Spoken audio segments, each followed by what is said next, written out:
Hello everyone, my name is Wayon.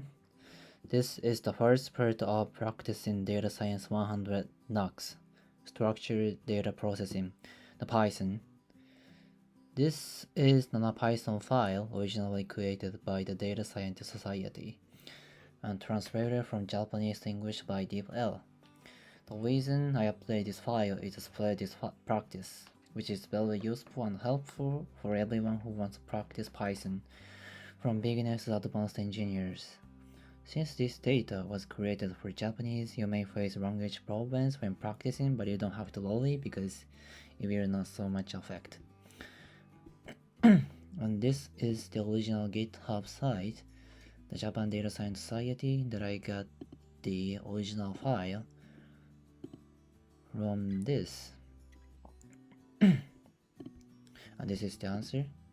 You can get the original file in Japanese. You can practice Python rather than the SQL. This is a question, and this is the answer. And I translated these files from Japanese to English. Of course, all of them Python and SQL, so you can practice. And you can get that file from my GitHub account. I put the link in the description, so please feel free to download the file. This is my GitHub account. Now, in this time, it's private, but I will shift from private to public. You can get the file from this repository. This is the answer. Python and around the SQL.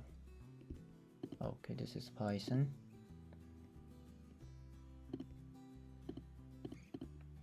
Yeah, this is the answer. And this is the question. Okay. And you can stop this video and download this file and practice, because I will practice Data Science 100 Knox while seeing the answer. I will update these articles. This is the same. This is the exercise, and this is question. This is the answer, and you can also see the commentary. This is about an explanation of details on this question and the answer, so you can learn by you can learn from commentary. And I manage my blog. It's called Chani blog. You can learn like topic TOEFL and English, psychology, entertainment, data science, and etc.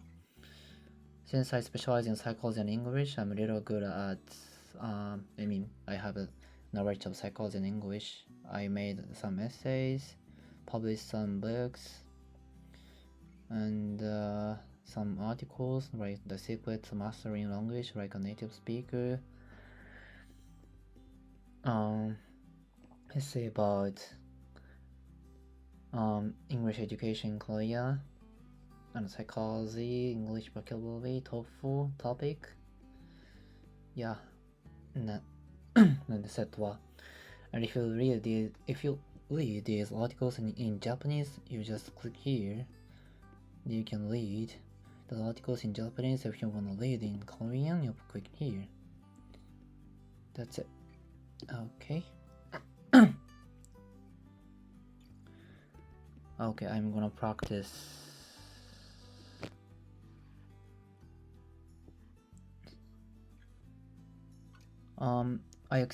I run this code, and you will get the result from this. This means we can get the file from the Data Scientist Societies. Okay, you just execute this code. Okay, this is the part of exercise. Okay, first question. Display the first 10 items of all items from the received details data, and visually check what data is held.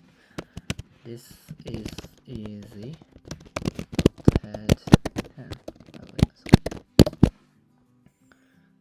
Okay. And the code of DeepL parenthesis 10 is used to display the first 10 rows of pandas data frame called DeepL. In pandas, the data frame is two-dimensional, label data structure with columns of potentially different data types. It is similar to spreadsheet or SQL table. The dot-head method in pandas is used to display the first in rows of the data frame. By default, it displays the first 5 rows. In this case, dot-head parenthesis 10 method is used to display the first 10 rows of the data frame. Okay, next question. Display 10 items from the received details data, specifying the columns in the order of sales date, customer ID, product code, and the sales amount. Okay.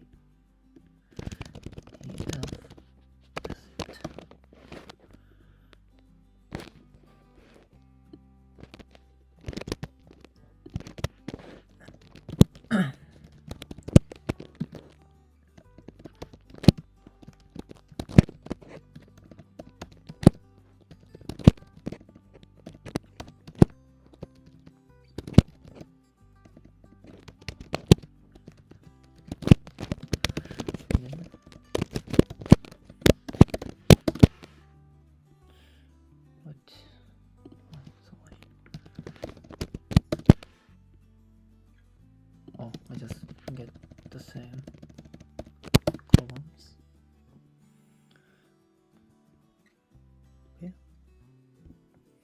Okay, this is the answer.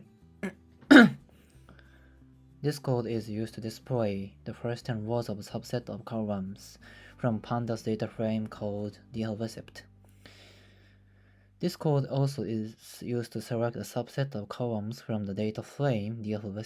Specifically, it selects the columns name, sales YMD, customer ID, product CD, and amount. And the resulting data frame contains only these selected columns. The dot-head method is then used to display the first 10 rows of this subset data frame. Okay, next question. From the received details data, specify the columns in order of sales date, customer ID, product code, and sales amount, and display 10 items. However, extract while remaining the items from sales YMD to sales date. Got it? To rename columns equal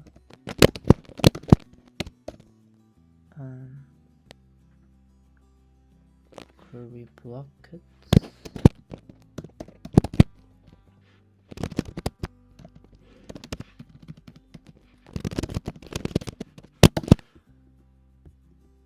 changed, right? Previously it was sales YMD, but it changed sales date. Okay, this code is used to select a subset of columns from pandas data frame called DeepL. Rename one of the columns and then display the first 10 rows of the resulting data frame. This code is used to select a subset of columns from the data frame. A subset columns from the data frame DeepL. Specifically, it selects the columns name, sales YMD, customer ID, product CD, and amount. The .rename method is then used to rename the sales YMD columns to sales date. This method returns to a new data frame with the renamed column. The argument columns equal curly brackets sales YMD sales date specifies dictionary that maps the old column name, the new column name. What I've said is here. And finally, the dot-head method is used to display the first 10 rows of the resulting data frame. Okay, next question. From received details data, specify columns in the order of sales date, customer ID, product code, and sales amount, and extract data satisfying the following conditions. Okay.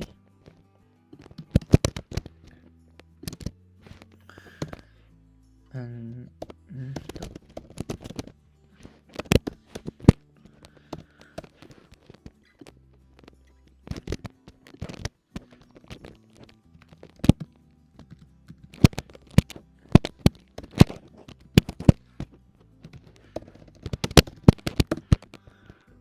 oh, was it?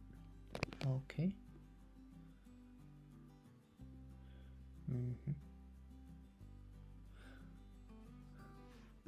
Okay, it seems it's correct. If you don't use .query function as a method,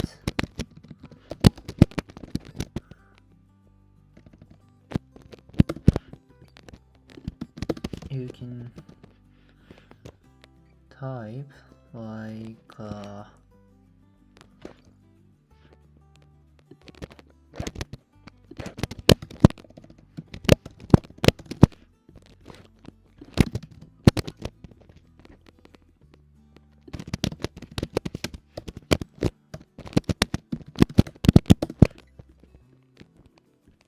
this. It's the same result you can get. Okay. This code is used to select a subset of rows from pandas data frame called DeepL receipt, where the customer ID column is equal to specific value. I mean, the value is this. And this code is used to select a subset of columns from the data frame DeepL receipt. Specifically, it selects the columns named sales YMD, customer ID, product CD, and amount.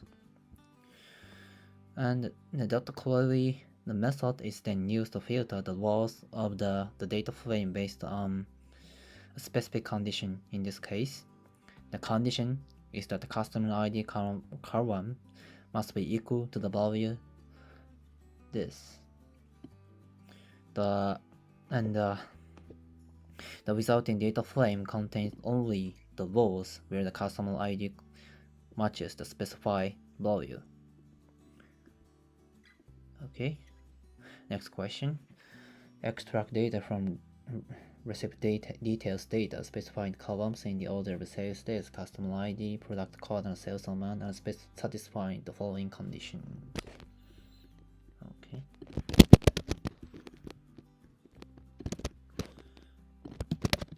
Then copy and paste and end.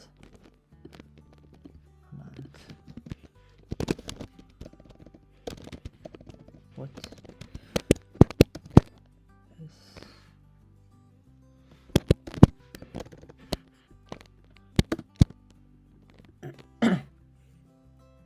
and if you don't wanna use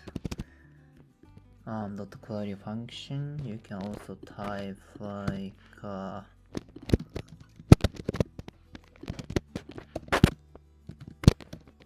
oops.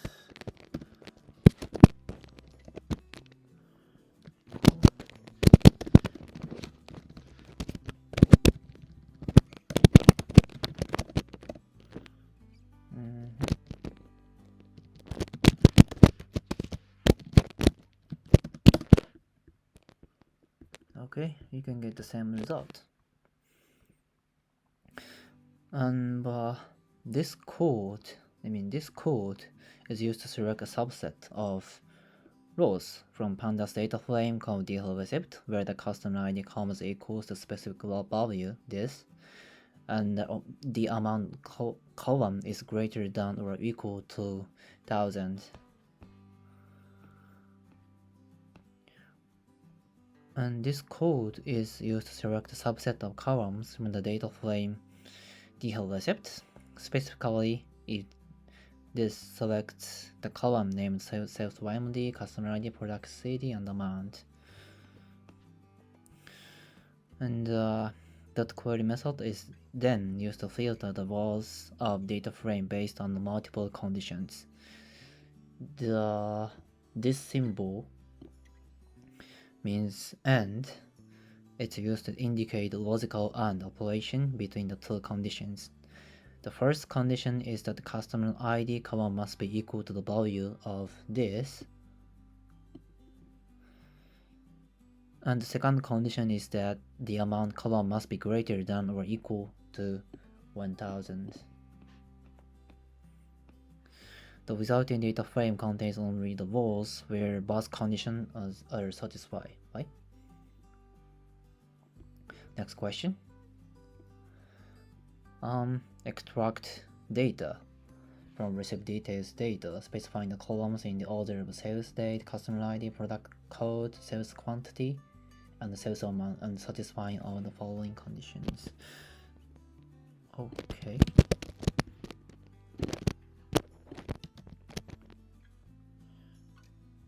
Then sales YMD, customer ID, product CD, and quantity.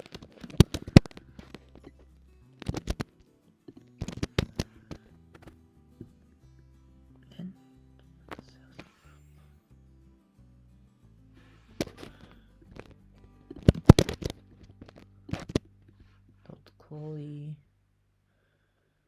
and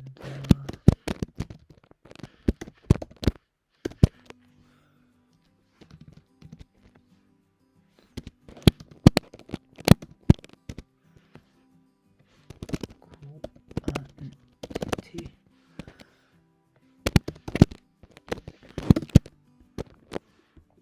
Right.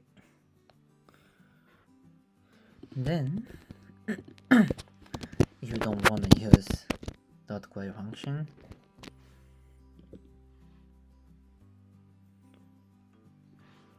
okay, I will redefine this. Was it?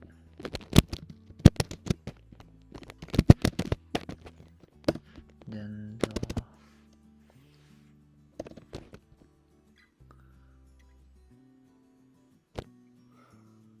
DF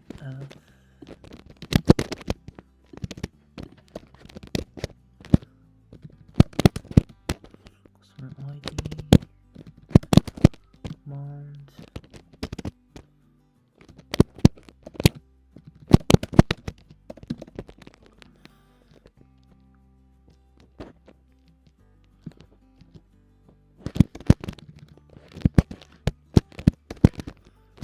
wait, isn't it?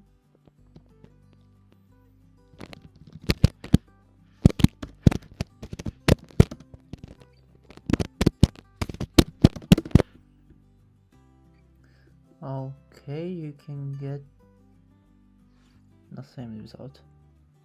What?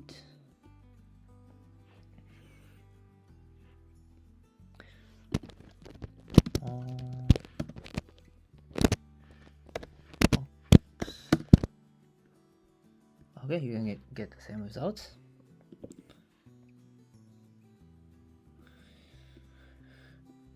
Okay, this code is used to select a subset of rows from pandas data frame called DL receipt, where the customer ID column is equal to a specific value, this,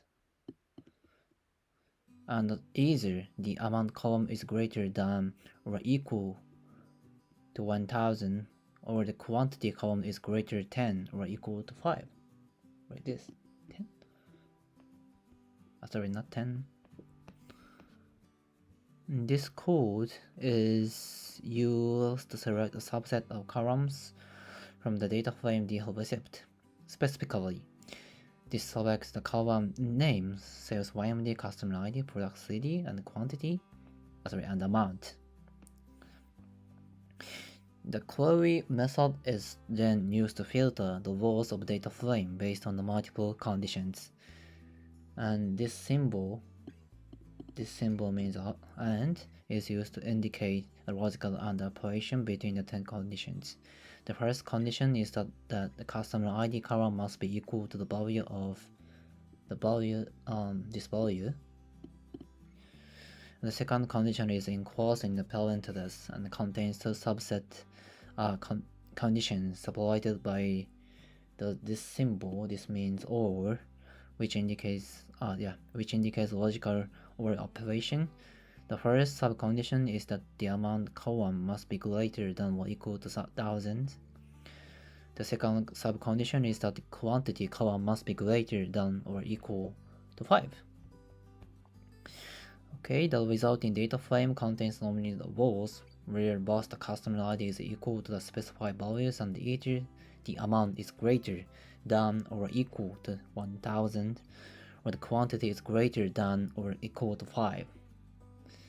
Okay, next question.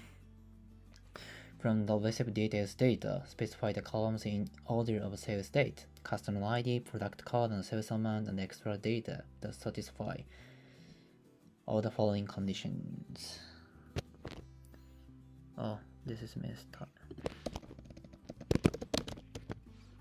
Okay, this is amount. And okay. Again, copy and paste. Customer ID between domains.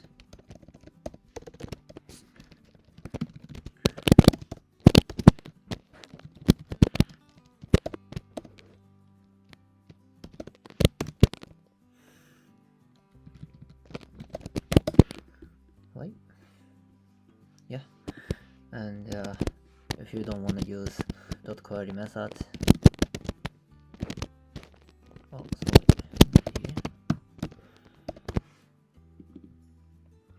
and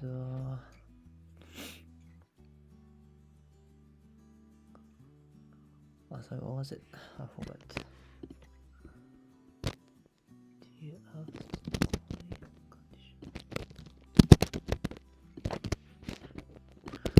Custom ID first. Cool. And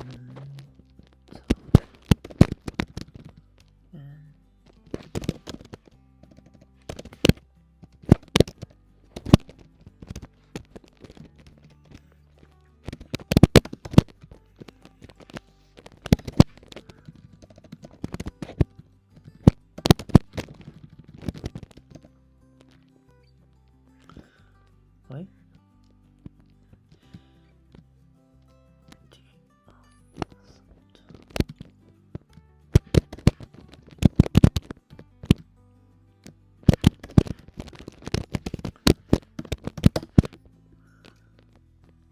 Okay.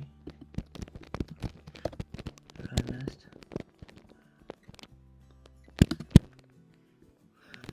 Yep, we can get the same result. Okay, this code is used to select a subset of rows from pandas data frame called DeepL receipt, where the customer ID column is equal to specific value. This. And the amount column is between 1000 and 2000. This is inclusive. And this code is used to select a subset of columns from the data frame DeepL receipt. Specifically, it selects the columns named sales YMD, customer ID, product CD, quantity, and amount.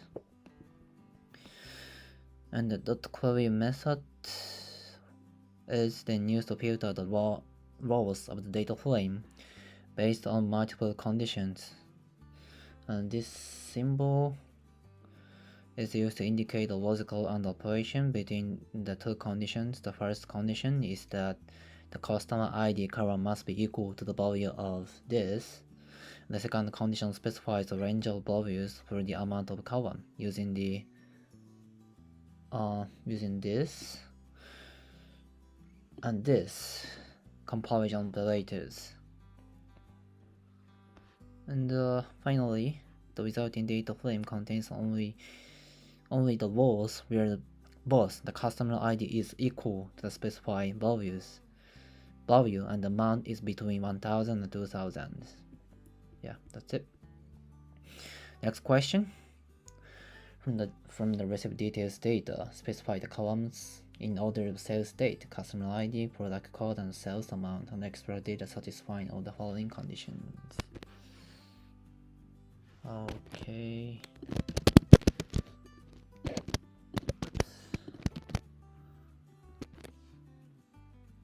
And product CD.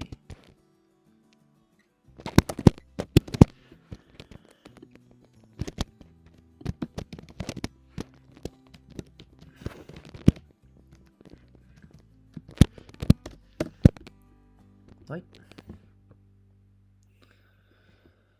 And if you don't wanna use Chloe method,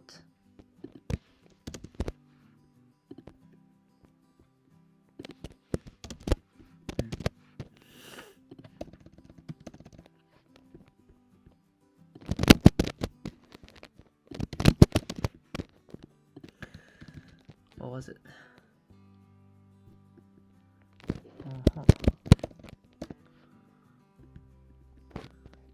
Product CD.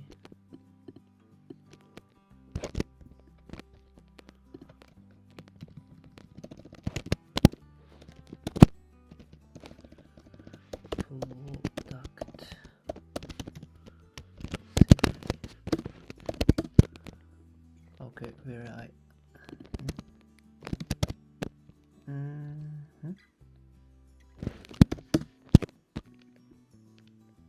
what? Oh yeah, sorry. Yeah, you can get the same result. And this code is to use a select a subset of rows from pandas data frame called DeepL recipe, where the customer ID column is equal to specific value. And this is the value, and the product CD column is not equal to specific value. The value is this. And this code is used to select a subset of columns from the data frame DeepL recipe. Specifically, this selects the column named sales YMD, customer ID, product CD, and the amount. And .query method is then used to filter the rows of data frame based on multiple conditions. And the symbol is used to indicate the logical and operation between the two conditions. The first condition is that the customer ID column must be equal to the value, this. The second condition is that product CD column must not be equal to the value, this, which is achieved using the exclamation mark equal comparison operator. The resulting data frame contains only the rows where both the customer ID is equal to the specified value and the product CD is not equal to the specified values. Okay, next question. In the following process, rewrite over and write or to end without changing the output result. Okay.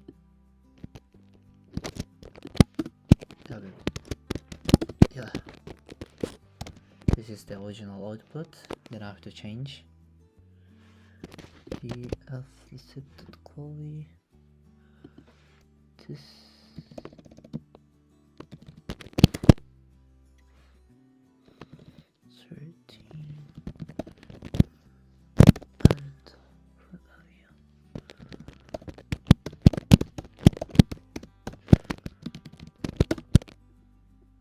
Okay.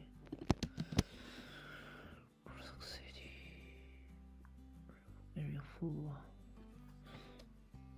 Huh? Where I missed. Store.query. Prefecture city 13.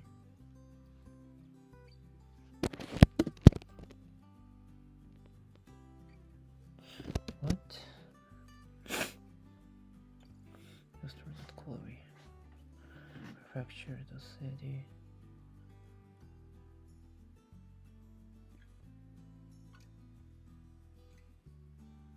Oh, maybe here. Okay.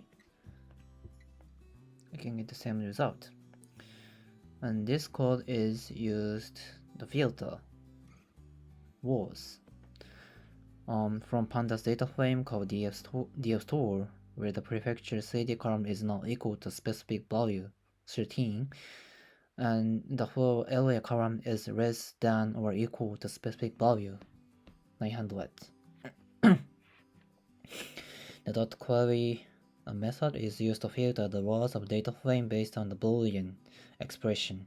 In this case, the Boolean expression is prefecture city explanation equal 13, and for area more than 900. The exclamation marks equal operator is used to check if each value in the prefecture city column is not equal to the value 13. The AND operator is used to indicate logical AND operation between this condition and the second condition, which checks if the value in the floor area column are less than or equal to 900. The resulting data frame contains only the rows where both conditions are true. Okay, next question. From the shop data, extract all items whose shop code starts with S13 and display 10 items. Okay, df2 dot query store city string dot contains.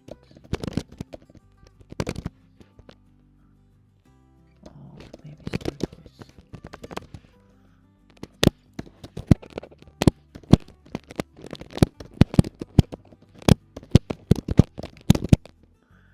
S14.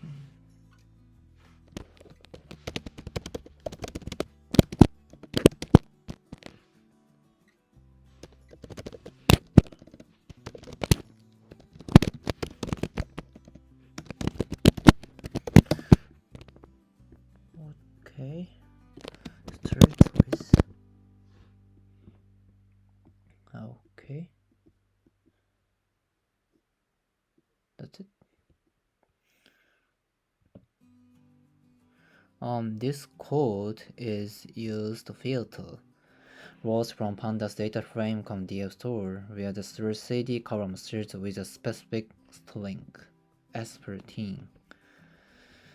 The dot query method is used to filter the rows of the data frame based on Boolean expression. In this case, the Boolean expression is store city dot store starts with S13. This expression is written in Python syntax because the engine parameter is set to Python. The expression checks whether the source city column starts with the string S14. The str.starts with method is a string method in Python that returns true if the string starts with the specified prefix. In this case, the str.starts with S14 method is applied to each element in the store city column. The resulting data frame contains only the rows where the store city column starts with the string S14. The .head method is used to return only the first rows of the resulting data frame. Okay, next question. From the customer data, extract all items for the customer ID ends with first and display 10 items. Okay, I'll copy and paste.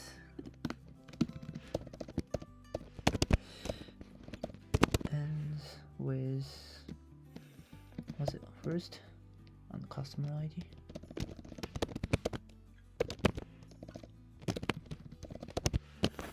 Customer ID.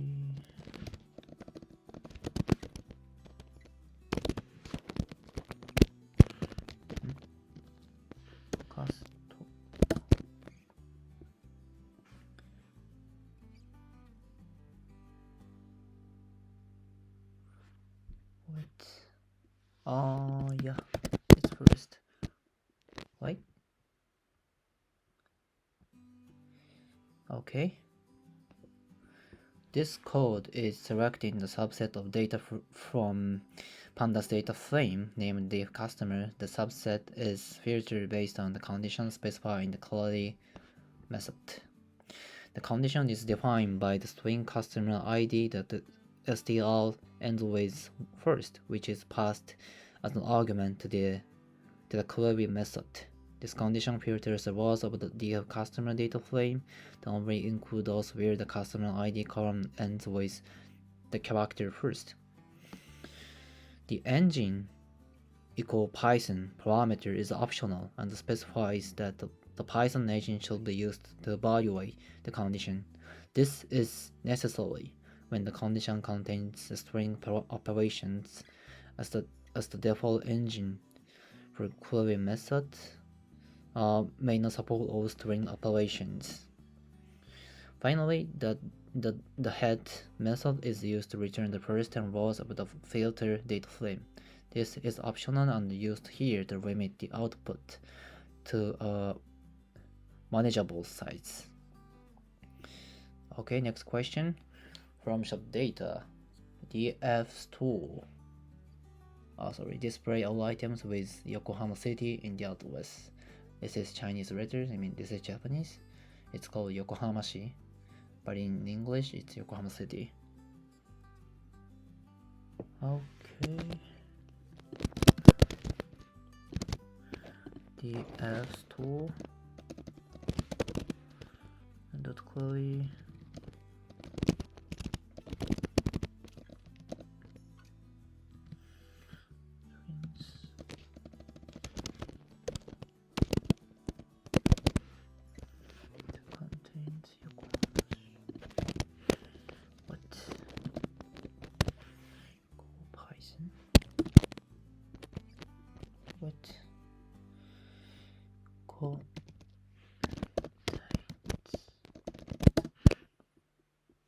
Okay. Yeah. Specifically, the condition is defined by the string address that the string that contains Yokohama City, which is passed under argument to the query method. This string is Boolean expression that checks if the address column of data store contains the substring Yokohama City. The string the str contains method is the Pandas string method that returns a Boolean array indicating whether each element of a given string column contains a specified substring.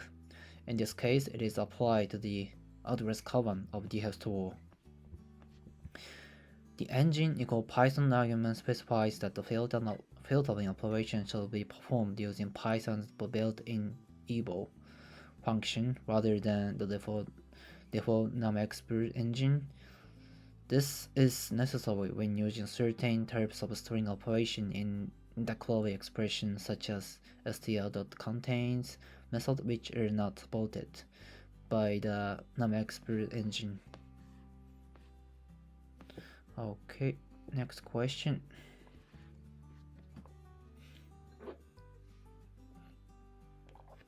From the customer data, extract all data whose status code begins with the letter A to F and display 10 items. Okay. DF customer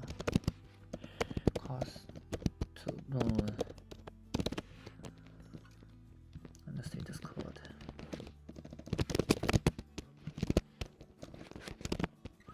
CD strings contain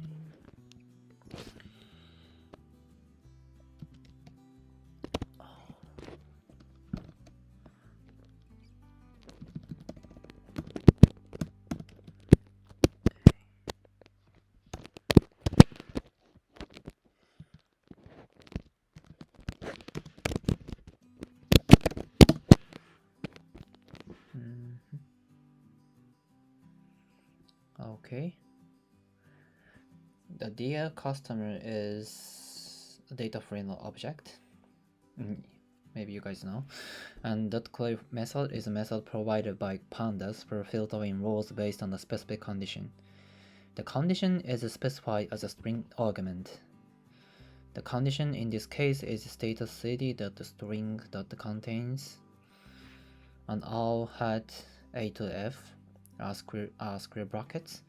This uses the stl contains method to check whether the status cd column of the data frame contains any strings. The start with the letters a through f. The all before, the all before the regular expression pattern, and this indicates a row string literal, which ensures that the blocks are interpreted. And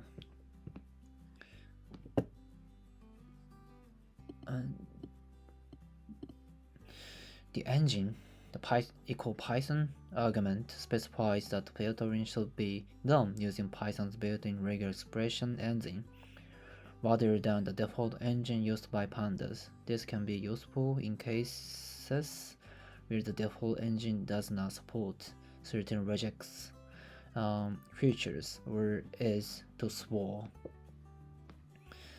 The .head method is used to return only the first 10 rows of the filter data frame.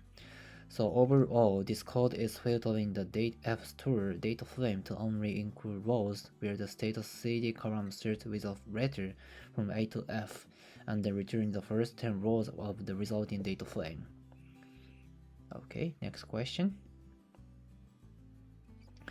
From the customer data, extract all data items whose status code ends with the numbers first to 9 and display 10 items.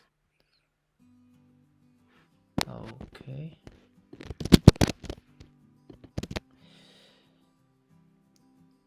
Contains AF.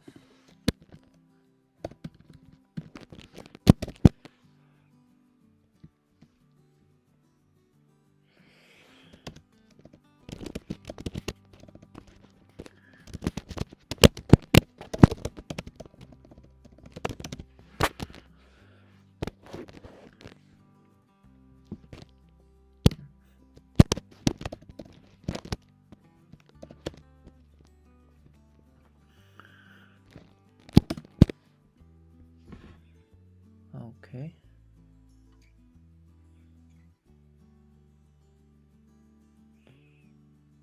.head rejects interesting strings code.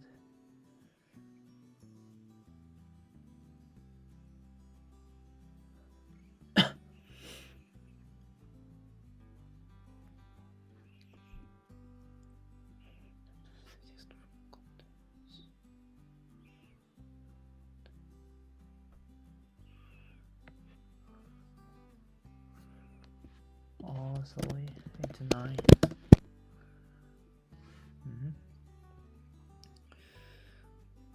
Okay. Df customer is a data frame object, and query method is a method provided by pandas for filtering rows based on the specific conditions. The condition is specified as a string argument. The condition in this case is the status cd that the string contains all on this. This uses the string that contains method to check whether the status cd column of the data frame contains only strings that end with a digit from 1 to 9. The $$ character represents the end of the string, and the rejects equal to argument indicates that the pattern should be interpreted as a regular expression. The engine equal Python argument specifies that the filtering should be done using Python's built-in regular expression engine rather than the default engine used by pandas. This can be useful in cases where the default engine doesn't support certain reject features or is too slow. The dot head method is used to return only the first 10 rows of the filter data frame, so overall, this code is filtering the customer data frame to only include rows where the status CD column ends with a digit from 1 to 9 and returning the first 10 rows of the resulting data frame. Okay. Next question.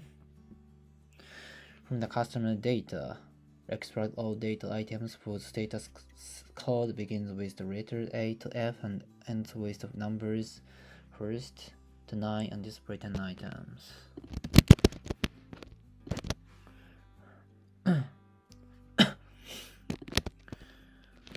A to F. Wait.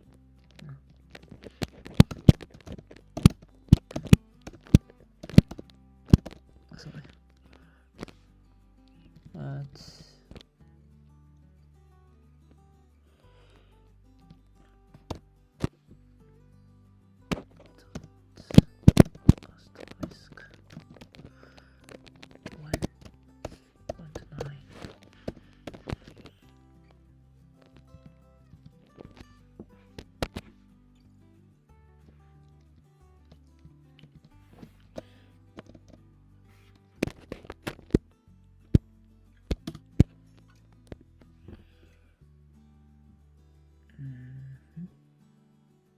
Okay.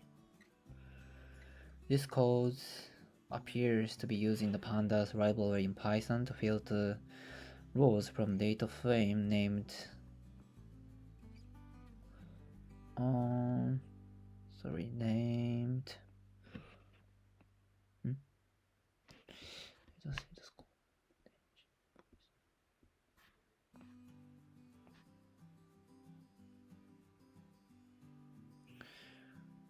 named DF customer.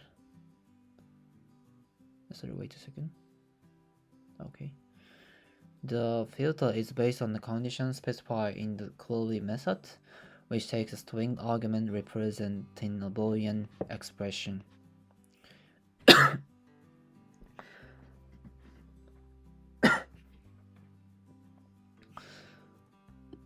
This is assumed to be not assumed. This is the column in the customer data frame.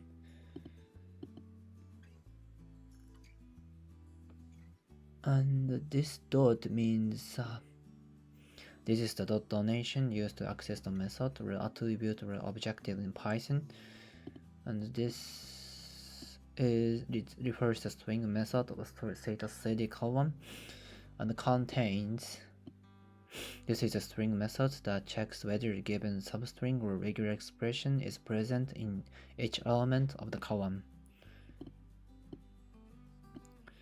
And this means this is a regular expression pattern that matches a string that starts with the letter A through F and ends with a digit from 1 through 9. And this all prefix before the pattern indicates that it is a row string, which means the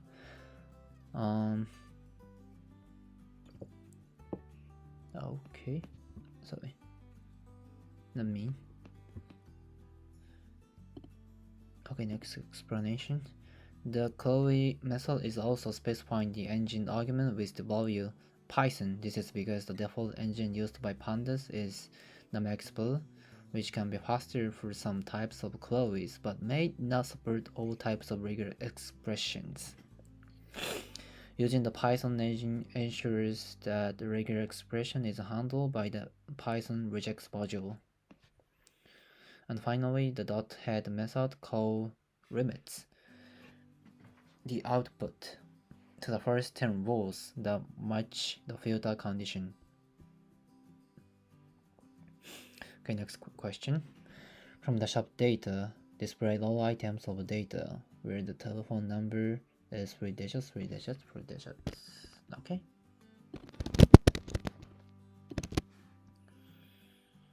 And the number, the store, contains all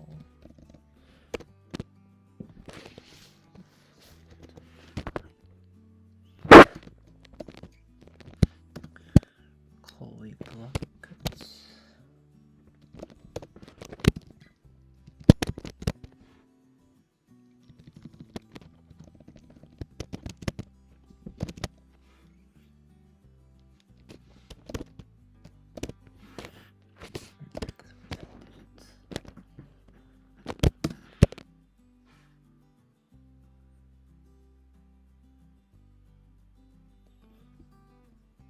Yeah, that's all I don't have it. Okay. This code appears to be used in pandas library in Python to filter rows from data frame named DFStore. The filter is based on the condition specified in the query method, which takes a string argument representing a Boolean expression. And this is a column in the DFStore data frame. And I'll explain then. This is a regular expression pattern that matches strings that have the format of North American phone number, which, this is not North America. This is, maybe I'm not sure. This telephone digit can be used this telephone in North America. But this is Japanese telephone number, so this is the format of Japanese phone number, which consists of 3 digits, hyphen, and 3 more digits under hyphen, and 4 more digits. The R prefix before the part. So yeah, that's it. And the query method is also specifying the engine argument with the value of Python. This is because the default engine used by Python is the MaxPer, which can be faster for some types of query but may not support all types of regular expression. Using the Python engine ensures that the regular expression is handled by the Python regex module. And finally, the resulting filter will keep only those rows from the DFStore data frame that have valid Japanese number in the telephone number column. Okay, next question.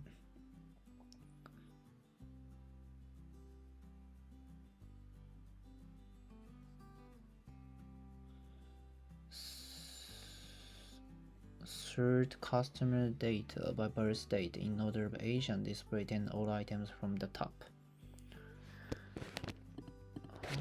Okay, yeah, customer sort. This is easy.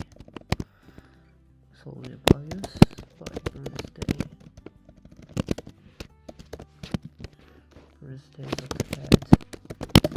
That's it. See? The age. This code appears to be using the pandas library in Python to serve rows of a data frame named DFCustomer based on the values in the birthday column in the ascending order. The resulting sorted data frame is then limited to the first 10 rows using the .head method. This method is a method, Python method that is used to sort a data frame based on the values in one or more columns. In this case, the birthday column is specified as the sort key, and the resulting output will be the first 10 rows of the customer data frame in an ascending order based on the values in the birthday column. This will allow you to see the oldest 10 customers in the dataset. So when the birthday represents the customer birth rates. Sorry, it's not assuming, this is confirmed information. Okay, next question. sort customer data by birthday in descending order, displaying all 10 items from the top. Oh, this is so easy because we just add ascending equal false. That's it. Yeah, ascending equal false. Okay, this code appears to be using the pandas library in Python to sort rows of data frame named f customer based on the values in the birthday column in descending order. The resulting sorted data frame is then limited to the first row using the .head method. And ascending equal false. This means this argument is used to specify that the sort order should be in descending order rather than the default ascending order. The resulting output will be the first 10 rows of the DeepL customer data frame sorted in descending order based on the value in the birthday column. This will allow you to see the youngest 10 customers in the dataset. Birthday represent the customer's birth dates. That's it. Okay, next question. Rank the receipt details data in descending order of sales amount per item and display 10 items from the top. The items shall display the customer ID, sales amount, and the rank assigned. If the sales amount is equal, the same rank shall be assigned. Okay, this is not so easy. F receipt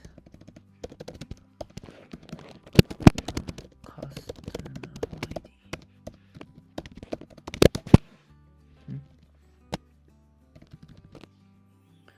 Customer ID amount.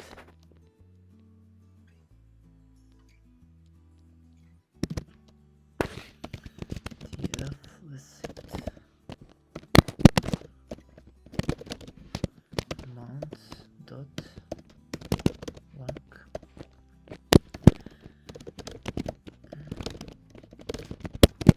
Method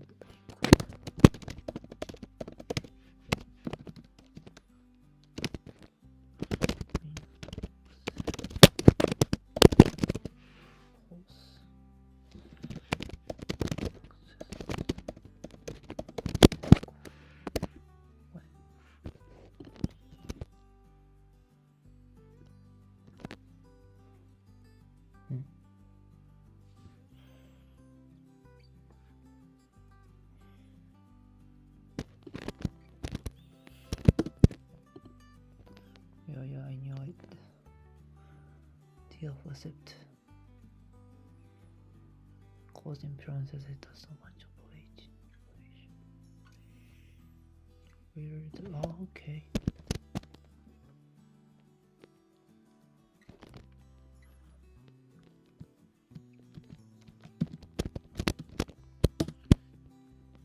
Sorry, I expressed you while customer's ID amount the receipt.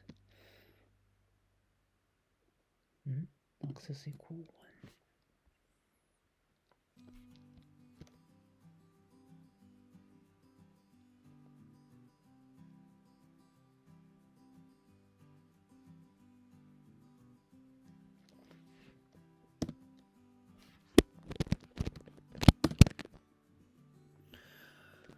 Okay. ID receipt, customer ID, amount, DF receipt, amount,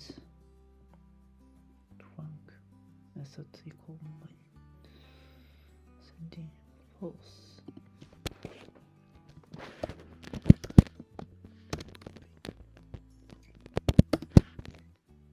Okay, I did it. And this is DF temp.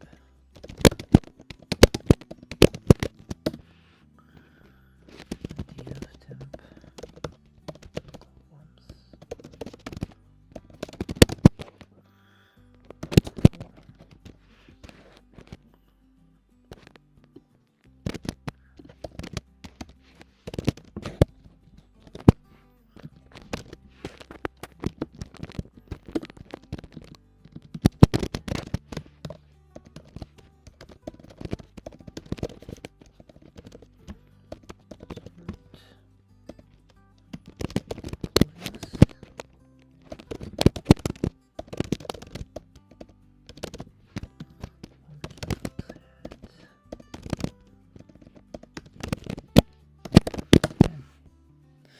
Okay.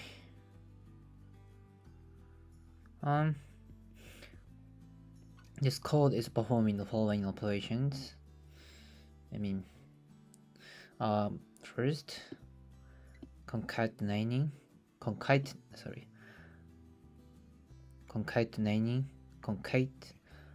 my English pronunciation is not good so well. Sorry. Concatenating the data frames they have received. This and this data frame around the columns axis equal 1 using the pandas the concat function. The resulting data frame is assigned to the variable df temp.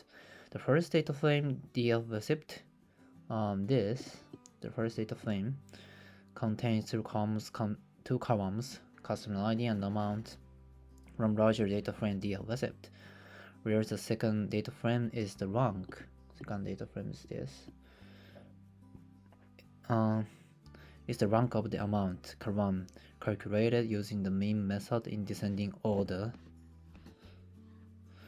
Then renaming the columns of the concatenated data frame df temp to the customer ID, amount, and ranking. This what I'm said.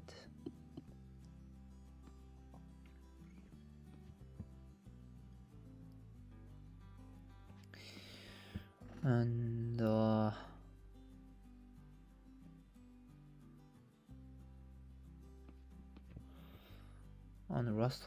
lastly, inserting the df temp data frame by the ranking column in ascending order using the sort values method, and returning the top 10 rows using the .head method. And overall, this code is concatenating the customer ID and amount columns from the df received data frame with the rank of amount calculated using the min method in descending order. The resulting data frame is sorted by the ranking column and returns the top 10 rows with the highest rank, which represents the customers who spend the most on their purchases. Okay, next question. This is the last question for today. For received details data, assign ranks in descending order of sales amount per item. Display the first 10 items. Items shall display the customer ID, sales amount, and rank assigned. Even if the sales amount is equal, a different rank shall be assigned. Okay. Dear concatenate customer unknown one s first and ascending false access equal 1.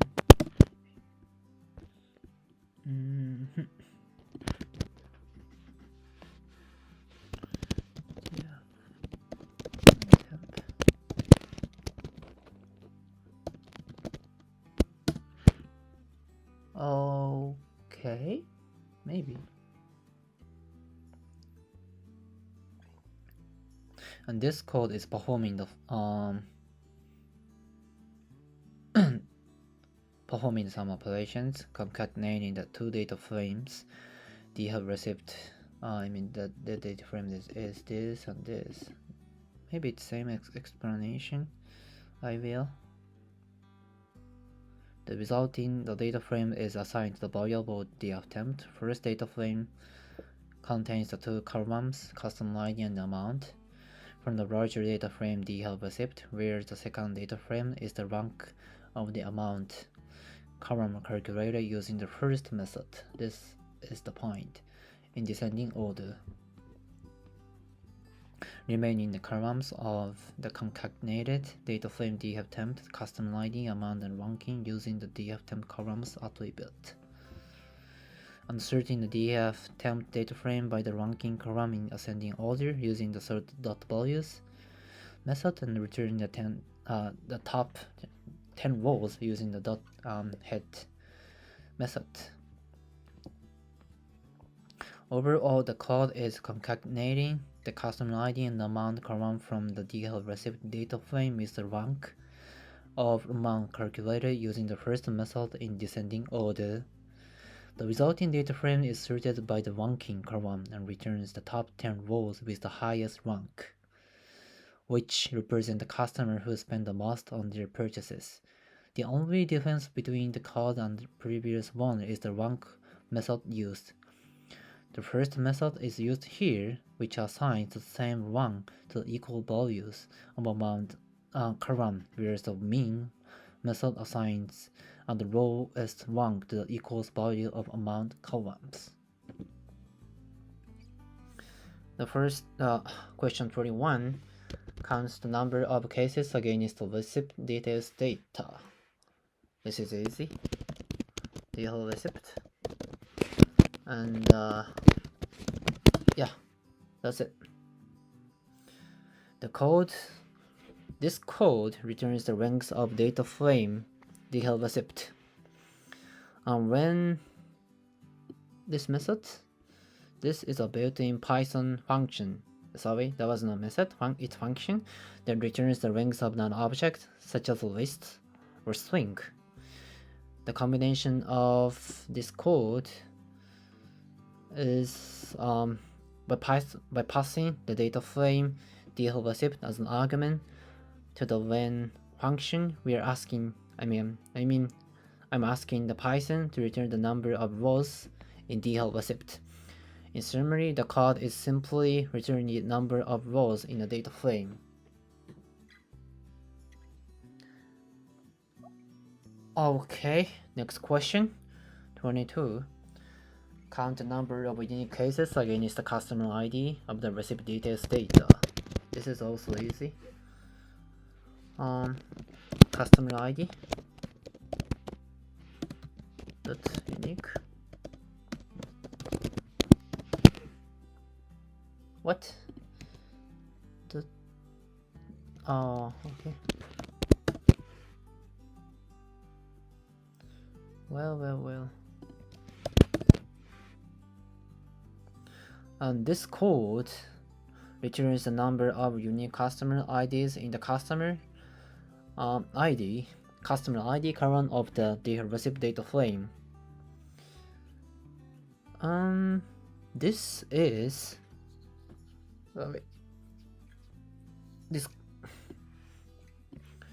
This is pandas series method that returns a numpy array of unique values in the series. In this case, this returns a numpy array of unique customer ID.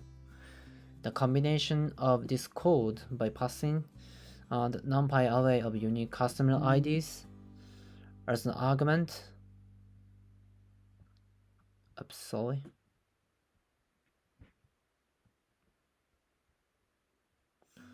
Where is it?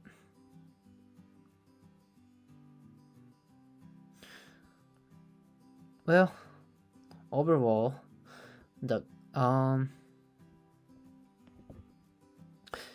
this code is returning the number of unique customer IDs in the data frame.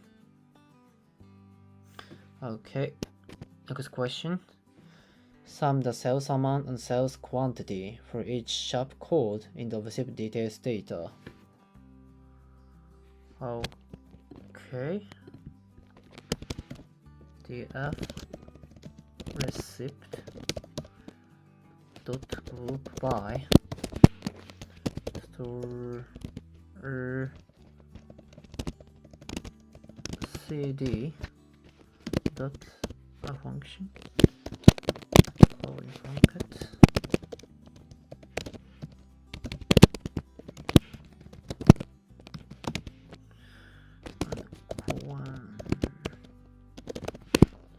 quantity.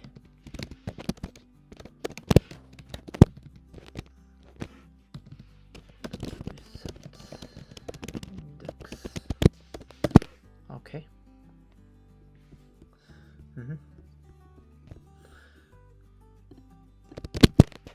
And also, you can get the same result by writing what is it? cd.mount. Ah, yeah.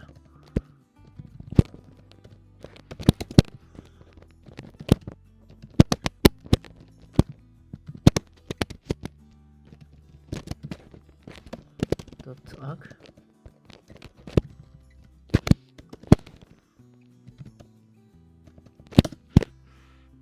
What?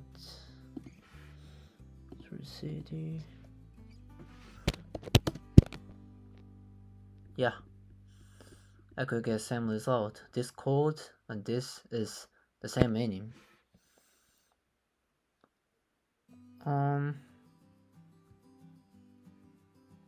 This code means regrouping the rows of the df received data frame by the store cd column, and then applies to aggregation function sum amount and quantity to the corresponding columns in each group. Finally, it resets the index of resulting data frame. And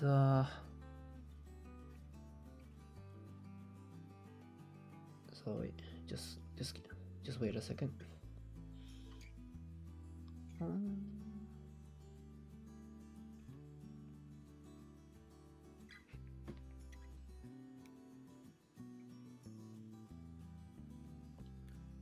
Thank you. And this is the group file. This is on the Python data frame methods that groups the rows of data frame by the values in the store cd column. This creates a group file object that can be used to apply functions to each group separately. Then this argfunc is this is a pandas group by object method that applies the sum aggregation function to the amount and quantity columns of each group in the group by object. The result is a data frame with two columns, amount and quantity, that contains the sums of these columns for each group. And this .reset method. This is a pandas data frame method that resets the index of resulting data frame to the default index. In summary, this code is grouping the rows of the data frame by the values in a specific column, and then computing the sum of two other columns for each group, returning a data frame with the sums of these columns for each group and default index.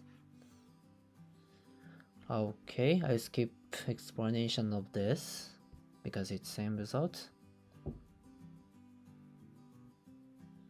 Okay, next question, 24. Find the most recent sales date for each customer for the received details data. Find and display the 10 most recent sales date. This is also not so difficult, easy. Customer CD. It's max. What customer? Sorry, customer ID. And I have to display 10 rules.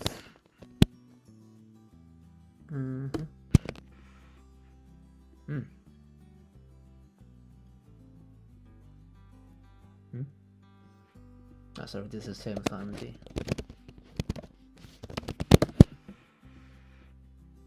Okay. This code is performing group by operation on a data frame called df receipt based on the customer ID column. Then it's aggregating the values of the sales YMD column for each group using the max function to find the latest data of purchase for each customer. The result of aggregation is a new data frame with two columns, customer ID and sales YMD. The reset index function is then used to reset the index of resulting data frame to default. And the head seventh less than function is used to display the first 10 rows of the resulting data frame. So the output this code will be a data frame showing the maximum purchase date for each customer ID with only the first 10 rows display. Okay, next question. For recipe details data, find the oldest sales date for each customer ID and display the 10 results. Okay.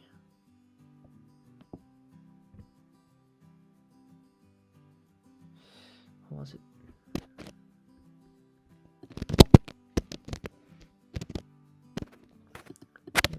Group by customer ID.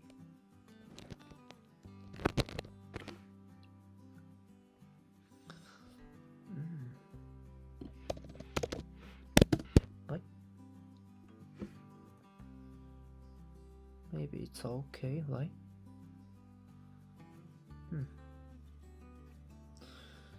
But also you can like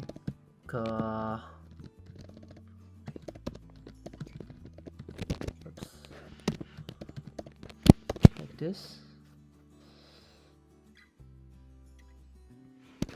right? Yeah, same result.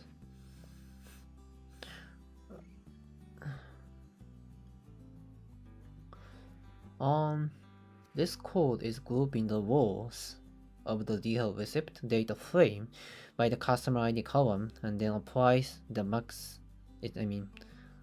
mean aggregation function.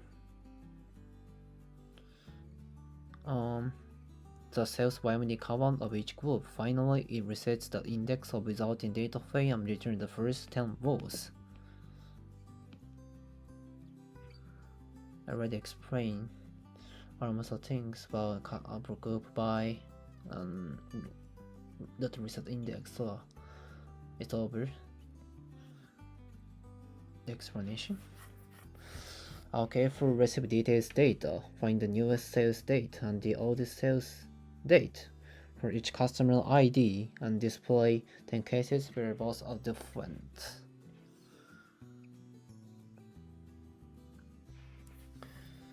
Okay, first, receipt dot group by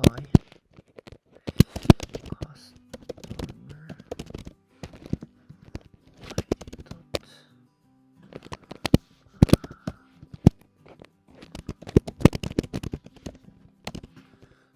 YMT.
Yeah, I knew it. What was it there?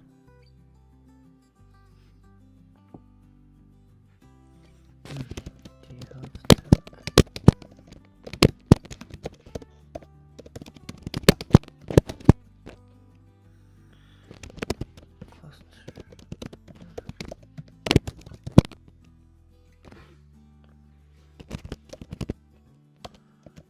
sales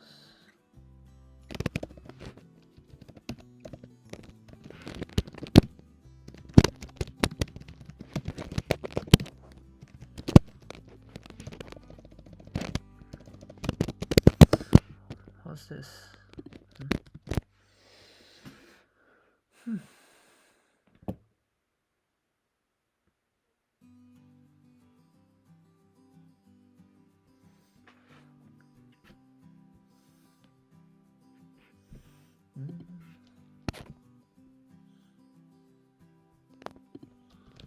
So it's YMD.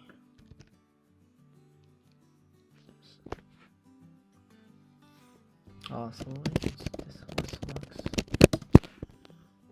Yep. Maybe good.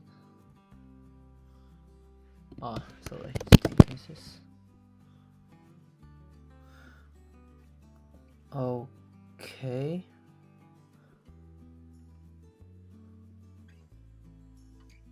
This code is grouping the rows of the DeepL received data frame by the customer ID column, and then applies two aggregation functions, max and min, to the sales YMD column of each group, returning a data frame with the maximum and minimum purchase dates for each customer. Then it selects only the rows where the maximum and minimum purchase dates are different, using the dot query method, and return the first 10 rows.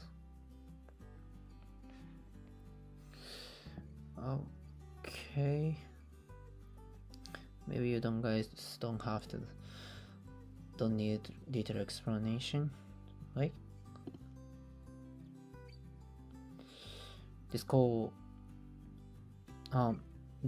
is grouping rows of data frame by the values in a specific column, and then finding the maximum and minimum values of another column for each group, returning a data frame with the maximum and minimum values and the default index. It then selects only the rows where the maximum and minimum values are different and returns the first 10 rows of the resulting data frame. This code is useful for identifying customers who have made purchases on the different dates. Okay, next question. For the received details data, calculate the average of the sales amount for each shop code and display the top 5 in descending order. Okay. Then storage ID.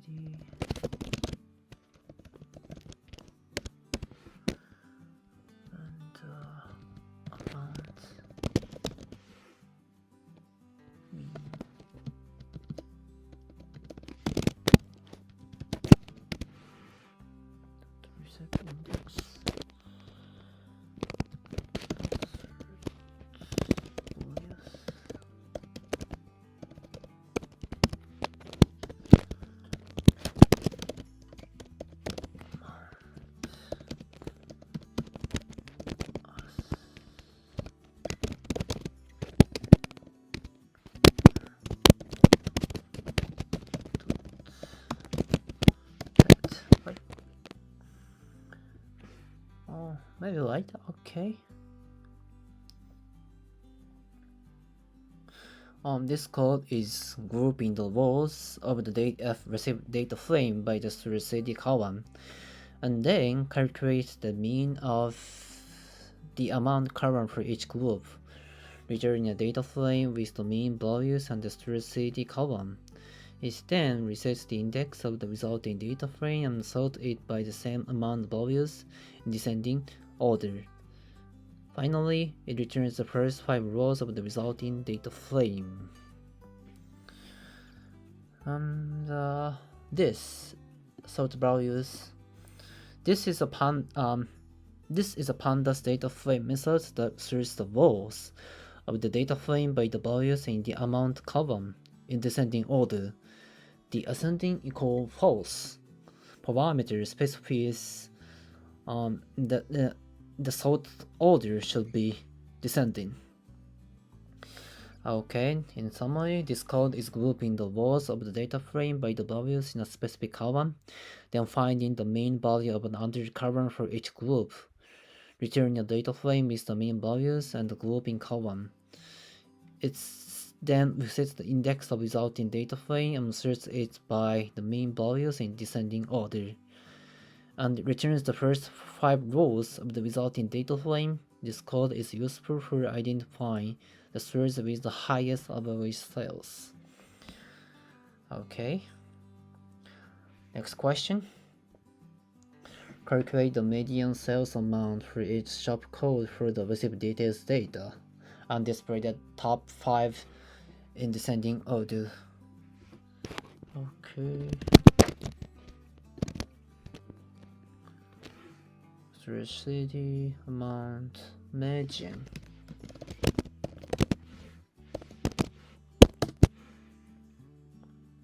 Right.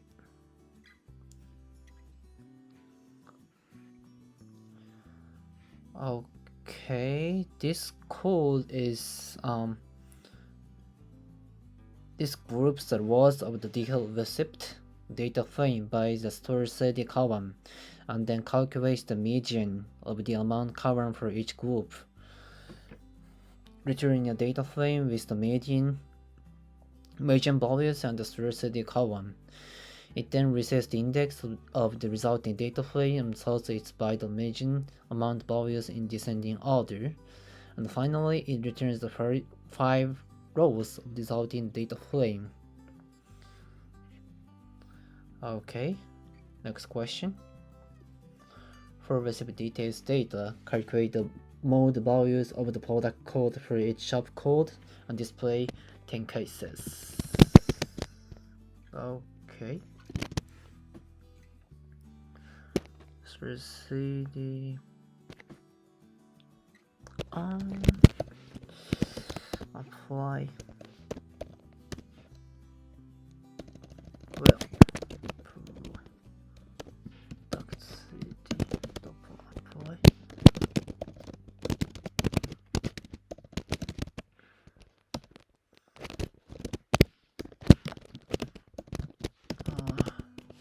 I should have not deleted.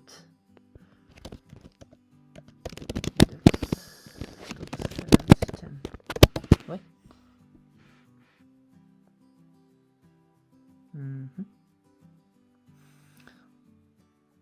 Okay, this code is grouping the rows of the DeepL receipt data frame by the store CD column, and then find the mode of product called a CD column for each group.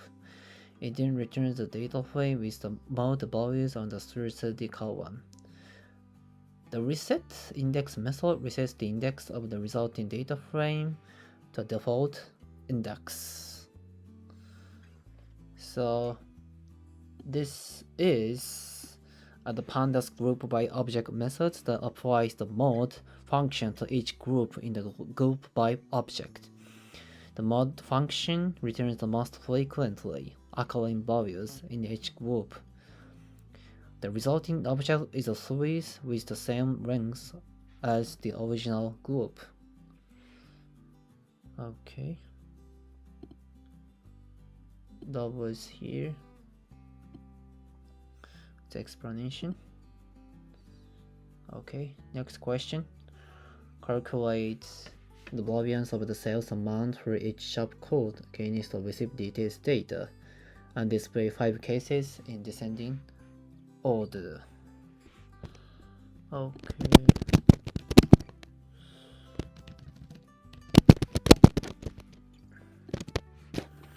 Sorry, ID.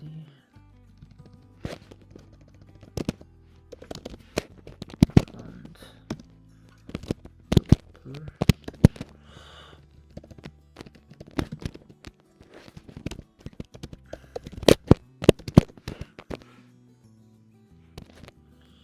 what?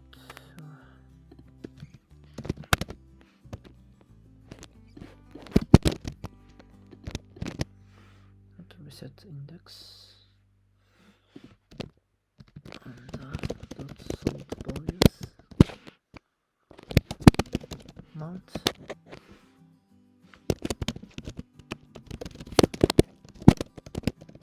House.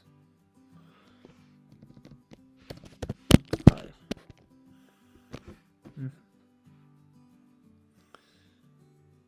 Yeah, this code is I always say right.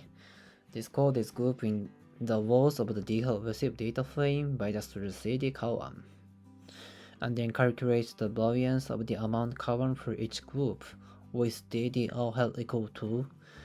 It returns a data frame with the variance values and the stored CD column. The reset index method resets the index of the resulting data frame to default index. It then sorts the resulting data frame by the variance values in descending order and returns the first 5 rows. Okay, this part I want to explain. This is the pandas data frame method that calculates the variance of the amount column for each group in the group by object with DDLF equals 0. The DDLF parameter specifies the delta degrees of freedom, which is the divisor used in the calculation of the sample variance. A value of 0 for DDLF indicates that the population variance should be calculated rather than the sample variance. The result is a series with the variance values in the stored CD values as the index. Okay. Next question. Calculate the standard deviation of the sales amount for each shop code for the received details data and display 5 cases in descending order. Okay. So amount STD. Maybe that's it.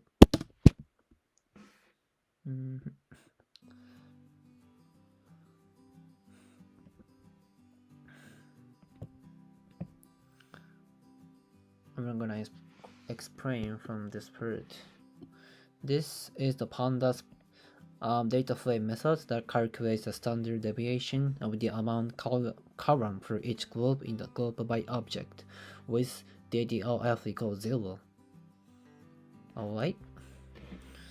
So overall, the code is grouping the rows of the data frame by the values in a specific column and then finding the population standard deviation of another column for each group, returning a data frame with the standard deviation values and the grouping column. It then resets the index of resulting data frame and sorts it by the standard deviation values in descending order, and returns the first 5 rows of the resulting data frame. This code is useful for identifying the store with the highest variability in sales. Okay, next question. Find the percentile values for the sales amount in the received details data in 25% increments. Okay, in this case, NumPy percentile. Percentile year received.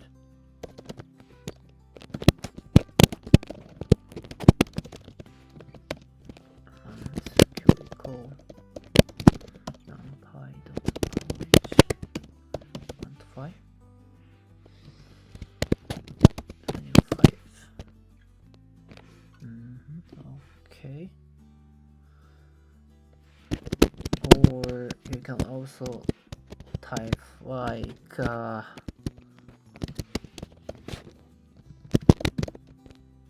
receipt amount quantile Q by range 1 to 5.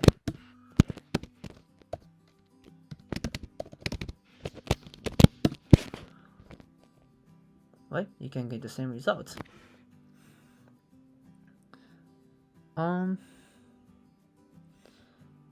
This code, this is a NumPy functions that computes the percentiles of an array. It takes 2 arguments. The first argument is the array for each percentile. This is the first things. are to be calculated, and the second argument is here is the percentile values to compute. The Q parameter is used to specify the percentiles to compute. For example, this means the computing the percentiles at positions 25, 50, 75 in the distribution of the data.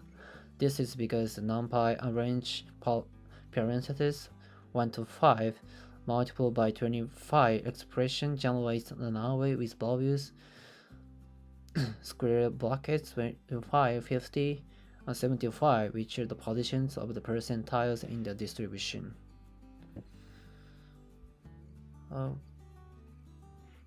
Okay. So this code computes the quantiles of the amount columns of the DeepL received data frame, which are the values that divide the distribution into 4 equal parts. The first quantile is the 25th percentile, and the second quartile is the 50th percentile, also known as the median, and the third quartile is the 75th percentile. 75th percentile. The output of the code is an array of the quartile values, which can be used to summarize the distribution of the amount column. Okay. Well, I just explained in short about this. This code calculates the quartiles of the amount column in the DeepL received data frame using the quantile function from pandas. The Q parameters specify the quantities to compute, which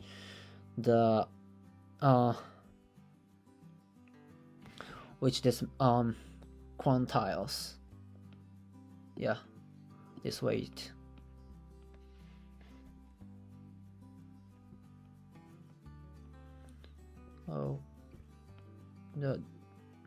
This code also calculates the quartiles by covering quantile on the amount column of the DeepL received with a Q parameter set to an array of values 0.25, 0.5, 0.75, and 0.0, which corresponds to the quartiles 1, 2, 3, and 4 respectively. Okay. Next question. Calculate the average of sales amount for each shop code for the received details data and extract those that are 30, 130 or more. Okay.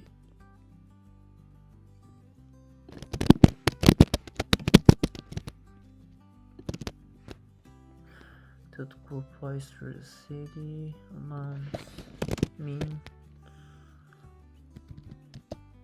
I don't need this. So reset index. Quality. Amount.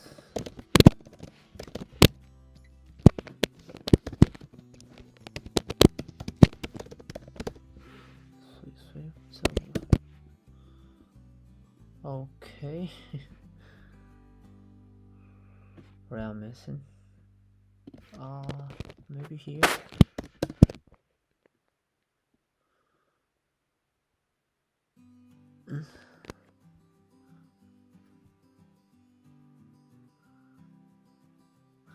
The app.compile city.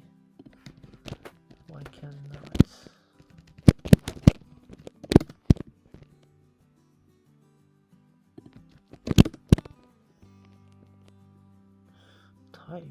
Type amount.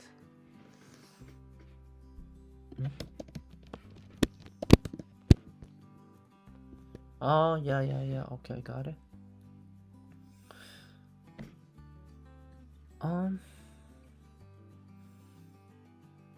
Okay, I'm gonna explain this part.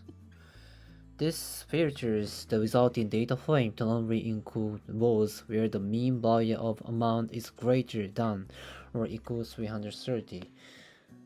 This was not good because this maybe this data is int.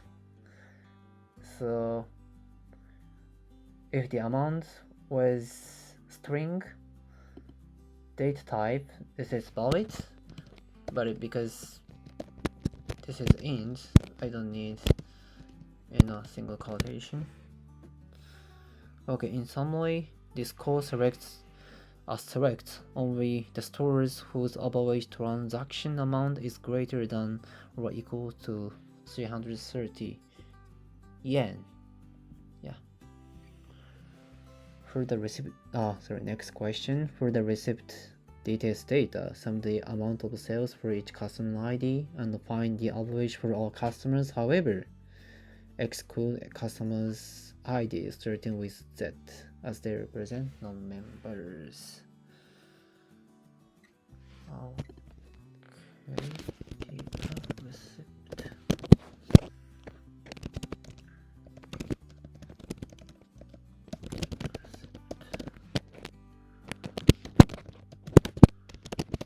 Customer ID string starts with Z.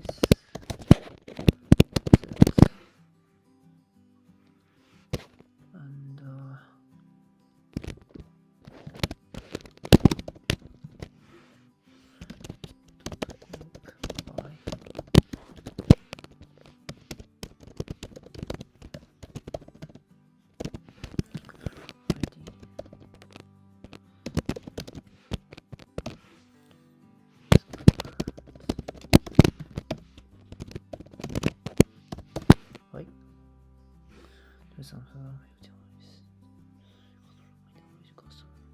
okay.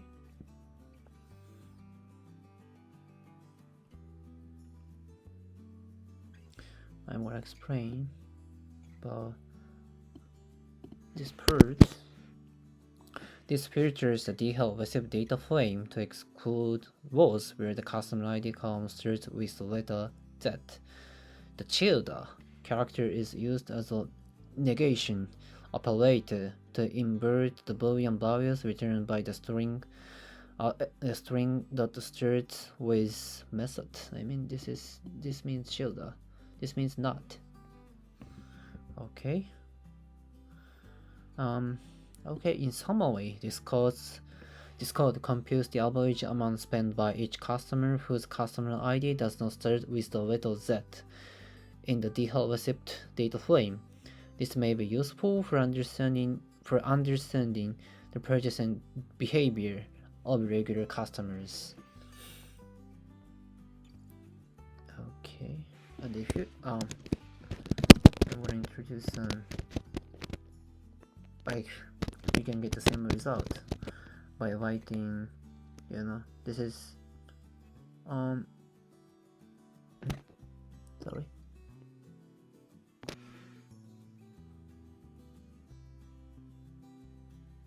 Did I? Yes. This is the expression without query. If you wanna use query functions, you like query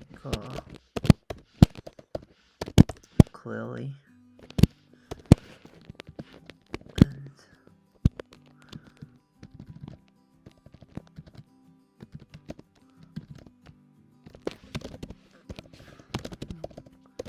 customer ID starts with that.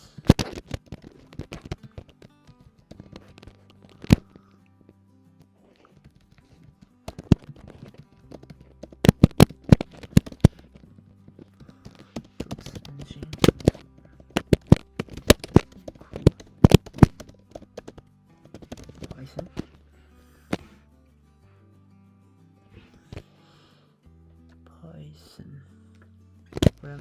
Okay. Yeah, it's same result you can get. This is the query version of the query.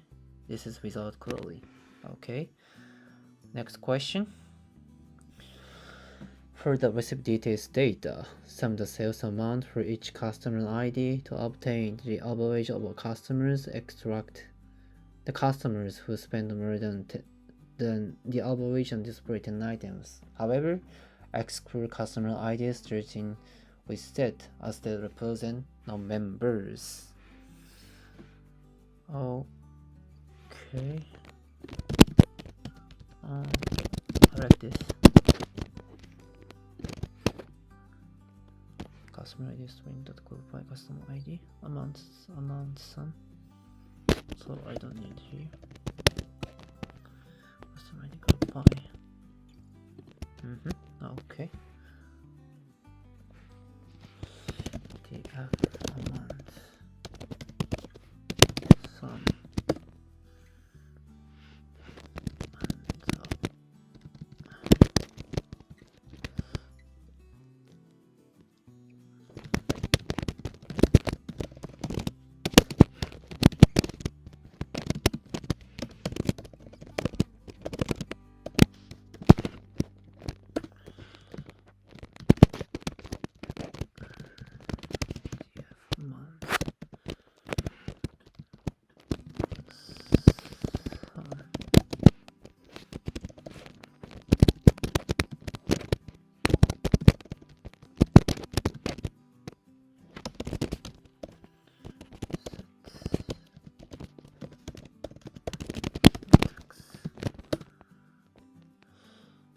And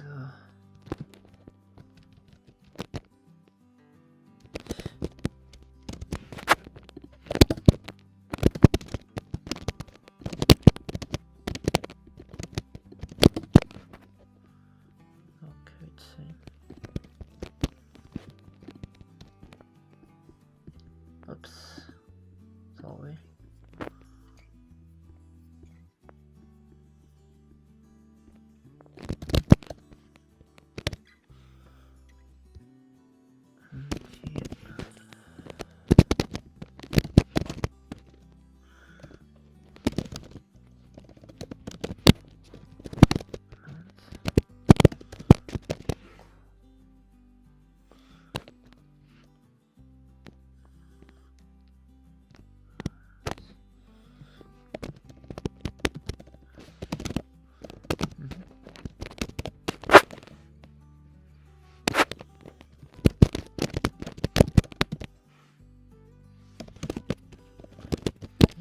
This is correct answer. Okay.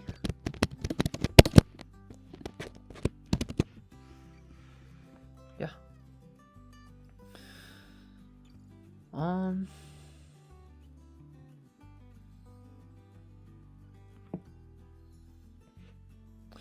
Okay, I'm gonna explain first this. Well, this filters the DeepL receipt data frame to exclude rows. Rows where the customer ID column starts with the letter Z. Group the resulting data frame by the customer ID column and calculate the sum of the amount column for each group. The resulting object is a series that represents the total amount spent by each customer, excluding customers whose customer ID starts with Z.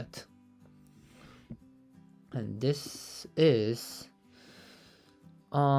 this calculates the mean value of the DeepL amount sum series, which represents the average amount spent by each customer whose customer ID does not start with the letter Z in the DeepL receipt data frame. And this means this resets the index of the DeepL amount sum series and converts it to a data frame with two columns, customer ID and amount. And this is this filters the DeepL amount sum data frame to include only rows where the amount column is greater than or equal to amount mean, and returns the first 10 rows of the resulting data frame.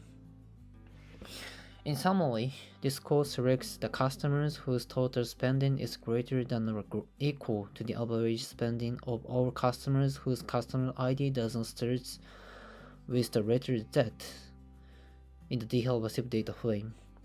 The resulting data frame contains the customer ID and total amount spent for each selected customer, sorted by descending order of total spending.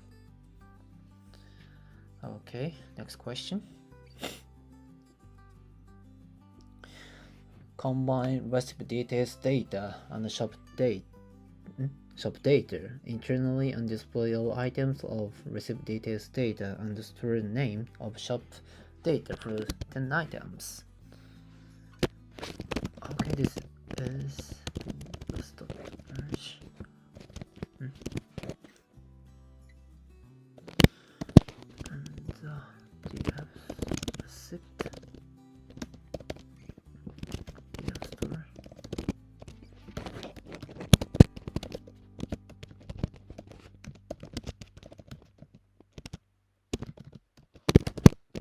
CD. Store name.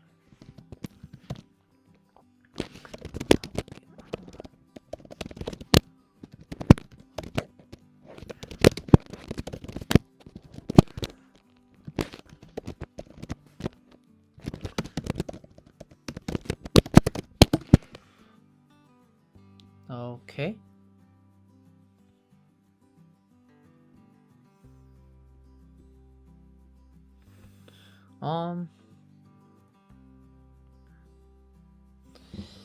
Well, this performs an inner join between the DeepL receipt data frame and the DF store. Double bracket store CD and store name data frame on the store CD column. This will merge the two data frames on the store CD column and only include rows that have matching values in both data frames. And in summary, this code merges the DeepL receipt data frame with the DeepL store data frame on the store CD column and adds the store name column from the DeepL store data frame to the resulting merged data frame. The resulting data frame contains information about the stores where the transactions in DeepL receipt occur, including the store CD, store name, and all other columns from the DeepL receipt data frame. Okay, next question.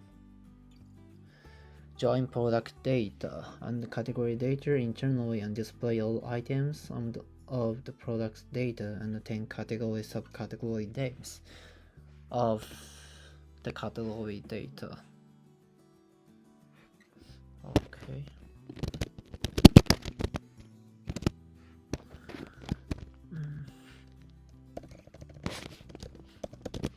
Product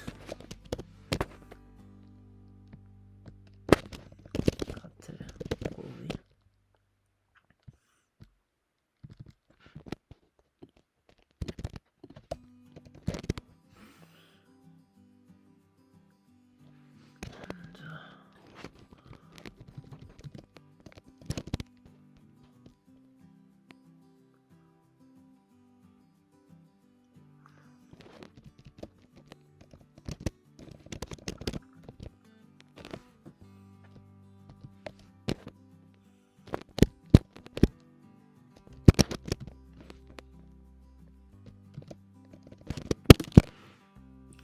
Right.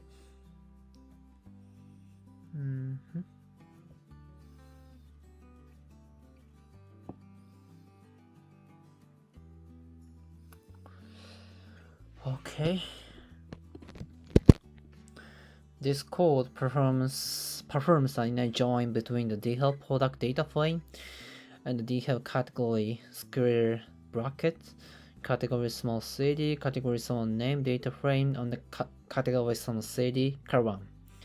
This will merge the two data frames on the category small cd column and only include rows that have matching values in both data frames. So, in summary, this code merges the DeepL product data frame with the DeepL category data frame on the category small cd column and adds the category small name column from the DeepL category data frame to the resulting merged data frame. The resulting data frame contains information about the products in DeepL product, including the category small city, category small name, and all other columns from the DeepL product data frame. Okay, next question. Calculate the total sales amount for each customer from the customer data and receive details data and display 10 items. However, for customers with no sales records, the sales amount should be displayed as 0. Customer whose gender, code gender, suited is female first should be included, and non-members whose customer ID starts with Z should be excluded. Okay. Group by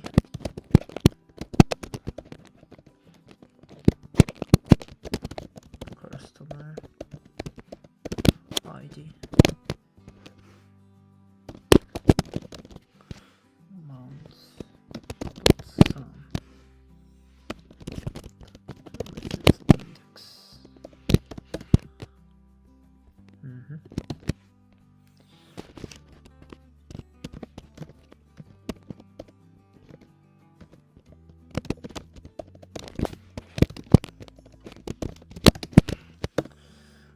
Okay, next. DF customer dot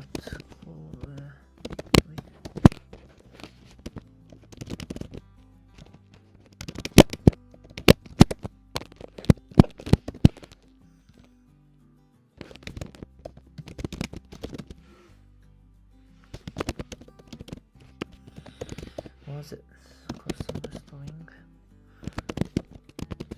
with Z.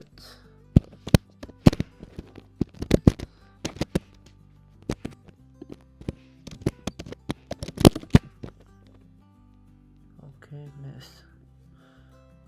starts.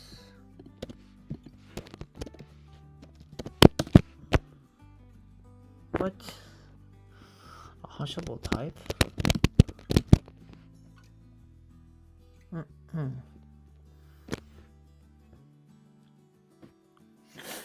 Yeah, customers with quality, gender, city.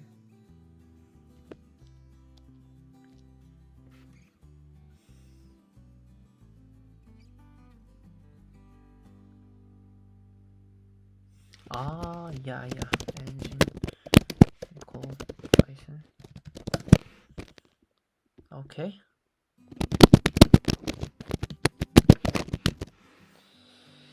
TF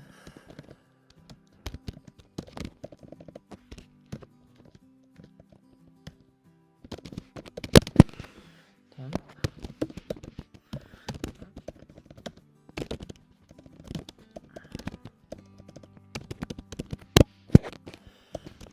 merge.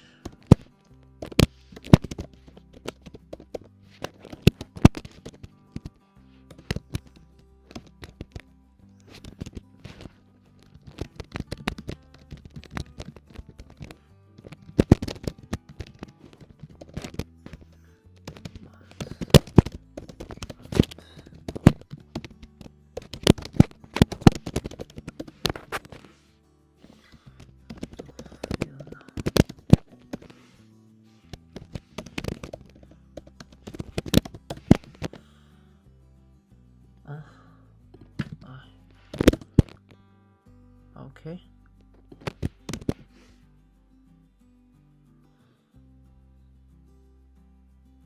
Sorry, 10 items.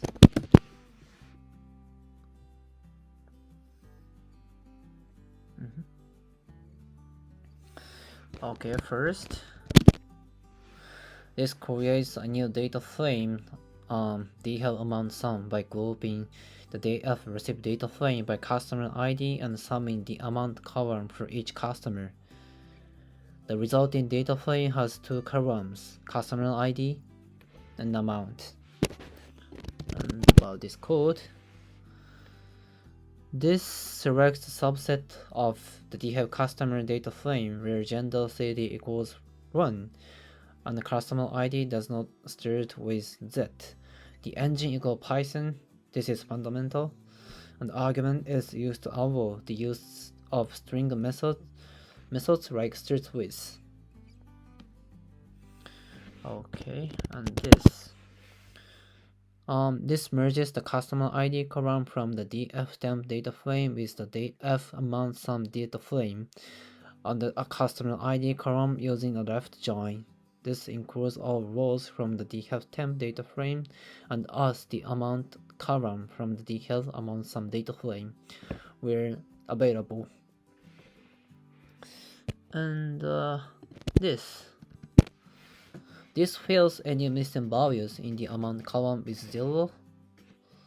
And in summary, this code calculates the total amount spent by each customer in the DHEV receipt data frame, and then selects a subset of customers from the DHEV customer data frame for a mail and have valid customer values. The code then merges the two values, the two data frames on the customer ID column using a left join and includes the total amount spent by each customer in the resulting data frame.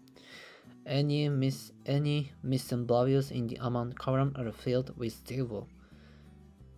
The resulting data frame contains the customer ID and amount columns for the selected mail customers. Okay, next question. From the receipt details data, create a dataset containing the top 20 customers with the highest number of days of sales and dataset containing the top 20 customers with the highest total sales value, respectively, and furthermore, merge those who are completed externally. However, exclude non-members whose customer ID starts with Z. Okay, this is going to be so long. Yes, data first.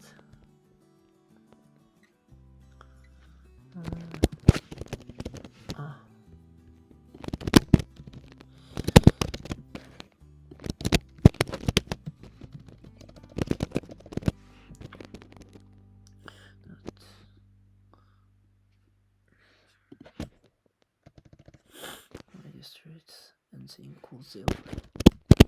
Okay, this is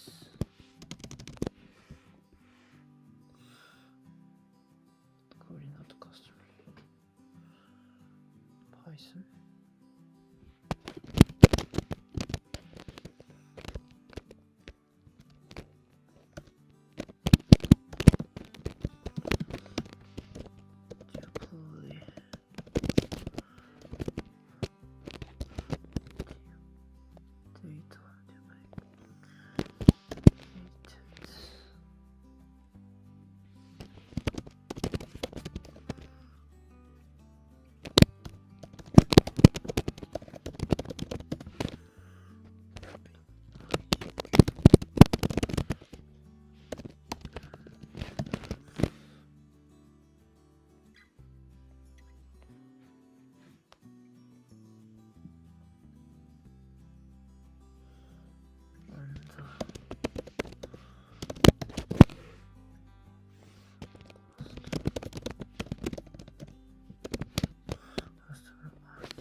Where was the backslash? Well,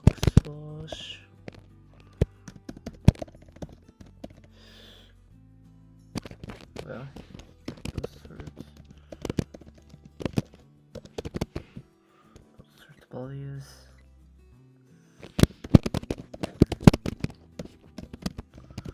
Sales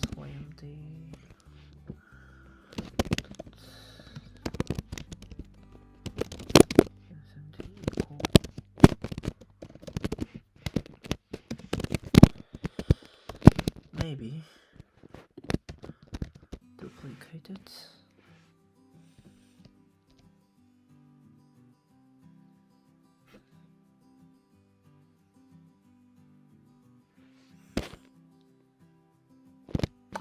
Yeah.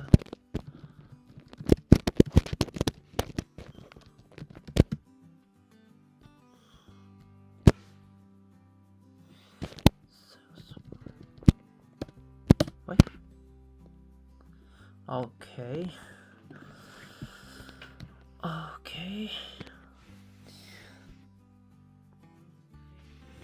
Data duplicated subset equal customer ID sales by MD.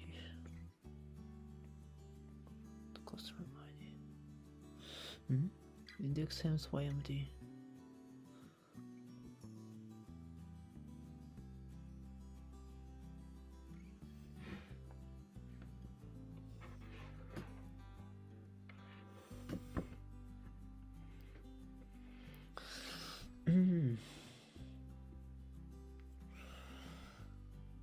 Data duplicated subset equal customer ID sales YMD.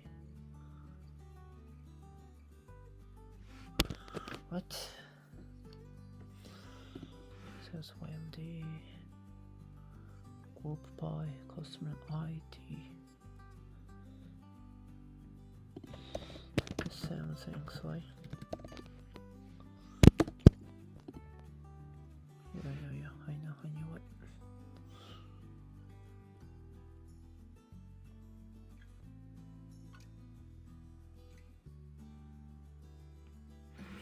Where I'm missing.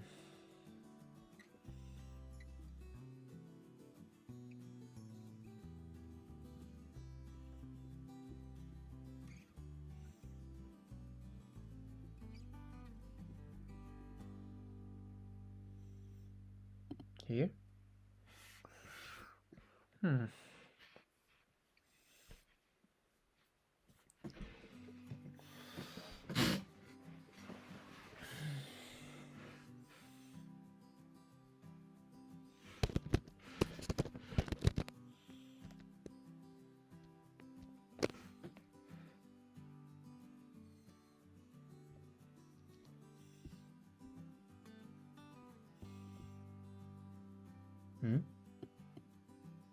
Yeah, this is the customer receipt. Come on, okay. DSMD equal. Oops. What? And df data group by customer ID customer ID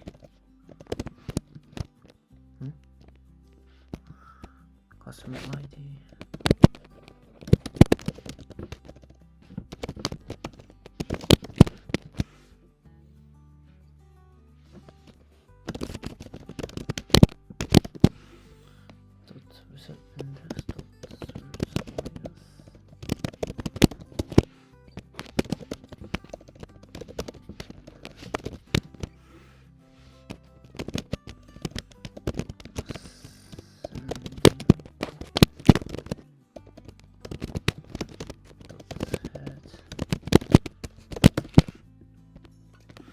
okay.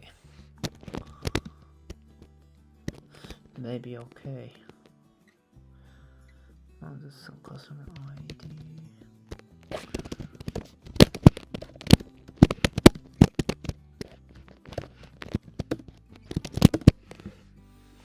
And founders of the merge.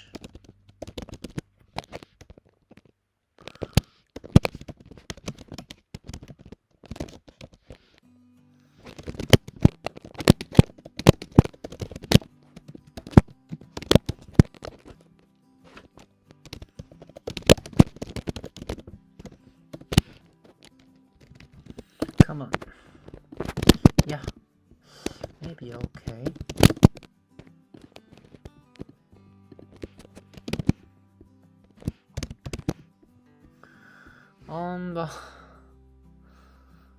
Okay. One. This code is performing first filter window wall in the data frame where the customer ID column doesn't start with Z. Yeah. Using the .query method and saving it to def data. And this code removing duplicate rows from def data based on the customer ID and sales YMD columns. Then grouping by customer ID, counting number of sales dates, and saving it to DFCNT. And next, sorting DFCNT by the sales YMD column in descending order and taking the top row. So he was here. The expression was there. And grouping def data by customer ID and summing the amount column, then sorting by amount column in descending order and taking the top 20 rows and saving it to dfsum. And finally, merging the DFCNT and dfsum data frames on the customer ID column using the pandas pd.merge method with outer parameter, which means that all records from the both data frames will be included in the merged data frame and saving it to df data. The resulting data frame will have the top 20 customers based on the count of sales dates and the sum of their purchase amount. Okay, this is the last question for today. You want to create data combine of shops and all products, direct product, the shop data, and the product data, and calculate the number of cases.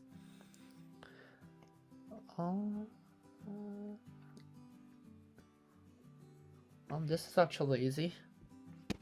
DF store. Copy.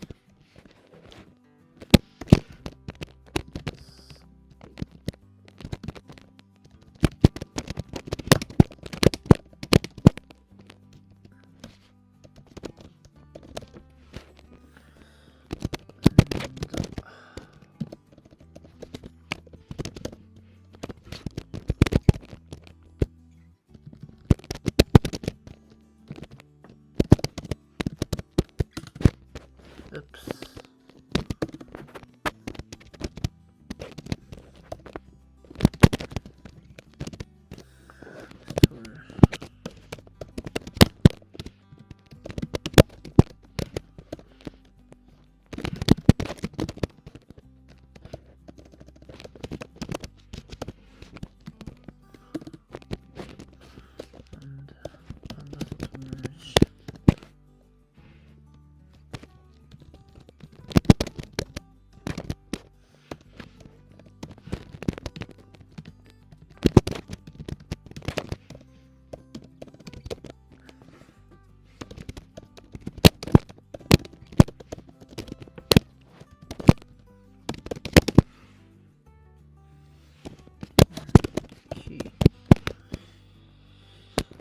Okay. So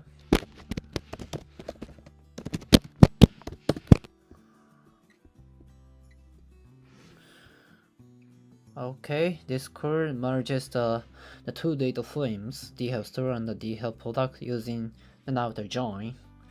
First, the temporary data frames df temp and product temp are created as copies of df store and df product respectively. Then a new command called key is added to both. Data frame is a constant values of 0. This is done because the outer join requires a common column to merge on. Finally, the two data frames are merged using the pd.merge function with outer argument indicating that the outer join is desired, and on key unequal key specifying the common column to merge on.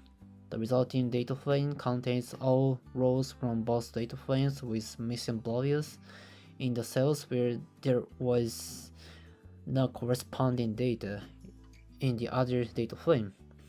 And lastly, when method is used to get the number of rows in the merged data frame. Since both data frames have the same number of rows, the output would be the same whether the inner, left, right, or outer join was used. In this case, it will output the total number of rows in the merged data frame. Question? Sum up the sales amount of the received details data by date and calculate the increase or decrease in the sales amount from the date of the last sale and display results. Okay. DF receipt. DF sales by MD and the amount dot go by sales by MD dot reset index. Maybe okay. Yeah, sales amount by date.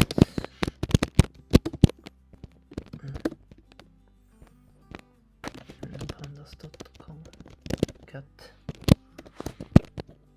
sorry.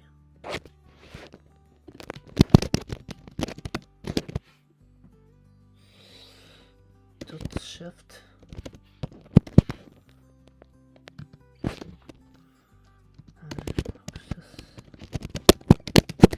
go first. Maybe okay. And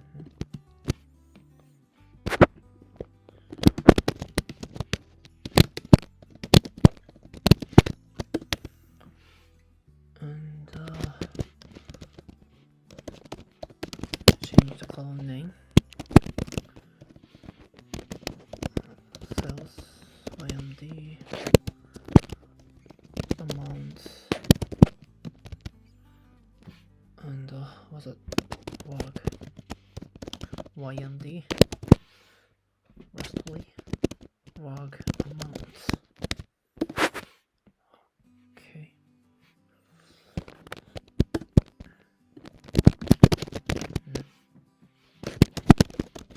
And minus what's it? WAG amount.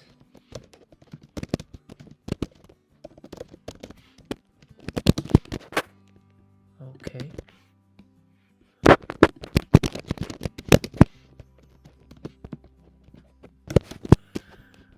And the amount. So yeah.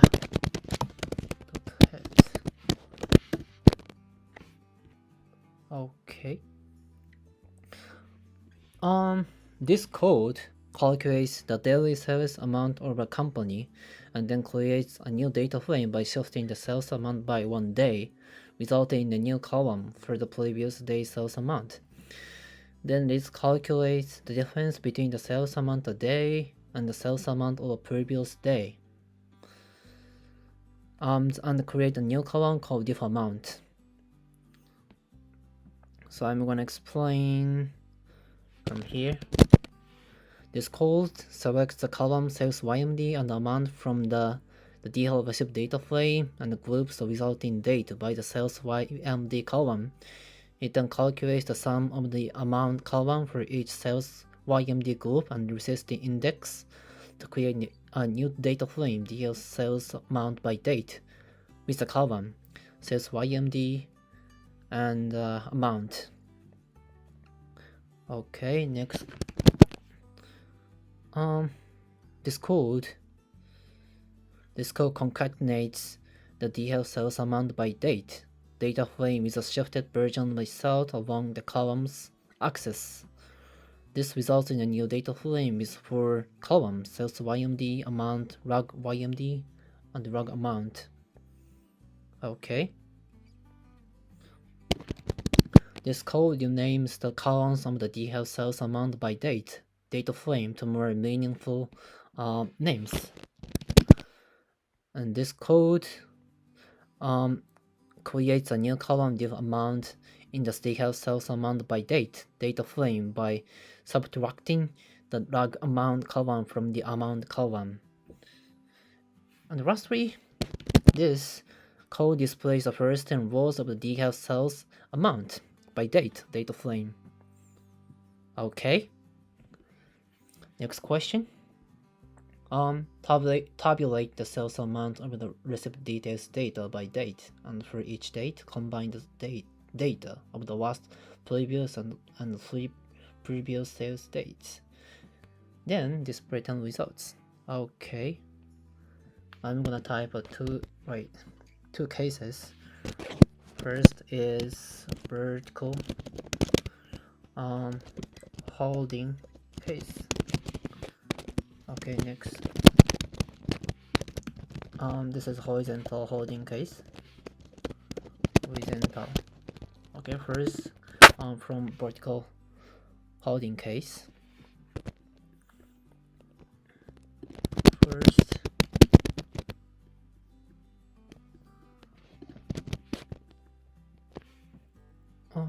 I copy and paste this. I in range 1 to 4, and I need this.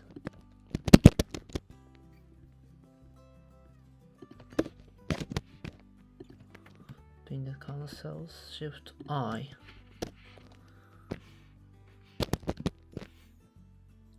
Axis equal first. DHEV temp. Next, fi equal first.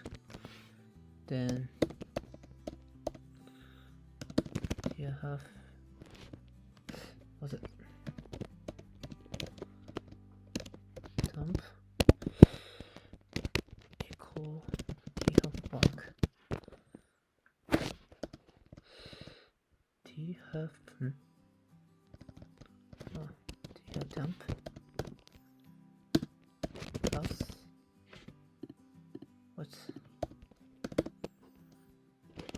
DHEV log and append DHEV. I don't need this. Temp.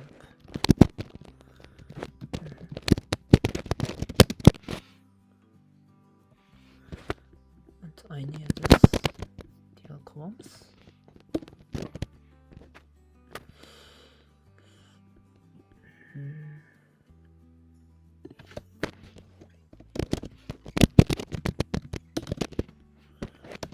Drop now. As type you have to be amount sort lines.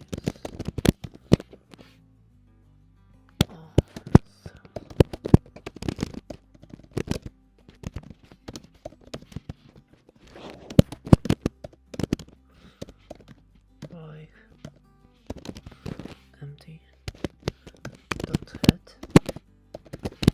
Okay. Okay. Drop now.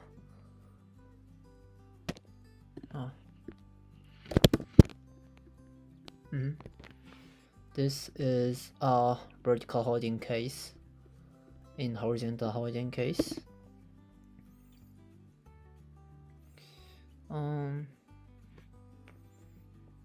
First I need this.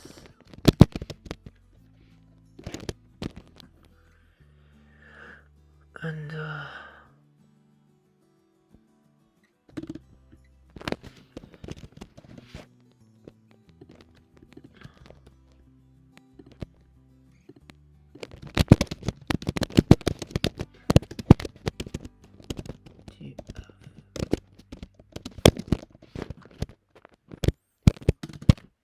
whoops.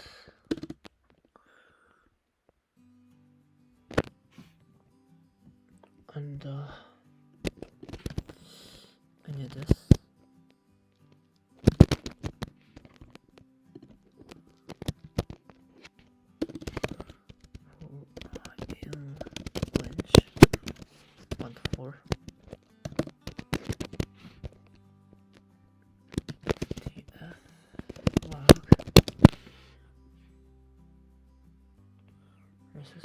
first.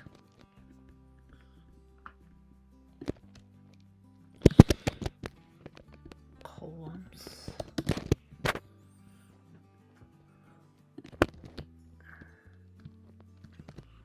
I don't need this.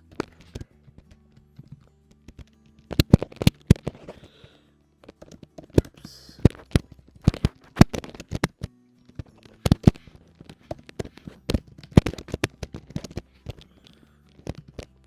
Then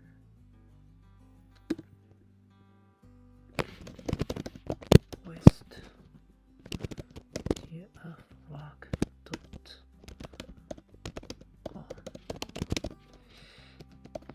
columns.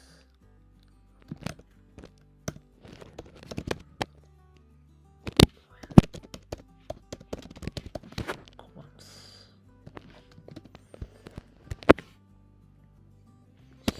Plus columns, sorry.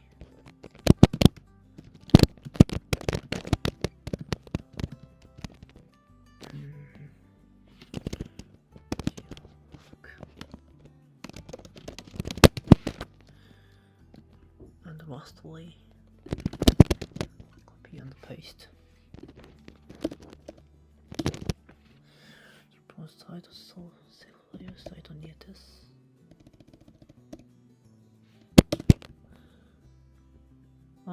Maybe okay. Right.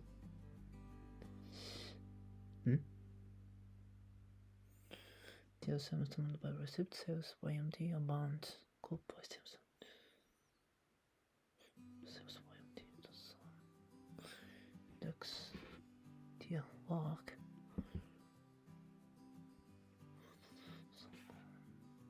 Oh.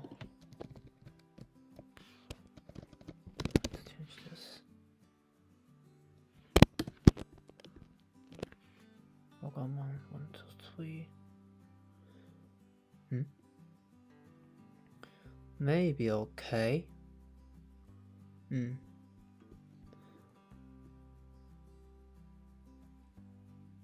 Okay.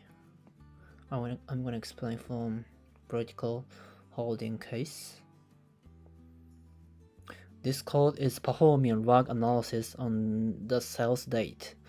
First, the code groups the sales date by date. This code groups the sales data by dates. Date and sum the sales amount for each date to get the total sales amount for each day. This is stored in DeepL sales amount by date. Then the code enters a full loop that iterates 3 times from 1 to 3 with an edge iteration of the full loop. The code creates a new data frame called dftemp here. By concatenating the DeepL sales amount by date, data frame is itself shifted by I rows. This results in a data frame where each row contains the sales data for a specific date and the sales data for the i's previous date. And if I is equal to first, then the resulting data frame is stored in the log. Otherwise, the data frame is appended to the log. The column of the log are then renamed sales YMD, amount log YMD, and log amount to indicate the date and amount of sales for the current date and logged date. Finally, the code drops any rows containing non-values which would occur for the first I rows and converts the sales amount to integers before sorting the data frame by sales YMD and log YMD and displaying the first 10 rows. So this provides summaries of the total sales amount for each date and the total sales amounts for the first, second, and third previous dates, allowing the user to perform log analysis on the sales data. Okay, that's vertical holding case. I'm going to explain horizontal holding case. This code provides performs. This code performs the following operations. The DeepL receive data frame is used to select the sales YMD and the amount columns, then group by sales YMD, and some function is applied to the amount column to calculate the total sales amount for each day. The resulting data frame is stored in DeepL sales amount by date. A new data frame called DeepL log is created as a copy of sales amount by date here. And a loop is executed 3 times from 1 to 4, and each iteration, the shift method is used to shift the DeepL sales amount by date data frame by periods, the states. The resulting data frame is concatenated with DeepL log horizontally using pandas.concat, and the resulting data frame is stored in DeepL log. The column variables is created to store the names of the new columns that will be added to the DeepL log data frame. The column names of the DeepL log are updated using the columns list, and the resulting data frame is stored in DeepL log. And lastly, the drop method is called to remove any rows within values, and the as type method is used to convert the data frame to integer type. Finally, the sort values method is used to sort the data frame in ascending order by sales YMD, and the first 10 rows of the resulting data frame are returned using the head method. And in summary, this code is creating a data frame DeepL log with the sales amount for each day and also the sales amount for the previous 3 days to identify trends in sales performance. The resulting data frame contains the sales amount for each along with the sales amount for the previous 3 days stored by a sales date. Okay. Next question. Combine the received details data and customer data to create sales summary data. Summing the sales amount by gender code and age. Gender shaded should be 0 for male, 1 for female, and 9 for unknown. However, the item structure should consist of 4 items: age female, sales amount male, sales amount of unknown gender, vertical cross tabulation of age, and horizontal cross tabulation of gender. In addition, the age shall be in the size of 10 years. Okay.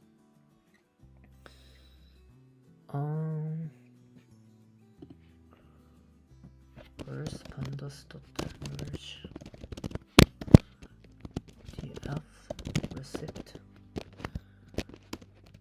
No. df customer inner. Oops, too many.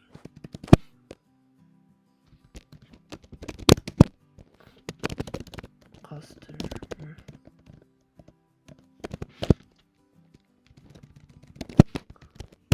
Maybe okay, right? And this should be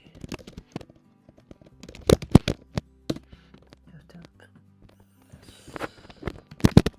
And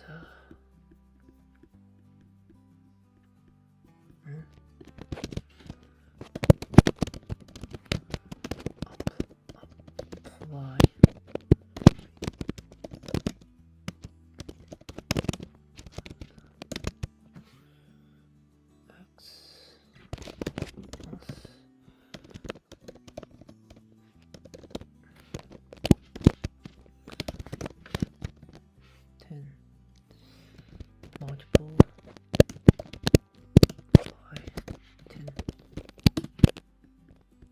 Okay.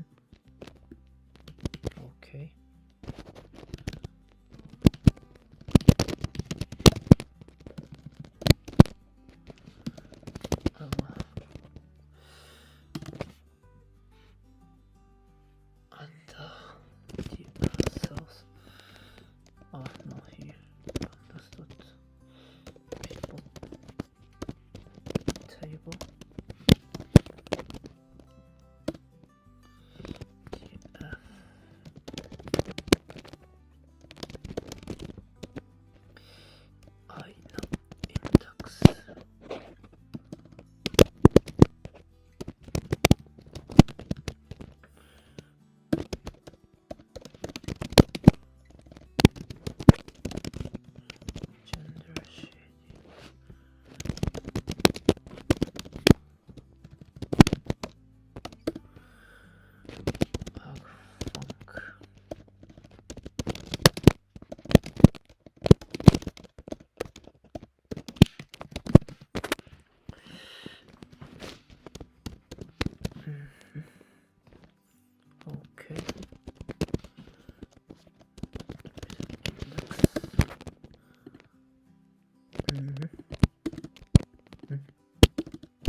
Maybe okay. What? Methodology has not been.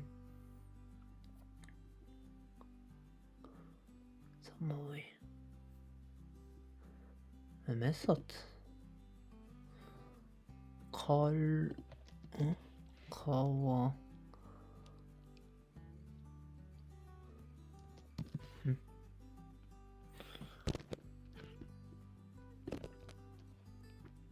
Well,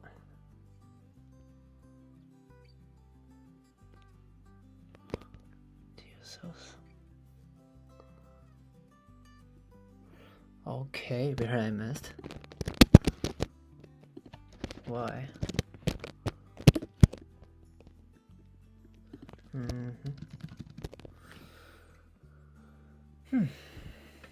Tell purge deal with your customer. ID deal standby shotgun.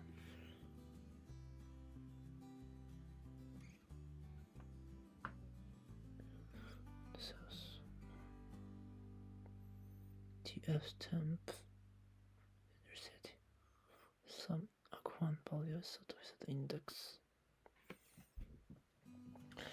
Okay, here I am, man.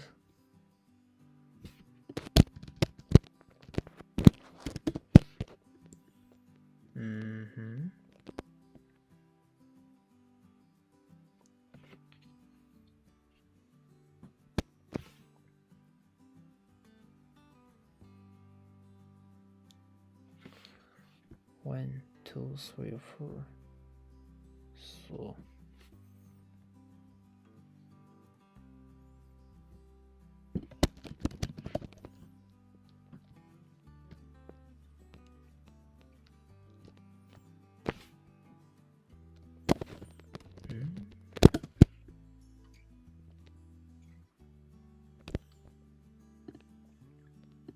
what?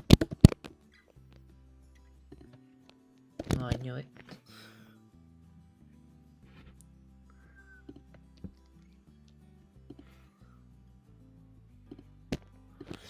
People tell you.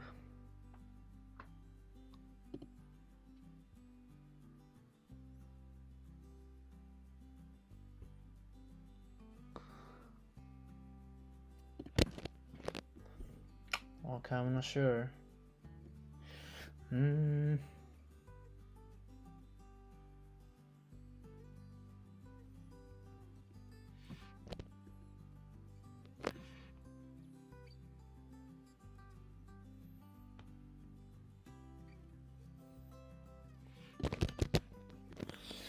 What?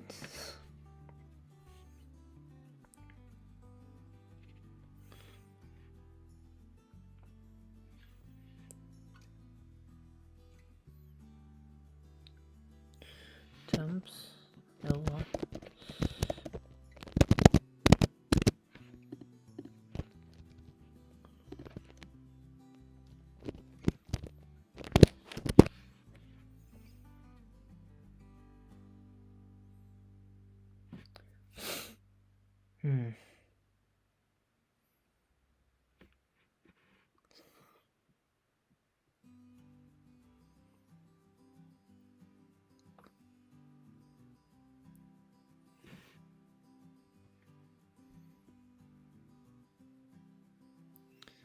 Index equal Ella. Columns equal gender CD amount. Okay. Maybe okay. Sorry guys. This is the case 1. Sorry guys.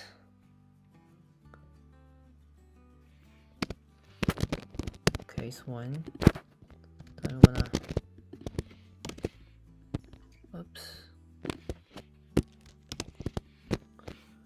I'm gonna this is called case 2. Pandas.dhl receipt, DH customer, how equal in, and apply.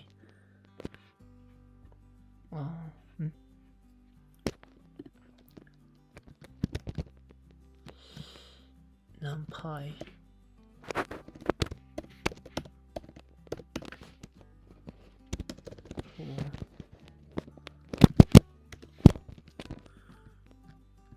temp.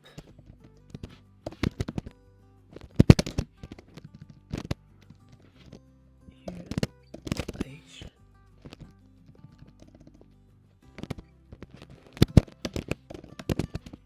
As type. This is int.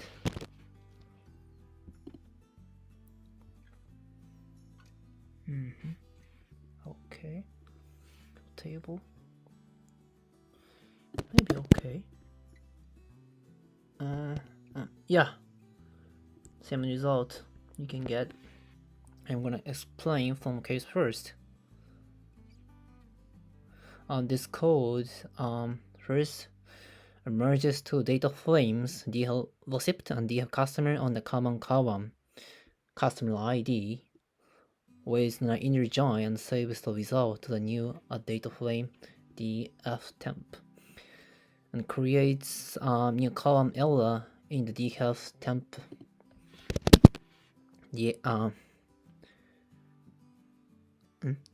They create a new column error in the df temp TMP data frame, which is calculated by dividing the age of each customer by 10 and then rounding down to the nearest 10, and calculates the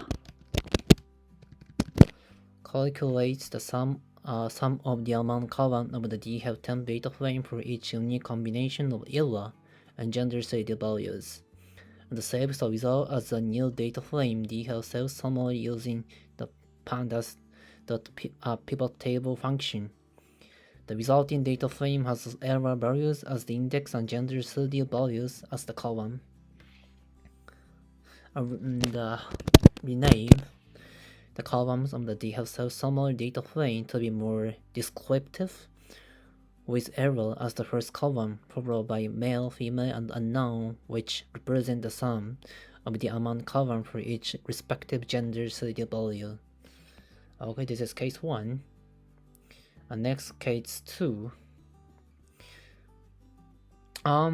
First, it's same. Merges two data frames, DH receipt, and you have customer on the common column customer ID. Using an inner join, the resulting data frame is stored in a new variable called DH temp, and this is different here. This creates a new column error in DF temp by dividing the age column by 10 and taking the floor they're multiplying by 10 to get the decade. This column represents the age group of each customer in decades. And here is the same as I explained in here. Okay? Next question.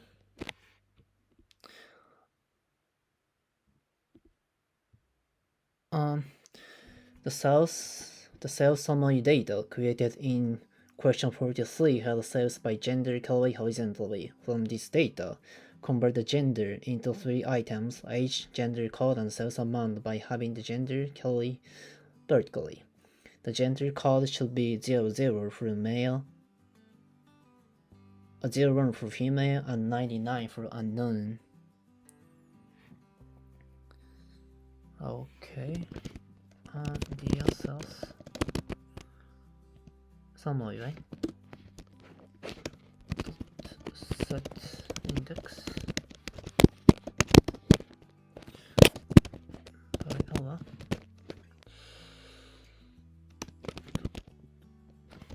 Stock.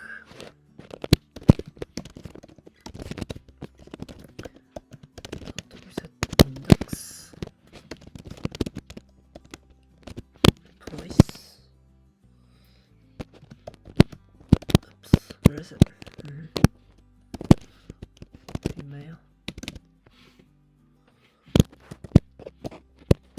01.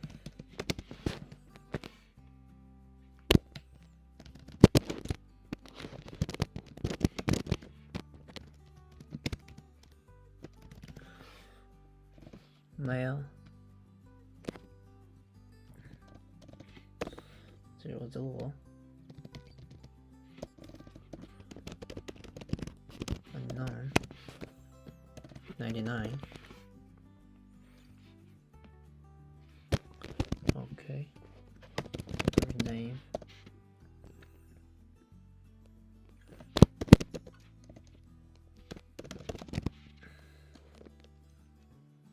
Columns.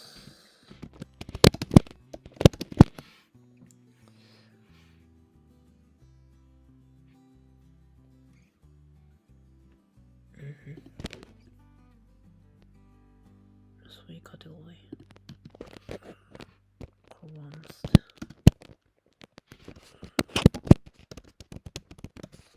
Level 1. And gender. City. 0.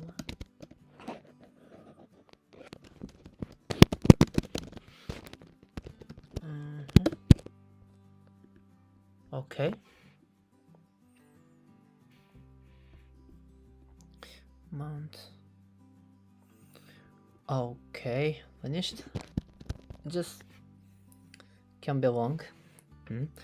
This code transforms the pandas data frame to get self-summary by setting the index to Ella here, and the stuck in the column female, male, and unknown to the new column gender CD, and resetting the index.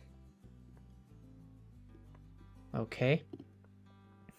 It then replaces the gender CD values here with 01 for female, and for with 01 for female, 00 for male, and 99 for unknown. And finally, it renames the column label first to gender city and 0 to amount. And I'm gonna explain the details a little here. And this index, this sets the index of the cell summary to the column error. This makes it easier to group and pivot the data based on error. And here, stuck. This stacks the column female, male, and unknown into a single column with a new index level added for the stacked column. Okay, and here, this resets the index of data frame to default integer index. And here, replace Okay. This replaces the value in the gender CD column with the corresponding codes. And lastly, here, this remains the column label first gender CD and 0 to amount. The label first column was created by the stack method and contains the original column names of the stack columns. Okay, this is question 44. Next question. The date of birth in the customer data is held in date type. Convert this to string YYYYMMDD format, display 10 cases together with the customer ID. Okay, this is pandas.com cat df customer ID. Here is pandas.2. What's it? Customer date time, right? Date time. Yeah. Customer birthday. .dt.year, a string format. String format time. strlft time.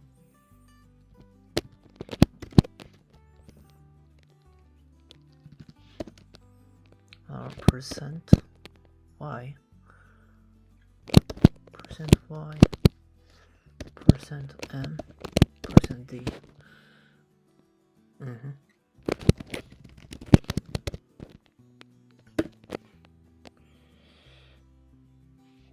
I forgot.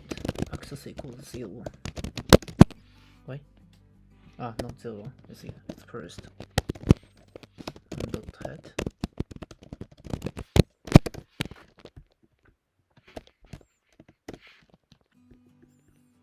Maybe okay.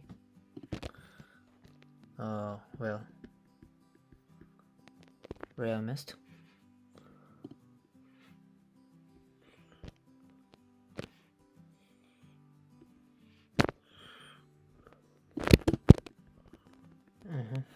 I knew it.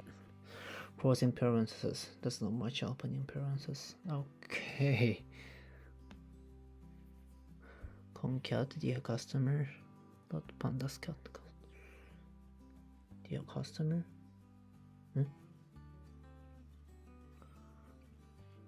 Maybe here.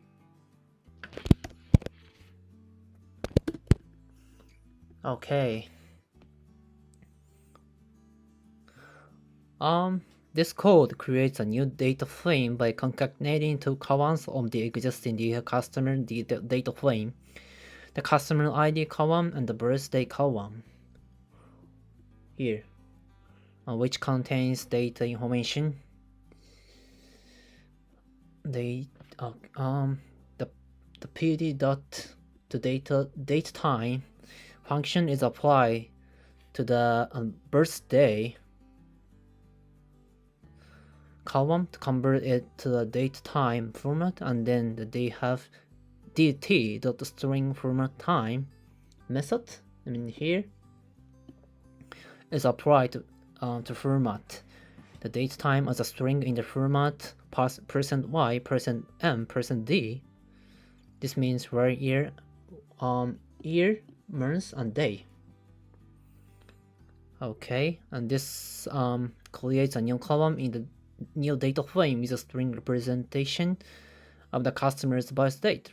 Finally, the head method is used to display the first 10 rows of the new data frame.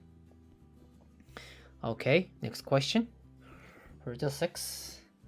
The application date of the customer date holds date in the string type in YMD format. Convert this to a date time type and display 10 cases together with the customer ID. Okay, I copy and paste here. What? And so customer ID, pandas dot dear customer application date. Like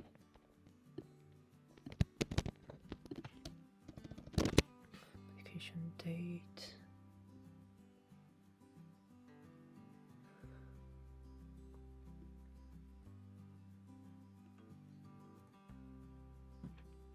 Application date.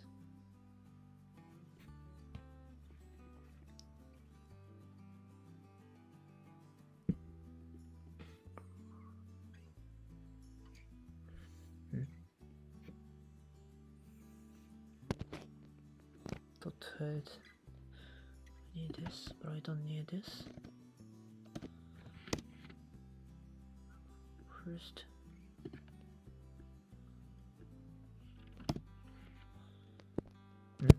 Maybe okay.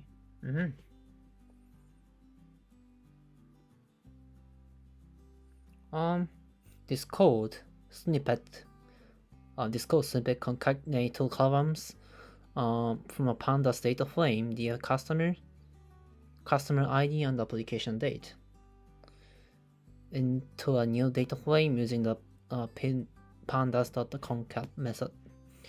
The pd.toDataTime method is used to convert the application date column to a datetime object. This method is a convenient way to convert the data strings in various formats to standard datetime object in pandas. And the resulting data frame has two columns, customer ID and application date, with the dates in the datetime format. Okay. Next question. The sales date of the receipt details data holds data in numeric type YMD format. Convert this to a date type and display 10 items together with a receipt number and receipt sub number. Okay, again and paste. Do you have receipt?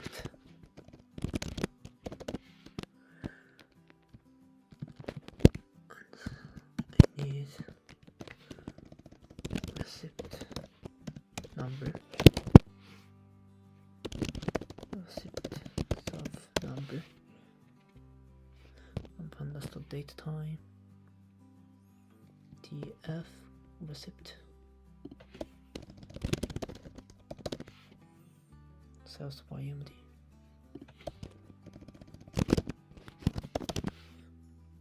YMD dot as type string access equals all. Okay. This code is using pandas.get function to combine the two pandas data frame. This selects the column receipt number and receipt sub number from the DeepL receipt data frame, and DeepL receipt here. This converts the sales YMD column in DeepL receipt data frame to datetime format, and this. The access equals first argument in pd.concat indicates that data frame should be concatenated horizontally, column-wise. The resulting data frame has the column receipt number, receipt sub number, and the sales YMD. Okay. As a datetime format, and the first 10 rows are displayed using .head method. Okay, next question. The sales epoch seconds of the receipt details data holds data in unique seconds of numeric type. Convert it to date type and display 10 cases together with receipt number and the receipt sub number. Okay. I'm so excited. Receipt number, pandas date time. Sales epoch.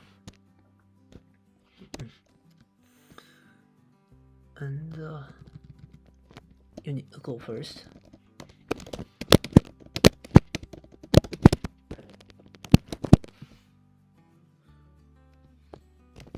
Dot name.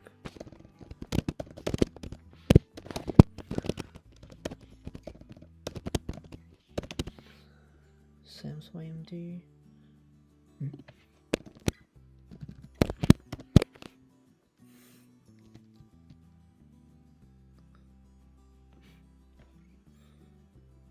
Okay.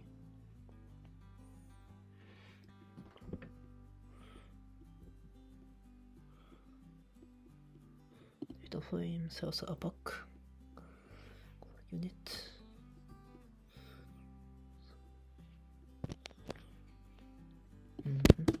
Okay, right?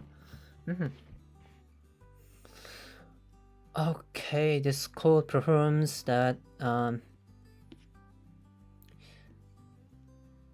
it's selecting two columns from the DeepL receipt data frame, receipt number and receipt subnumber.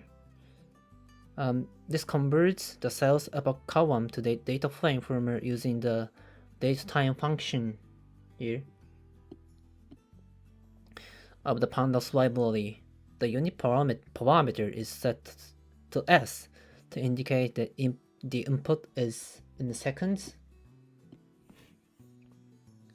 The resulting data frame column is then renamed to cells YMD here, and using the rename function of pandas library. And finally, two data frames. Finally, the two data frames are concatenating along the columns axis using the concat function of pandas library. So the resulting data frame will have three columns: receipt number, receipt subnumber, and cells YMD. Where cells YMD is the cells date and time in datetime format. The head function is used to display the first 10 rows of the resulting data frame. Okay. Next question. Convert the cells epoch sequence of the received details data to date type. Extract only the year. This means year. Okay, this is Japanese. And display 10 items with receipt number and receipt subnumber. Or specifically, this is Chinese letter. But in Japanese, it means year. Okay. I copy and paste again. Thank you. Thanks. For some number, pandas dot receive self epoch equals self year. 10. Okay, from here to dt dot year. Maybe okay. Cells year. Axis equal first. Come on. Okay. This code creates a new data frame by concatenating the columns, receipt number, and receipt subnumber from the whole receipt with the year of the cells epoch column converted to a data frame object using the datetime method with a unit parameter set to S to indicate that the values in the cells epoch are Unix timestamps. So pandas.concat. This means concatenating the two data frame around the Chrome's axis. And this selects the columns, receipt number, and the receipt subnumber from the receipt data frame. Pandas.data frame. Here. This means converting the values in the cells epoch column to a datetime object using the datetime method with a unit parameter set to S. Here, dirty year. This means extracting the year component of the datetime object.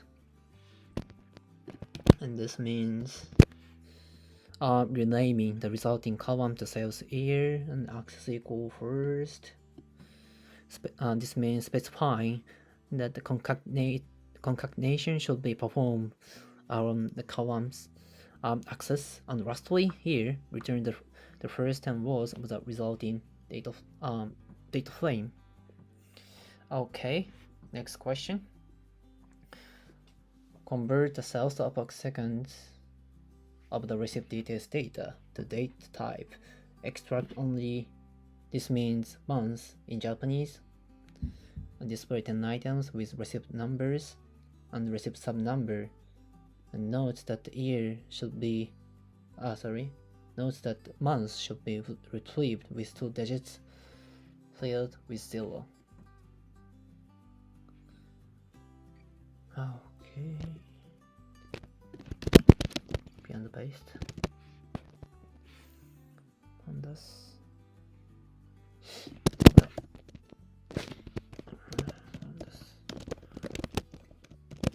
Date time.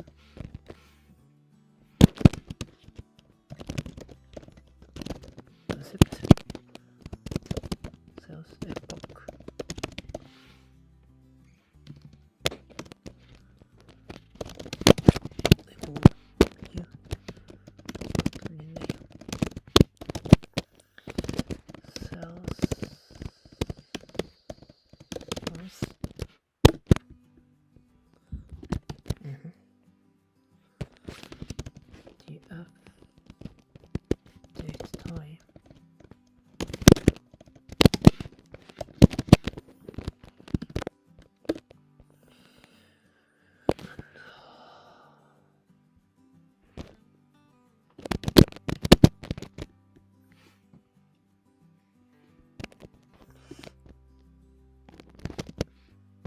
Dot concat DeepL receipt number, sub number, DS,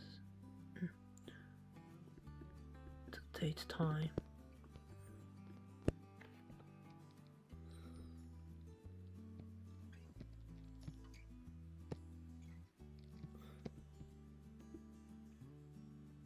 Oh well.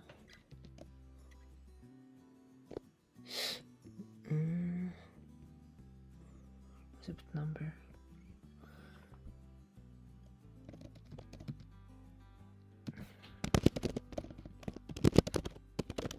This time.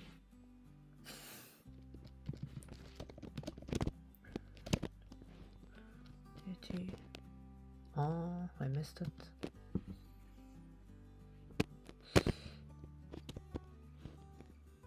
Still format time.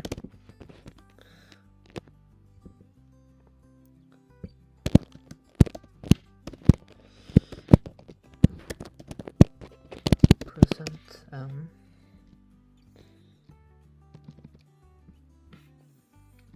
access equal first. Okay. Okay, not okay. Okay. So access equals 0. This is not T view. Oh my. DeepL receipt number, receipt some number, TF. Sorry, this time. .dt storing format time.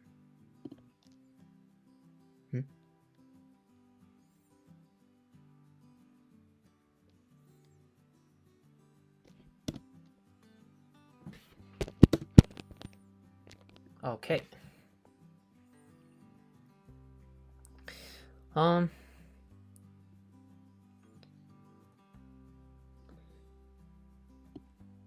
Where? Here's here. This extracts the sales epoch column from the DeepL receipt data frame, converts the sales epoch values into datetime format using the toDateTime function with the unit parameter set to s per seconds, and renames the resulting cell to sales months using the rename function. And here, extracting the month value from the sales month column using the string format function. Here with the m %m format, and concatenating the resultant service with the receipt number and receipt subnumber columns of the DeepL receipt data frame using the concat function. And finally, the resulting data frame contains the receipt number, receipt subnumber, and sales month columns, where the sales month will have the month values extracted from the sales amount epoch column. Okay, next question. Convert the sales epoch sequence of the receipt details data to date type. Extract only the day, this means day in Japanese, and display 10 items with the receipt number and the receipt subnumber. Note that the day should be extracted with 2-digit field with DeepL. Okay, I have to copy and paste this. Not have to, but you know. DeepL receipt spot. You go sales, here's day. And string should be D. Maybe okay, right? Okay, this code takes the sales epoch column from the DeepL receipt data frame here, which contains the number of seconds since January 1st, 1970, also known as Unix time, and converts it into a pandas date time object with second precision using pandas.toDate time. The resulting date time object is assigned to a new column called sales day.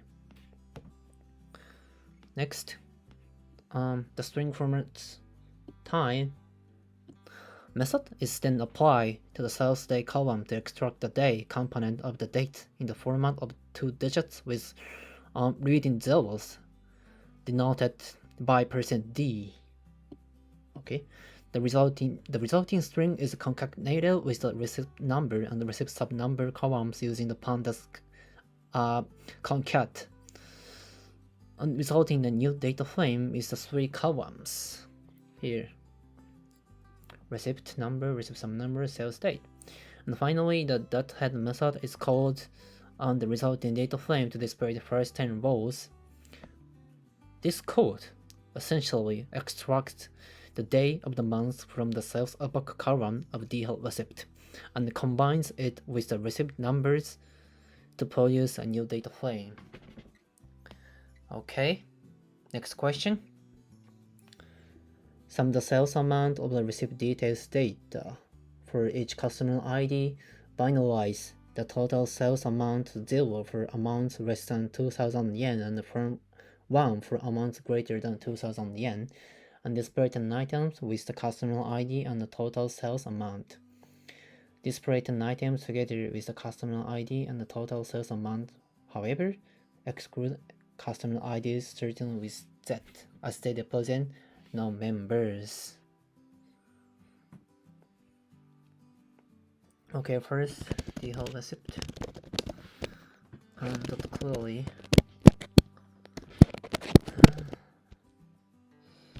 customer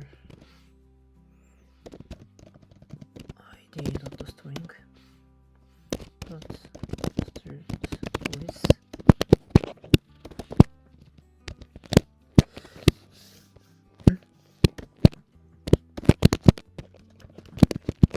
that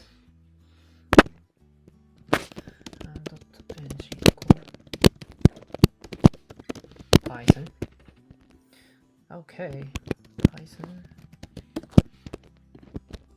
And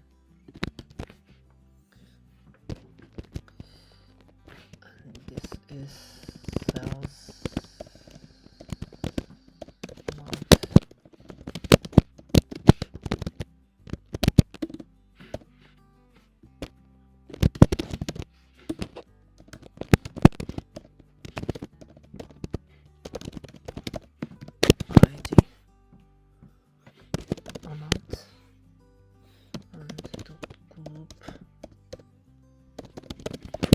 apply customer ID dot sum reset index.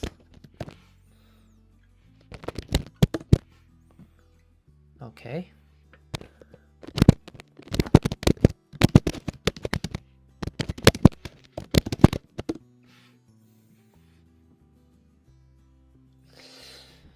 And they have some amount.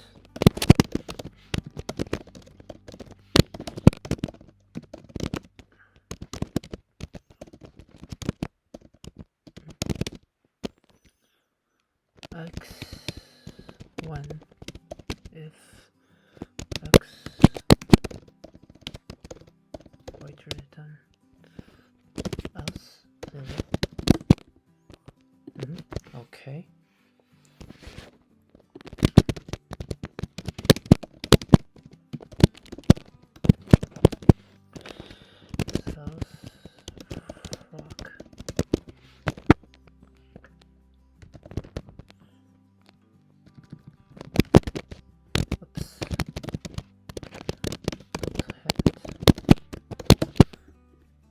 Okay, perfect. Perfect.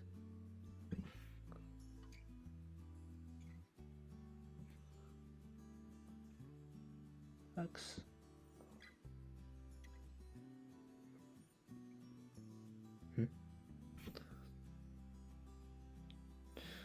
The customer ID string starts with set customer ID amount or by customer ID the sum reset index.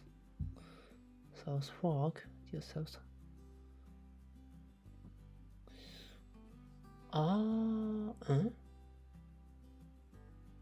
This is first, why?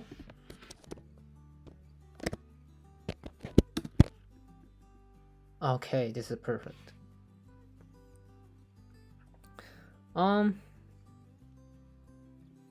First, selecting rows from DeepL where customer ID does not start with the letter Z here, using the call method and assigns it to DeepL sales amount.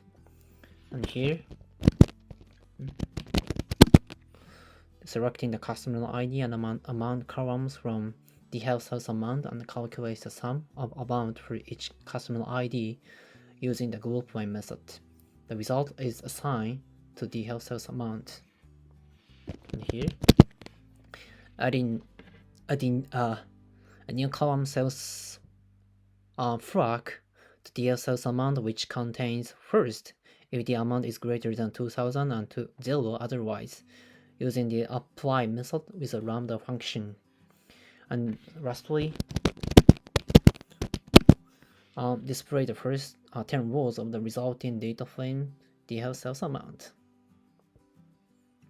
And so, the resulting data frame DeepL sales amount contains the customer ID, total amount spent by each customer, and binary flag sales flag indicating whether the customer's spending is high, greater than 2,000 or not. And this is case first.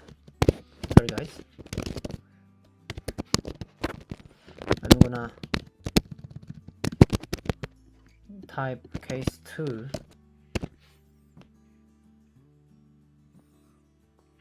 Here's same. And also here's also same.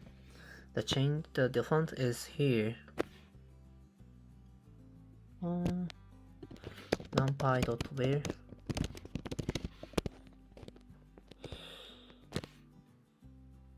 amount.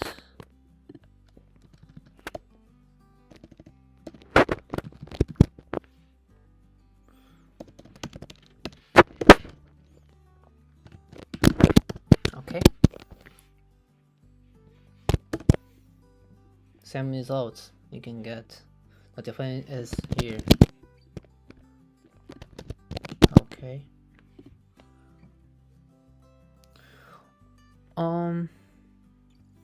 This line adds a new column to the DeepL sales amount data frame called the sales flag.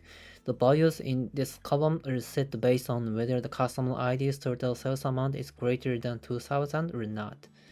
The numpy where function is used here to apply the condition and assign either false or zero the new column.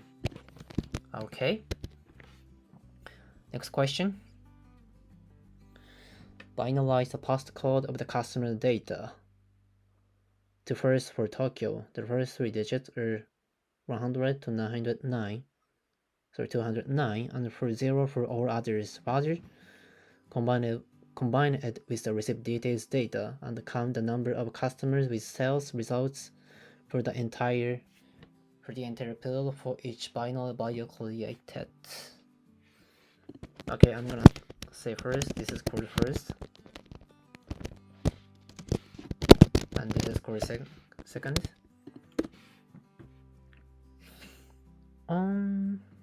First you have customer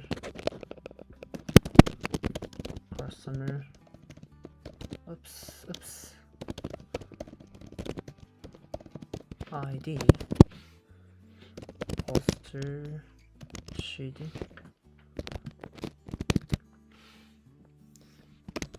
First making a copy.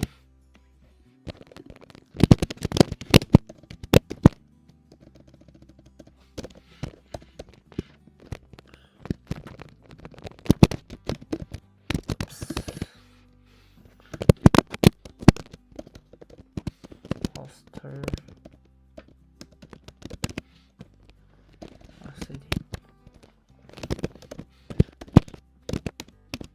lambda always missing F100 and X to 3.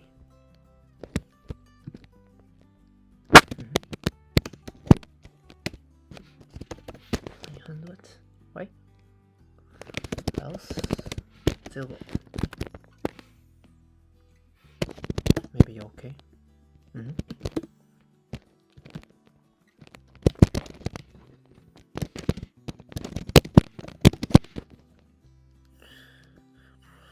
Postal flag mastery search merge.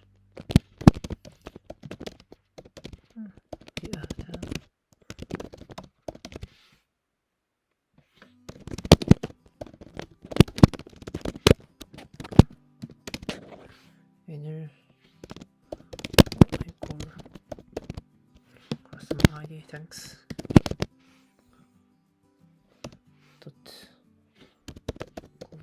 By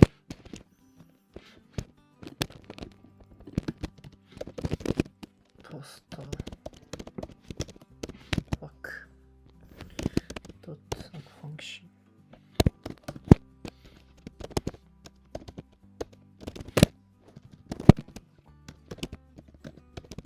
What ID?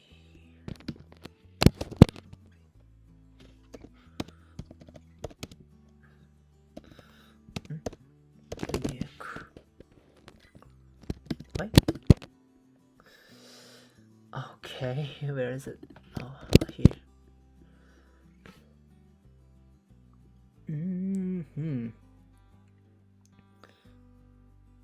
Okay, I'm gonna explain first.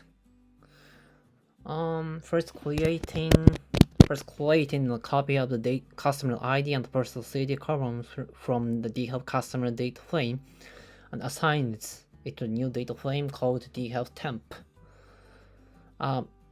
Next, creating a new column, poster flag in DeepL temp, based on the first 3 digits of the postal CD column. If the first 3 digits are between 100 and 209, poster flag is set to first, otherwise it is set to 0. And merges on DeepL and DeepL temp and DeepL receipt on the customer ID column using the inner join and grouping. grouping the resulting data frame by the postal flag column and counts the number of unique customer IDs in each group using the unique function. So under returning the resulting data frame showing the count of unique customer IDs grouped by the postal flag column. In summary, this code is used to analyze the number of customers living in specific postal code regions based on their purchase history. Okay? And the next is code 2. So not maybe. This is the same. Compares the same. The difference is I'm gonna use this temp. NumPy dot where temp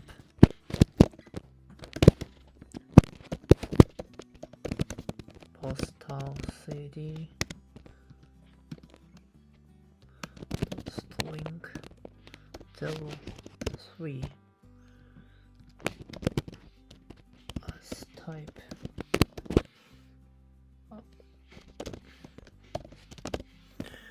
int dot between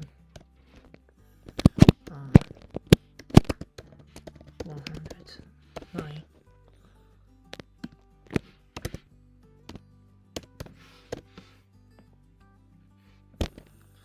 Okay. Execute. What? Postal CD. Okay. It's same result, right? You can get the difference as here.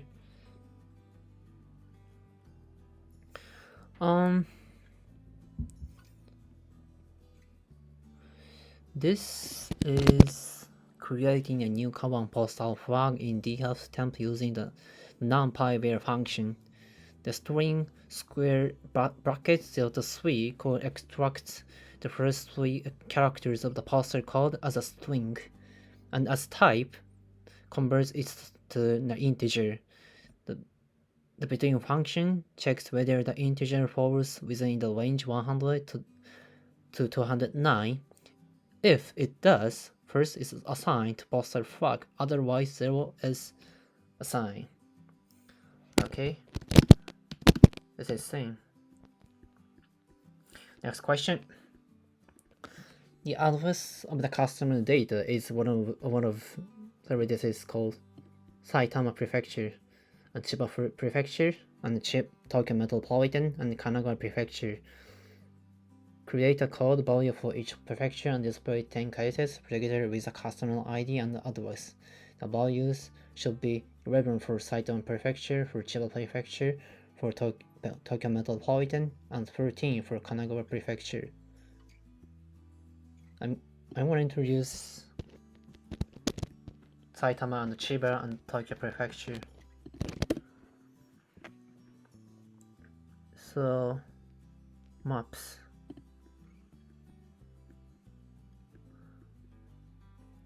So guys, this is Tokyo.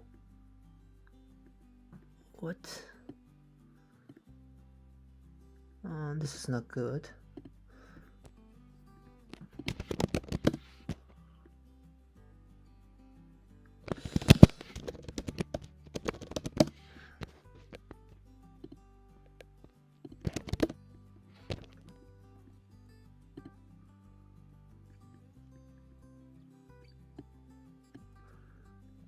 Guys, I'm very sorry, they're Chinese character. Right, here is Tokyo, and this is Chiba Prefecture. Here is Saitama, and where was it? Kanagawa. Kanagawa is here. Okay. This is Kanagawa, this is Chiba, and this is Saitama, and this is Tokyo. It is called Kanto district. Okay.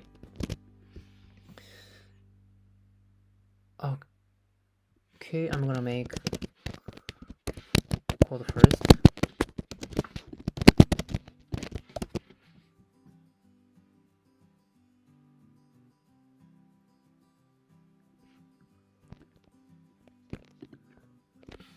First, I'm gonna make a customer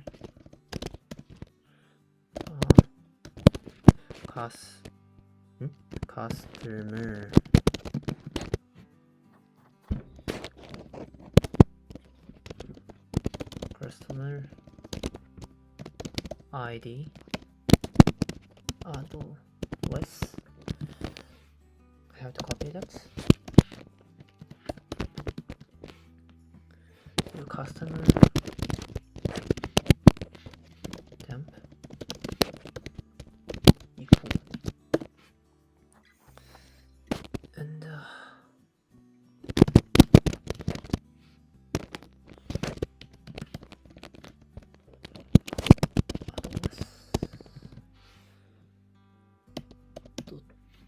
string brackets, square brackets.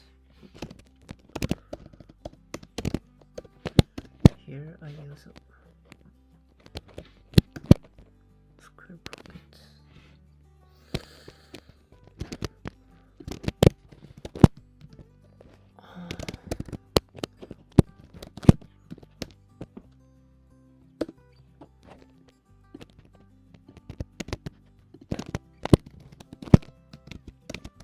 Wait. Oops.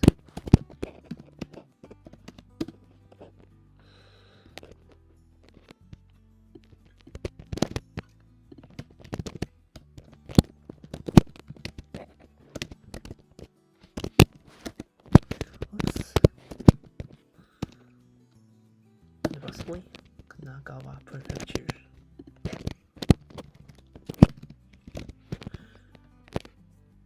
Oh yeah, I have to do it here. Okay.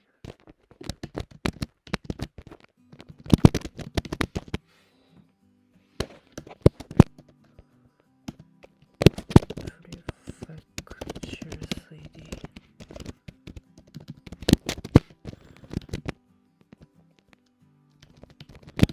And lastly,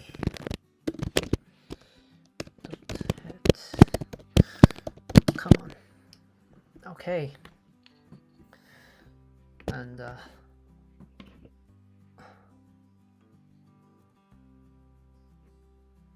next example.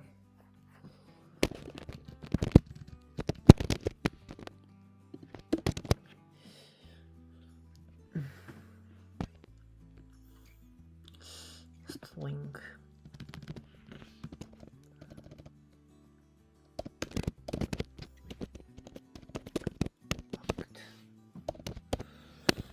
extract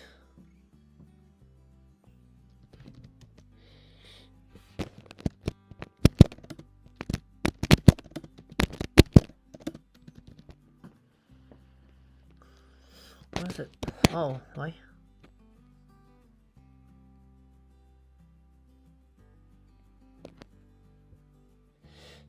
What was it?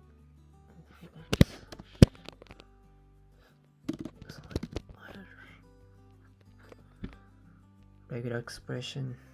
Why? Where is it? Hat? Why? Hat I question exclamation mark.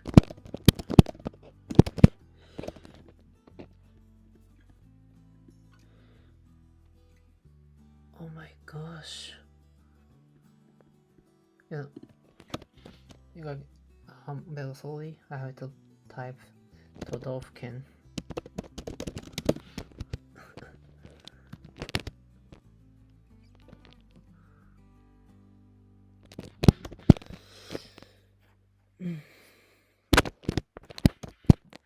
Maybe okay.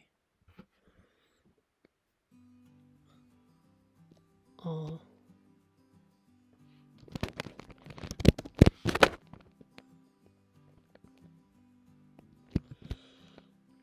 Maybe okay.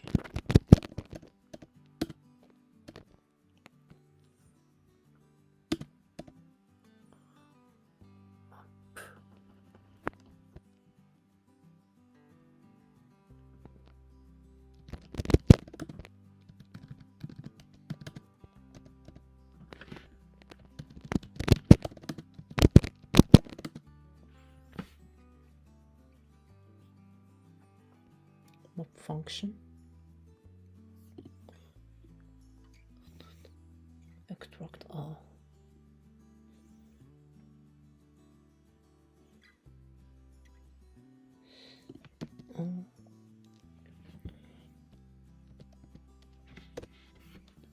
Maybe okay. Not okay. Okay.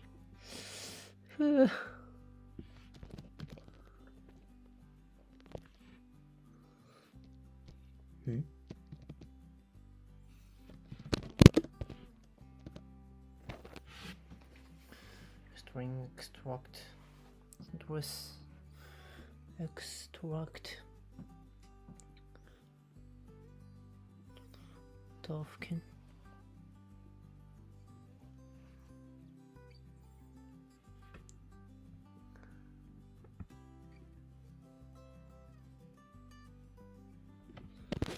Okay. Right? Yeah. Finally.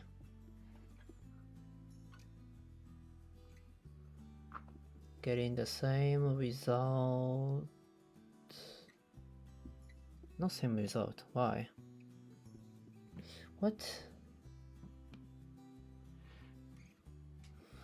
Customer ID dot pro fracture city. What the string extract?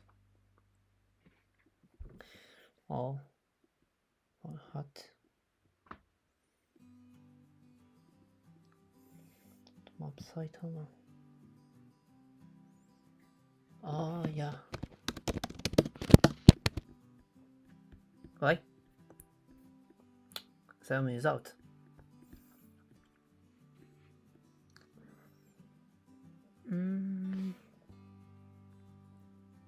Okay, I'm gonna explain from code first.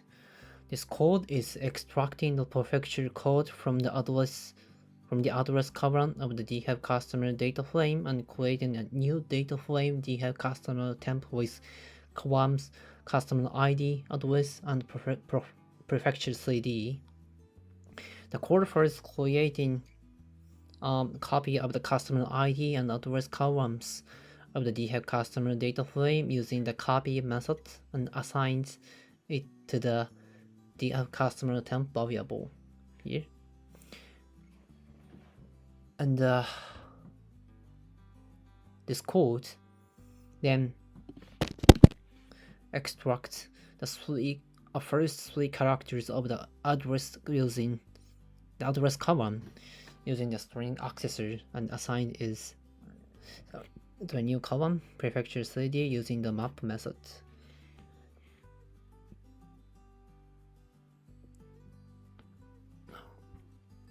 Okay, and here the map method maps each prefecture name to its corresponding prefecture code. The resulting data frame the customer temp has columns, customer ID, address, and prefecture CD. Okay, and the difference is here. The difference between code first and the second is here, and I'm gonna explain. It's extracting the prefecture code from the address column using regular expression here. Specifically, it uses string.extract method to extract the substring that matches the pattern this, which means to match any characters from the start of the string up to the first occurrence of to or though or who or can. This means prefecture. This means prefecture. This is also kinda prefecture. This also kinda prefecture. It's also same meaning. It's complicated, right? So then it maps the extracted prefecture names corresponding prefecture codes and it creates a new column named prefecture CD. In the DHub customer temp data frame, the mapping is done using the map method, with a dictionary containing prefix names as keys and their corresponding codes as values. Okay. Next question.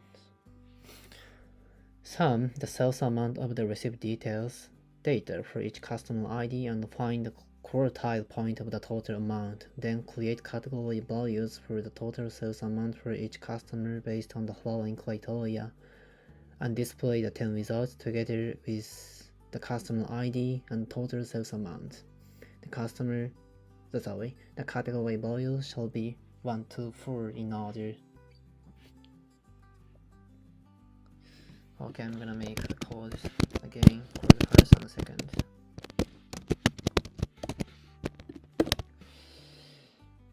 Okay, can I use DF receptor? Okay, I'm gonna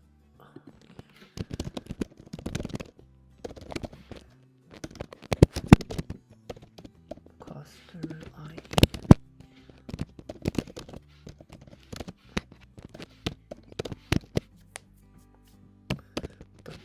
Group by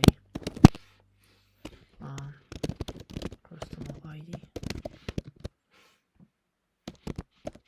dot sum dot reset index. Okay, this is the first data frame. Data sales amount. Maybe okay. And next numpy dot quantile sales amount.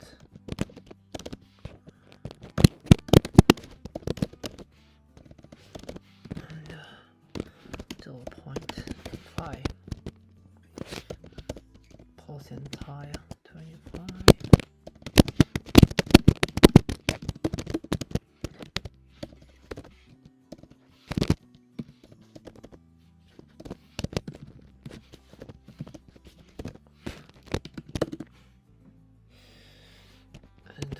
Making a del function.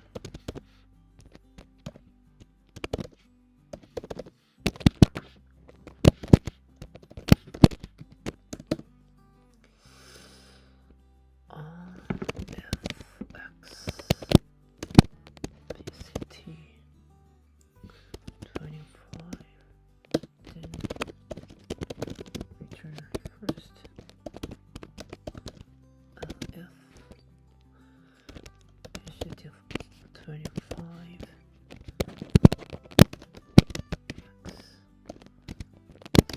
PCT 50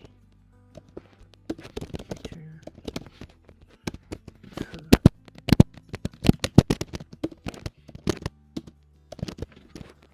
Lf PCT 50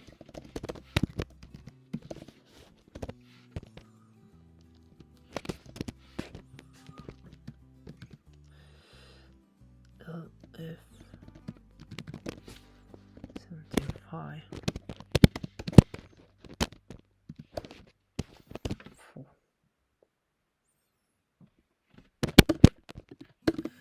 What?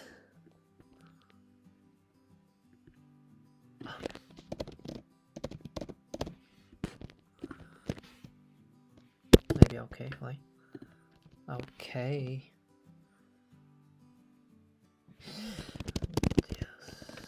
Sales amount.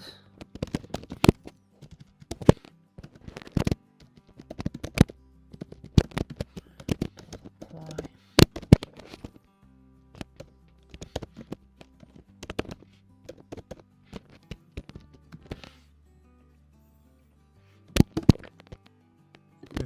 Perfect.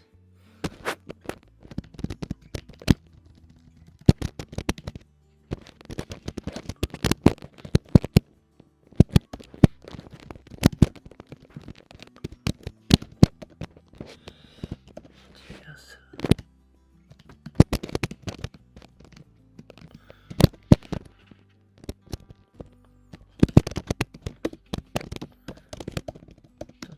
Head Okay. And for the example 2,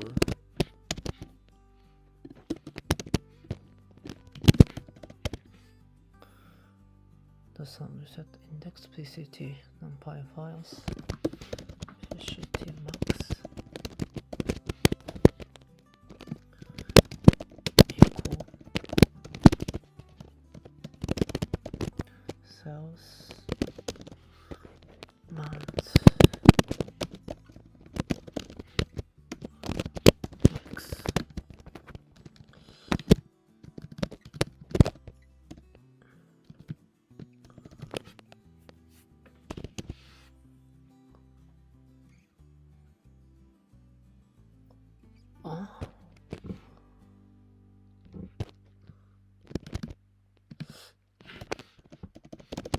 Change the name.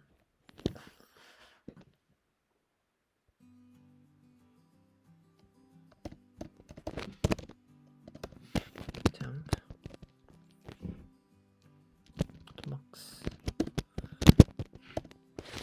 pandas dot cut.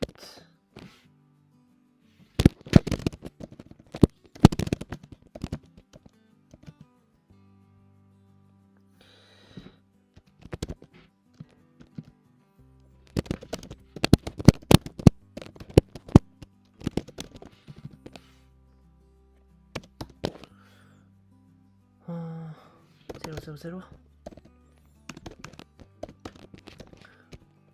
Shit. Shit.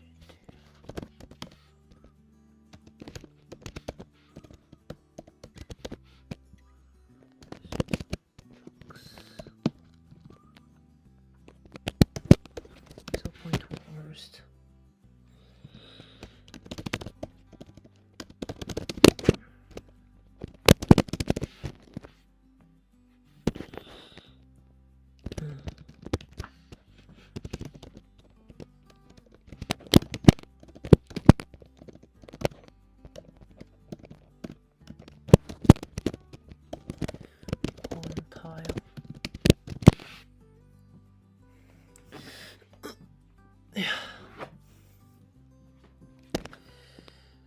What?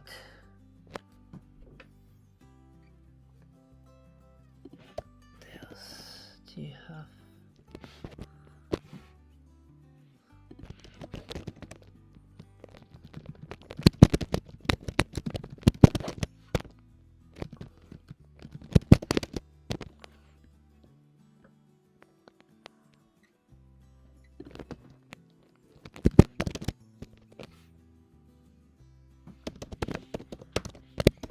by quantile dot n loop plus 1. Okay, right. Same result. I'm gonna explain from code first. This code computes quantiles of sales amount for each customer and then assigns each customer to one of 4 groups based on their sales amount quartiles.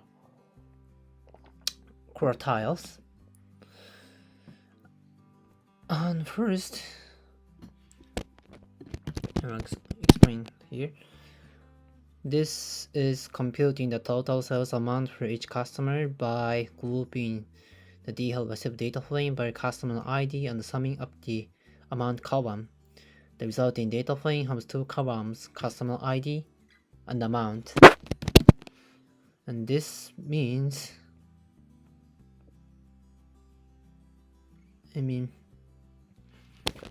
here, they are computing the 25th, 50th, and 75th percentiles of the sales amount distribution. And here, it's defined a function getGroup that takes a sales amount value x and returns an integer from 1 to 4 representing the quartile that x belongs to. And here, it's applying the PCT group function to each value in the amount column of the health sales amount and assigns the resulting quartile number to a new column called PCT group. And lastly, here, displaying the first 10 rows of the resulting data frame, which now has 3 columns: customer ID, amount, and PCT group. Okay. Next explanation. Maybe it's here. Maybe it's not maybe. It's same, right? It depends here.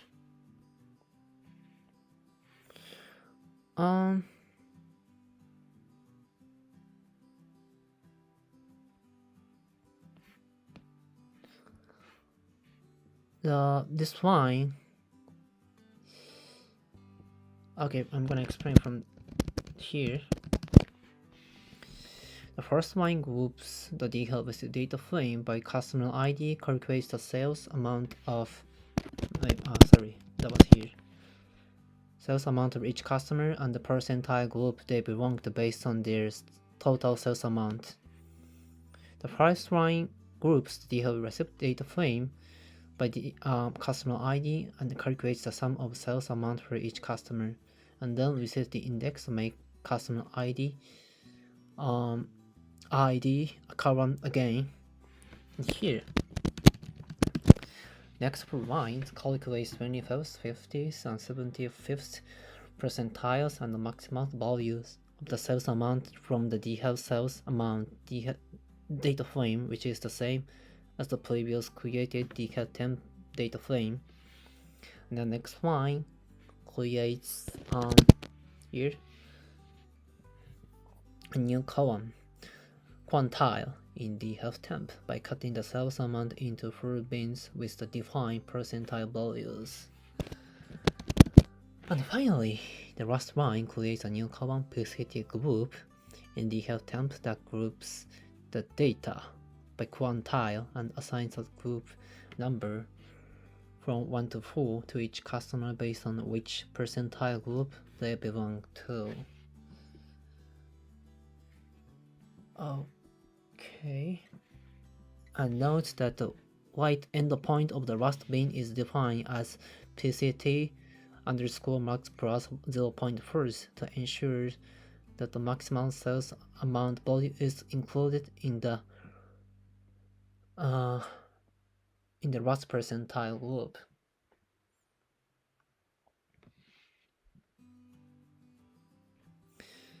Okay. Next question. Calculate the age in 10-year age increments based on the age of the customer data and display 10 cases together with the customer ID and date of birth. However, all age groups above 6 years should be assumed to be in the 60s. The name of category representing the age is optional. I'm gonna make 2 examples.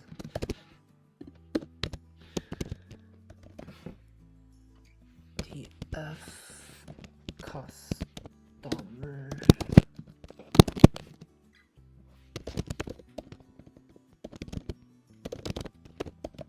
personal ID, birthday,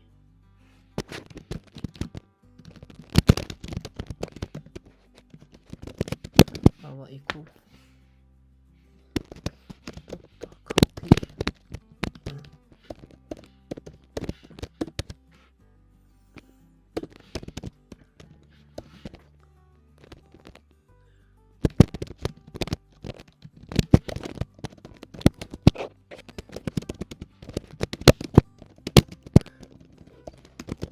Apply lambda x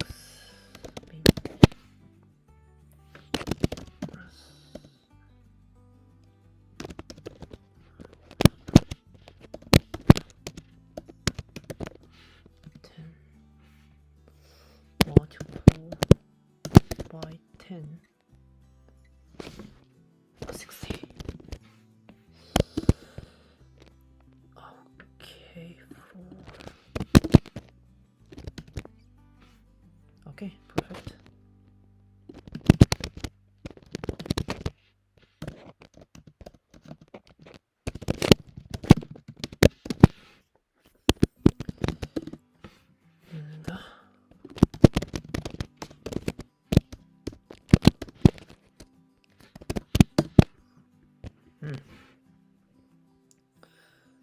Okay, next code is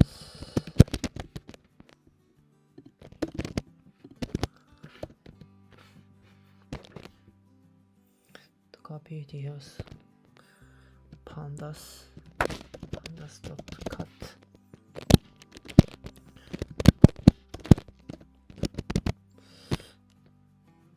personal age.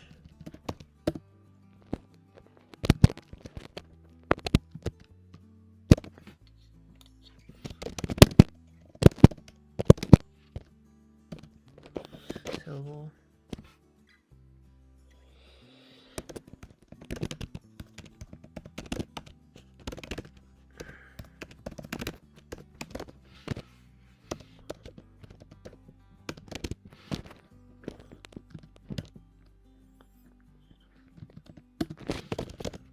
white.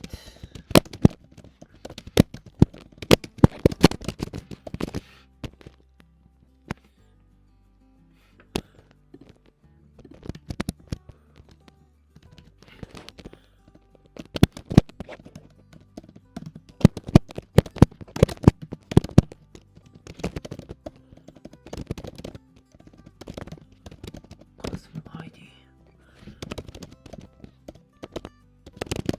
Birthday. Oops. Raspberry Ella. Oh my. Okay. Okay, I'm gonna explain some code first.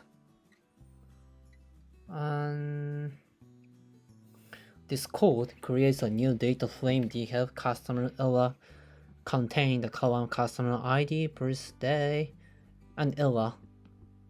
The customer ID and the birthday column are taken from the original DHEV customer data frame.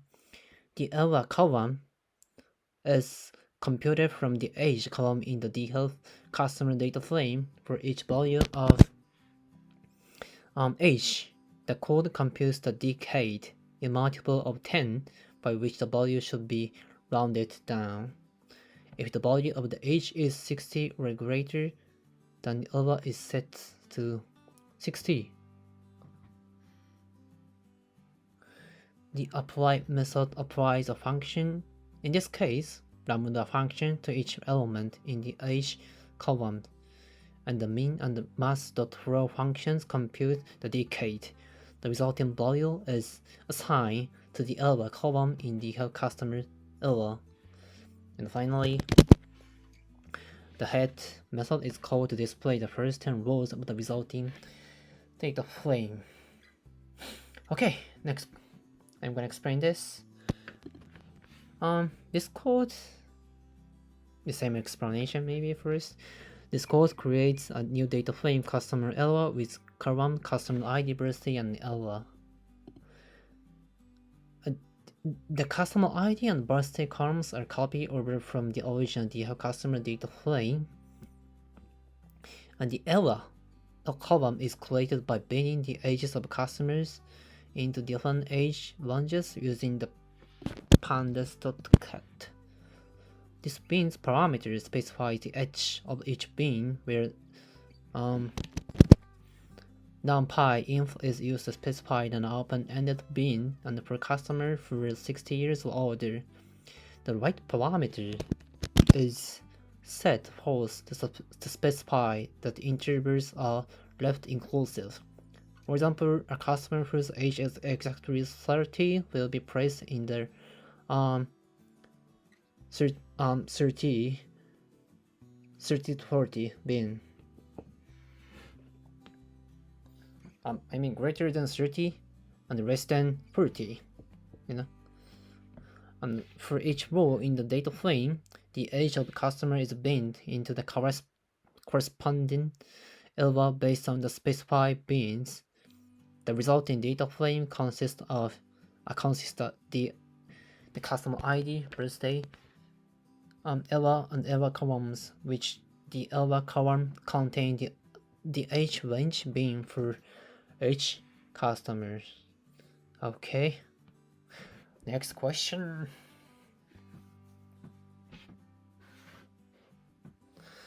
Using the extraction result of question 56 and the gender CD, create a new category data representing the combination of gender, X, age, and displayed in cases. The value of the category representing the combination shall be arbitrary. What? Question 56? I'm not sure, but I'm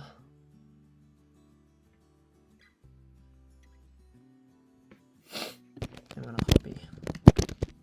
copy and paste. Birthday.copy, range.apply, min floor. Okay. Do you have customer?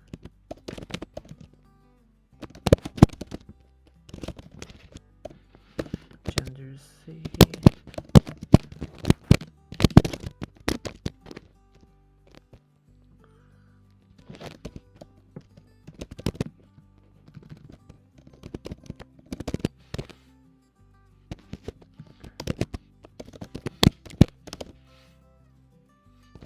Here is link. Set via 2.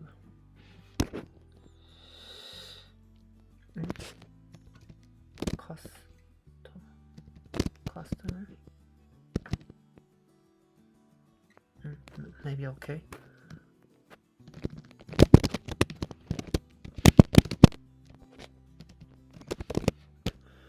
Error. Gender ELA.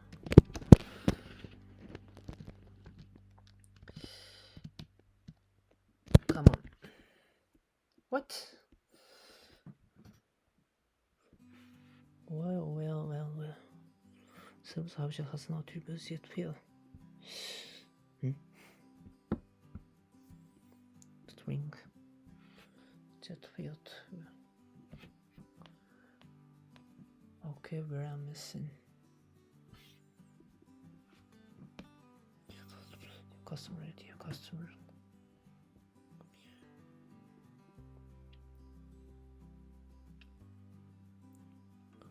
Last 4. Gender ID of customer.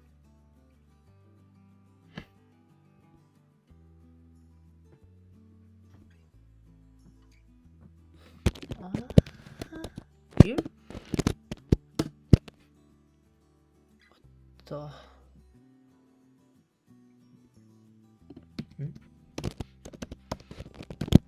We need this maybe. Okay, thanks. This code is creating a new column ELA. In the data frame, you have customer ELA, which indicates the decade of a customer's age.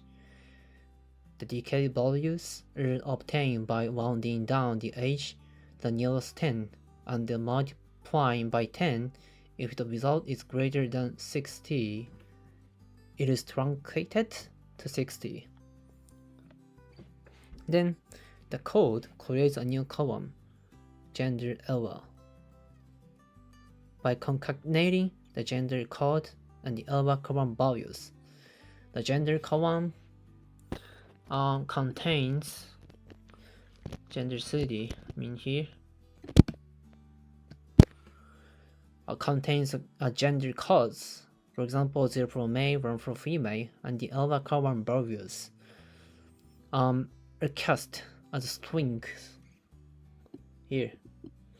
Strings, and they were padded to weights of 2. And finally, the code displays the first 10 rows of the resulting data frame. Okay, next question. Create a dummy variable for the gender code of the customer data and display 10 cases together with the customer ID. I'm going to explain. I'm going to type make to example code. First, this is so easy compared to previous ones.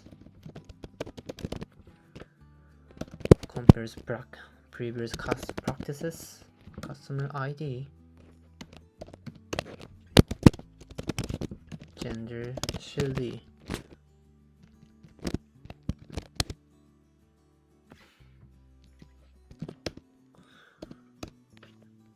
And the columns equal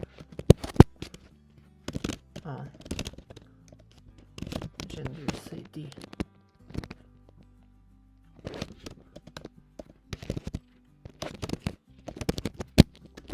Come on, not 19.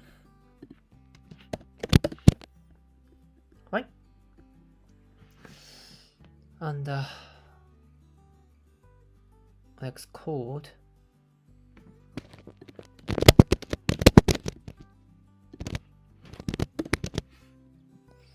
Pandas of the get dummies, you have customer create gender CD, columns equals gender CD.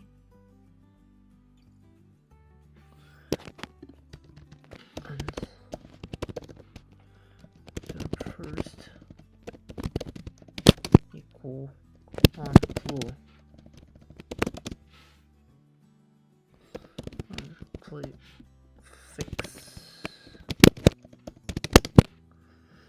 equal gen. Prefix sep equal. Where is it? Okay, sure. Dot head. Right. Okay, I'm gonna explain. First, the code when. This code creates dummy variables. For the categorical variable, gender CD in the DHEF, in the data frame DHEF customer, the resulting data frame will have a column for each category in gender CD, and each row will have a first in the appropriate column if the original customer record has the value for gender CD and zeros in all other columns. The get dummies functions from pandas is used for this purpose.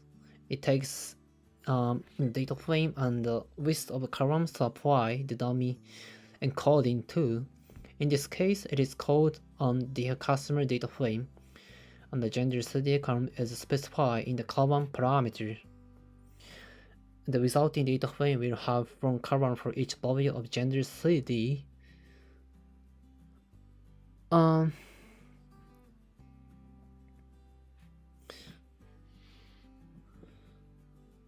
Yeah, and each row will have a first in a column corresponding to the value of gender CD in the row, and zeros in all other columns. And the first 10 rows of the resulting data frame are returned. That's explanation of code first. And code 2. This code is creating dummy variables. I'm gonna explain the first prefix and prefix sep. Okay. The drop first equals true argument is used to drop the first category, which is the reference category. This is done to prevent multicollinearity between the dummy variables. The prefix equal gen here, and the prefix sept equal sharp. Arguments are used to add a prefix to the column. Names of the dummy variables. In this case, the prefix is gen and the separator is sharp. Okay. Next question.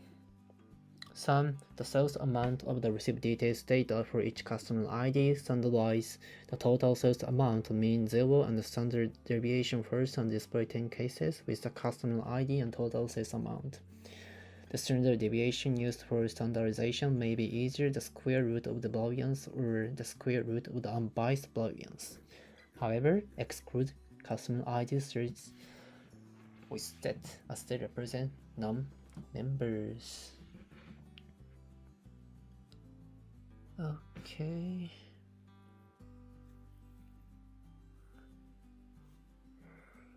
TL sales amount. Sales amount.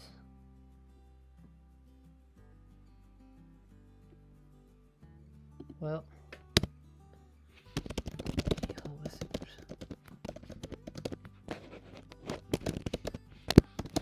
Dot query, not customer.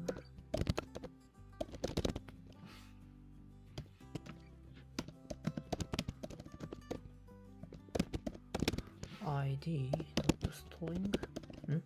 Dot string. Street with set.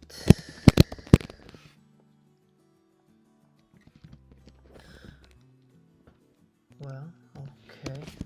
Engine equal Python.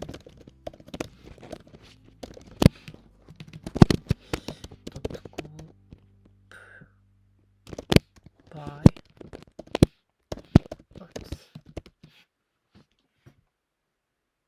wait a second. Sorry, wait a second.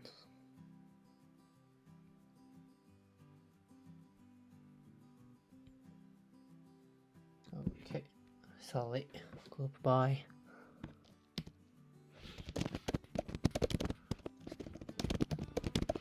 ID dot set index.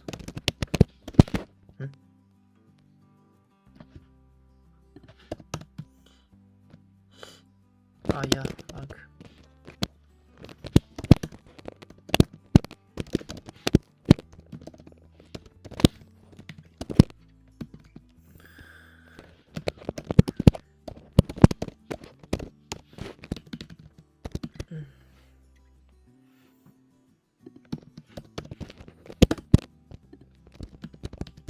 Okay, thanks. Yield cells amounts.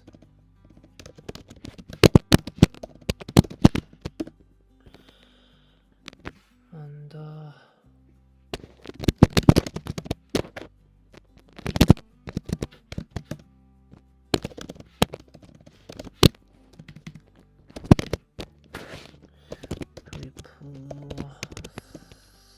processing scale.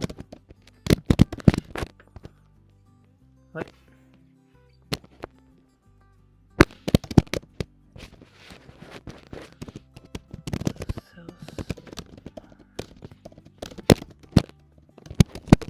Standard amount.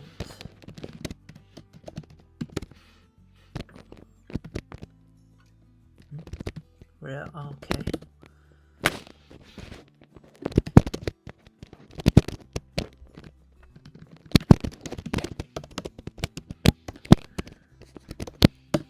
Come on.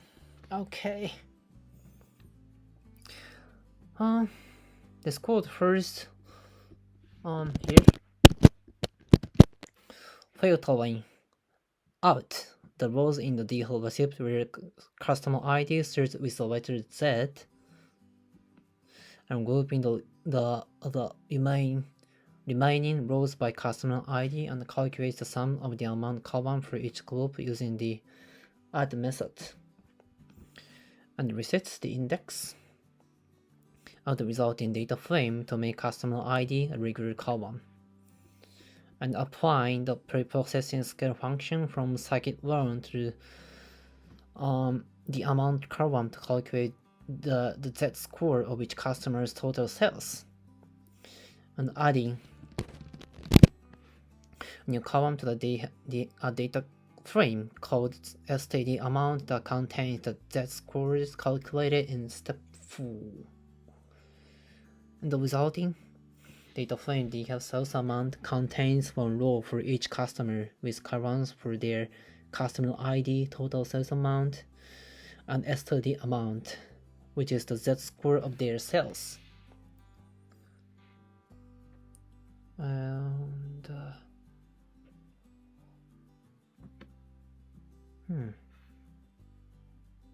well, I'm gonna this is called first and making a record second. Okay, this is same, and this is also same.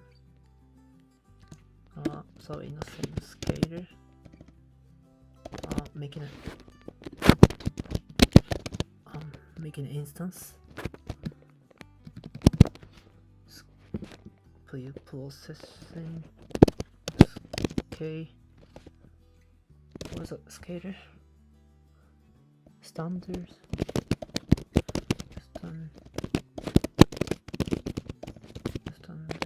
scaler.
Missing the sales amount.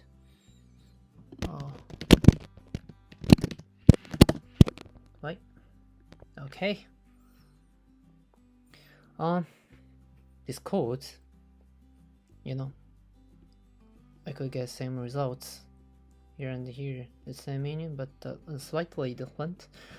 This code performs standardization, also called Z-score normalization, on the amount column of the detailed sales amount data frame. The code first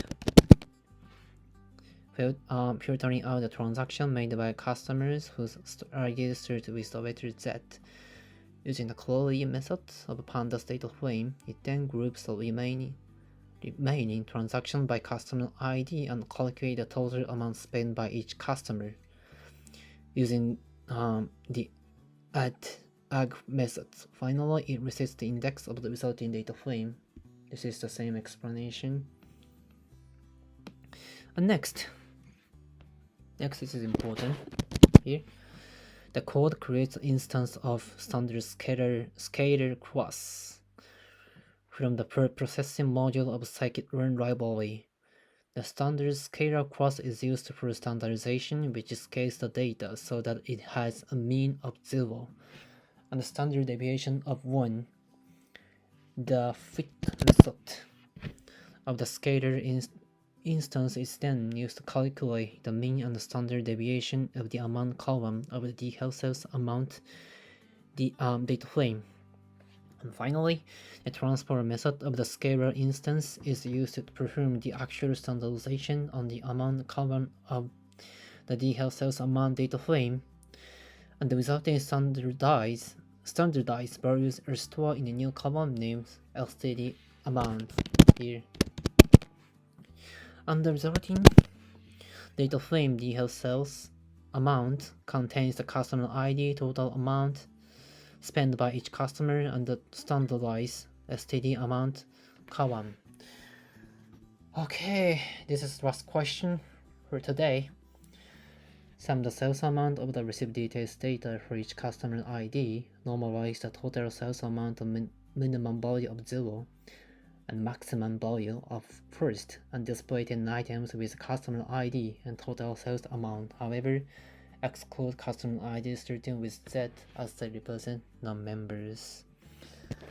Okay, I'm gonna make 2 examples.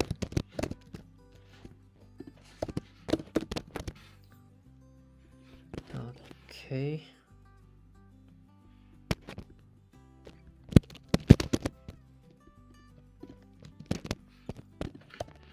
DeepL recipe is same.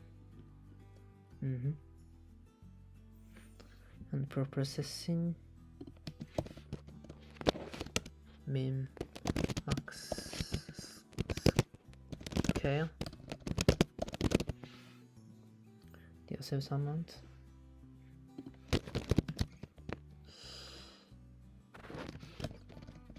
scale, come on.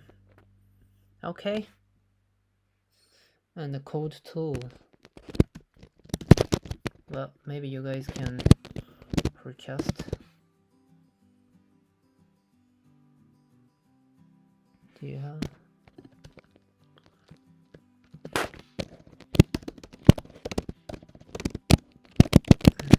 Max scalar.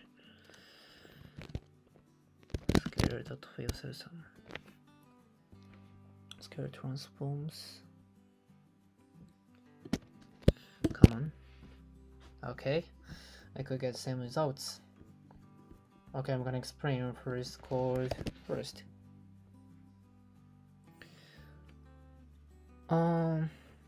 This code performs data pre-processing on a pandas data frame DeepL receipt. And first,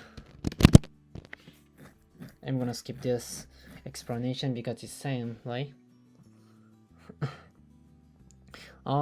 Here, applying the min-max scalar function from the pre-processing module of a scikit-learn to the amount current of DeepL sales amount to scale the values between 0 and first. The resulting scaled value is stored in a new column called scale amount. So this code computes the total amount of sales made by each customer, filters out rows for certain customers whose ID starts with Z, and then scales the sales amount for each customer between 0 and first using min-max scaling. That's an explanation of code first, and this is second. I'm gonna skip this explanation. And here is initializing min-max scalar object from the pre-processing module of the scikit-learn, which will scale the data in the range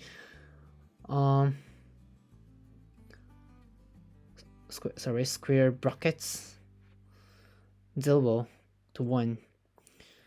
And here scalar fit, and this means fitting the scalar object to the amount current of DeepL sales amount, computing the minimum and maximum values of the data. And here, it's create a new column in the DeepL sales amount data frame to store the scale amount data. And this, the explanation was here, and now it's scales the amount data for each customer using the minimum and maximum values run by the scalar object. And lastly, displaying the first 10 rows of the update DeepL sales amount data frame, including the scale amount data in the new scale amount column.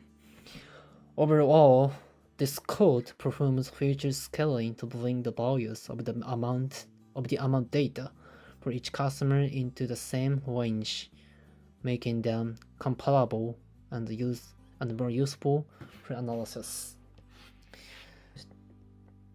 Okay. Question: sum the sales amount of the received details data For each customer ID, convert the total sales amount to ordinary logarithm and display 10 items with customer ID and total sales amount.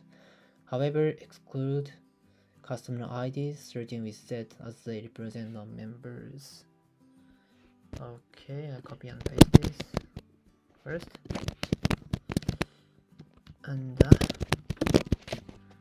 to numpy, not numpy dot log 10 and amount plus 0.5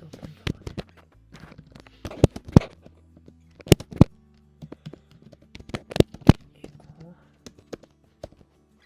log amount. Okay. Oh my gosh. Oops, sorry. Okay. I'm gonna explain from this part. This selects all rows from data frame called DL receipt where the customer ID column does not start with the letter Z. The resulting data frame is saved as DL sales amount. And here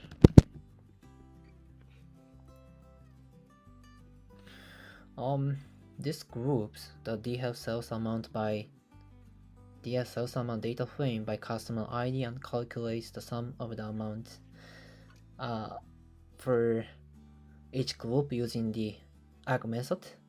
The resulting data frame is saved as DL sales amount. And here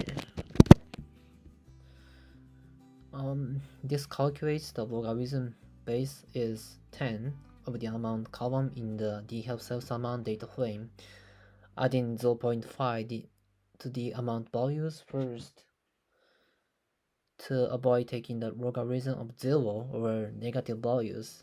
The resulting logarithmic values are saved in a new column called log amount. And lastly, this prints the first 10 rows of the resulting DL sales amount data frame using the .head method. So in summary, the code selects the rows from data frame where the customer ID does not start with Z and grouping those rows by customer ID and calculating the sum of sales amounts for each customer and taking the logarithm of the sales amounts and printing the first 10 rows of the resulting data frame.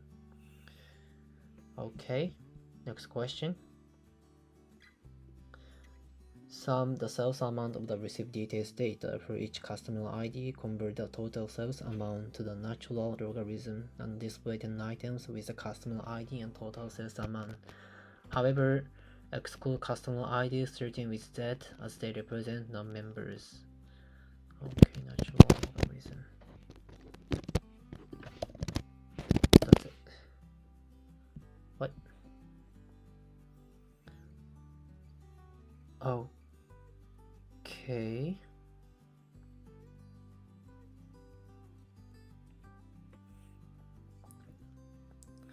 Well, this code performs some data processing on a pandas data frame called DL receipt. And first, it filters out any rows where the customer ID column starts with the letter Z. This is done using the query method with a condition that uses the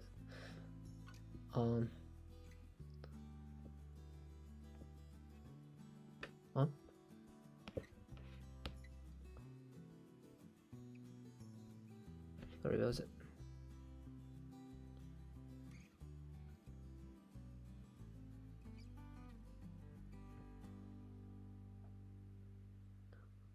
Argo method, don't Python. Yeah. Sorry. Just wait a second. Don't Argo method. Yeah, I'm gonna explain from the beginning. Sorry guys. this filters out any rows where the customer ID column starts with the letter Z.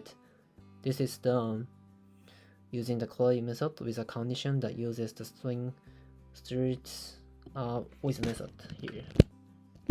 Sorry, I was confused. The engine equal Python argument is provided to use the Python parser instead of the default pandas parser for string operations.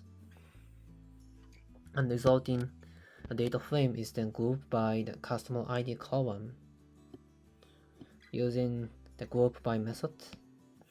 The arg method is used to apply a function to the amount column for each group. In this case, the sum function is used to calculate the total sales amount for each customer. The resulting data frame is then reset, have a new index using the reset index. And finally,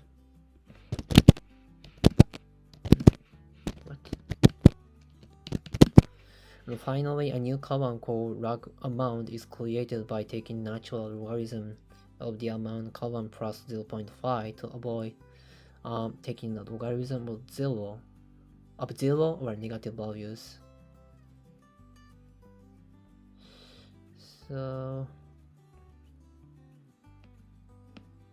yeah, that's all. And lastly, the first 10 rows of the resulting data frame are displayed using the head method. Okay. Next question. Calculate the profit amount of each product from the unit price and the cost of the product data and display 10 results. Okay. Product.copy. Let's make it a copy.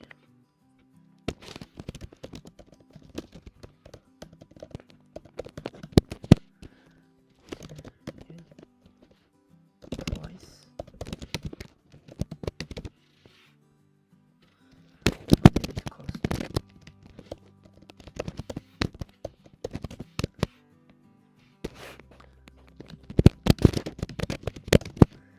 Unit profit.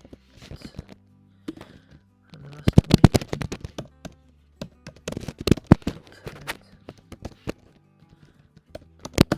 maybe okay, right?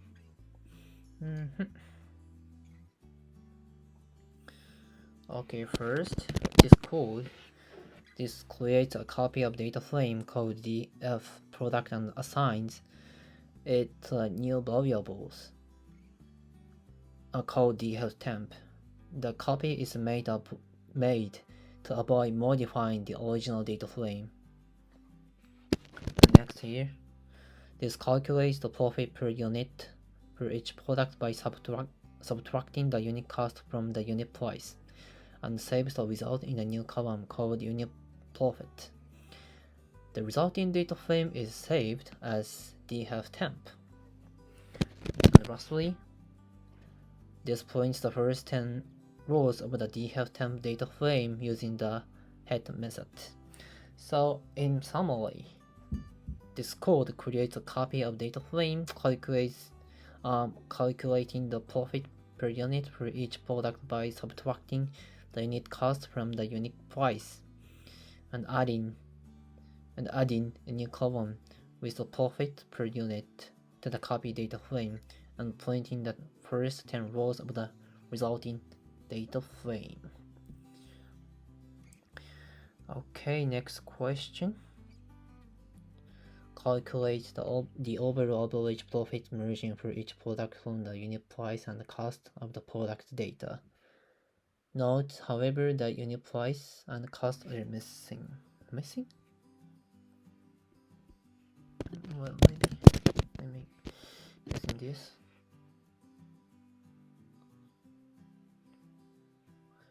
Missing the price and the cost.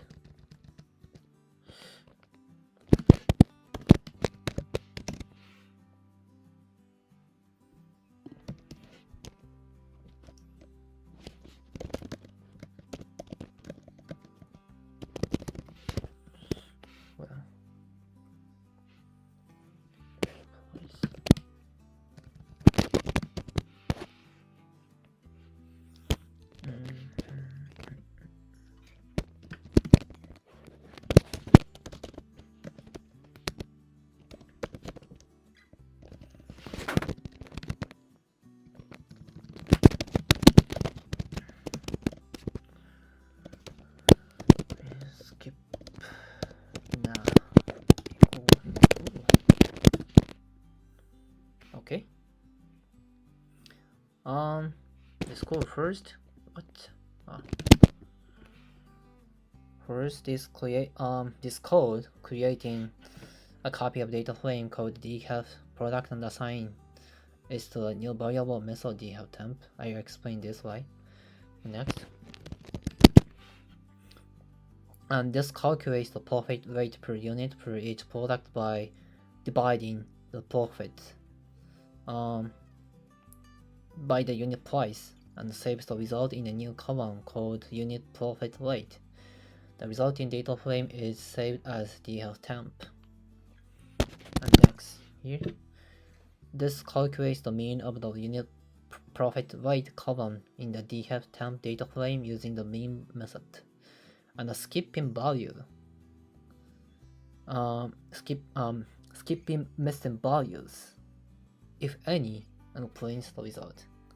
So in summary, this code creates a copy of data frame calculating the profit per rate per unit for each product by dividing the profits by the unit price and adding a new column with the profit rate per unit to the copy data frame and calculating the mean of the profit rate column and printing the resulting mean value. Okay, next question. For each product in the product data, find the unit price that gives a profit margin of 30%. However, round down to the nearest yen, then display 10 results and confirm that the profit margin is approximately around 30. Note that there is a deficit in unit price and unit cost. Okay.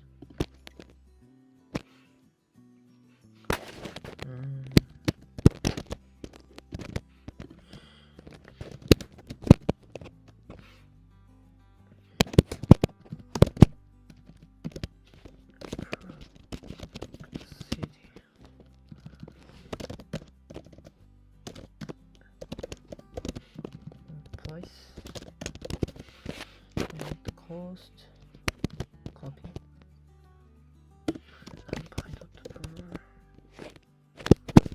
data temp, unit price, no price, cost, y, divided by 0.7.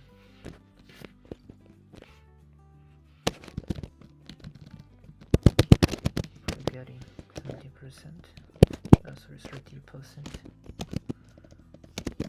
Yeah. Twice. And the new profit rate. DS temp. This have to be new. Price. Unit cost.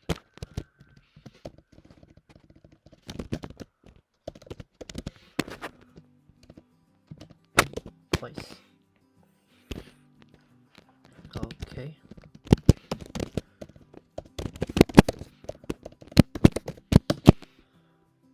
Well, maybe okay.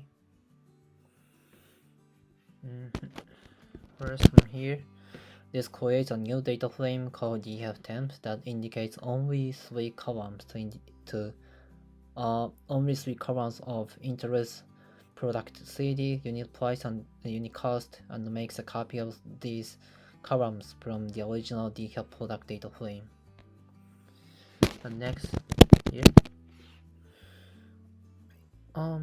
this calculates a new price for each product by dividing the unit cost by 0.7, rounding down to the nearest integer using the floor method, and saves the result in a new column called new price. The resulting data frame is saved as decaf temp. And here, this calculates the profit rate per unit per each product using the new price calculated in the previous step, and saves the result in a new column called new profit rate. the resulting data frame is saved as DHelpTemp. And lastly, this prints the first 10 rows of the DHelpTemp data frame using the .head method. So in summary, this code creates a new data frame with 3 columns of interest, calculating a new price for each product based on the markup factor of 1.43, and calculates the profit rate per unit per each product using the new price, and adding the new column to the copied data frame, and prints the first 10 rows of the resulting data frame. Okay, next question.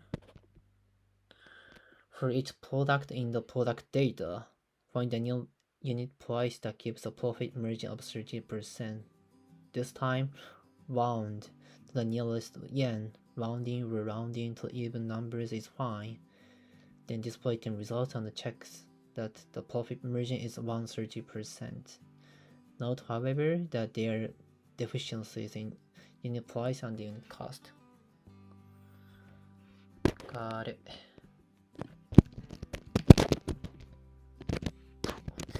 Dot copy.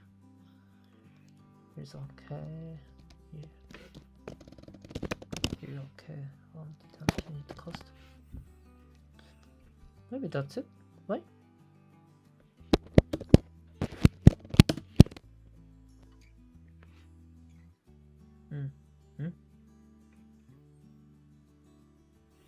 Well, I'm gonna explain. In the previous question, I explained almost of this code, so I'm gonna explain from here, just here.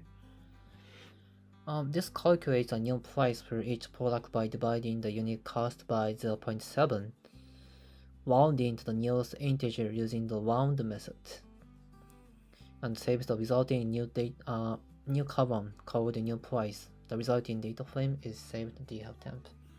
Okay, that's it.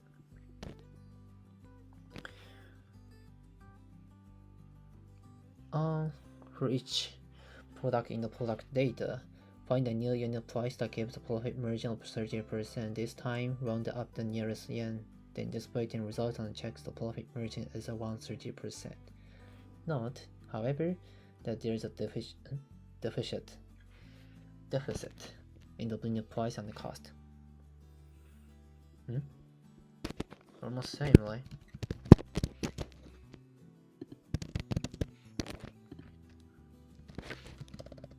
So yeah, what? That's it? Right?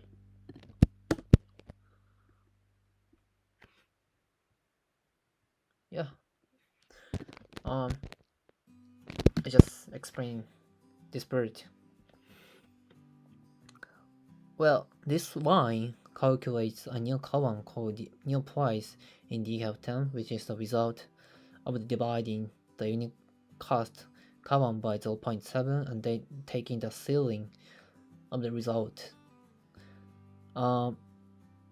Result using the NumPy sales function. This calculates a new price based on the profit margin of 30%. Okay. Next question. For each product in the product data, find the amount including tax as a consumption tax rate of 10%, rounding down fractions of a yen, and displaying the results. Note that the unit price is missing.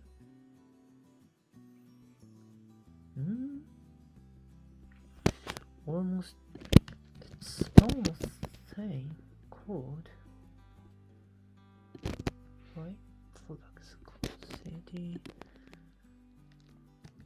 That changes tax price. NumPy 4. Unit price.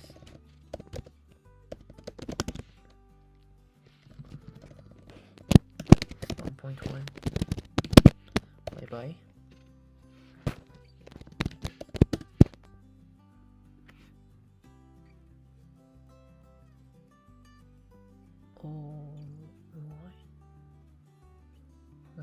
unit cost. I don't need the unit cost. Right.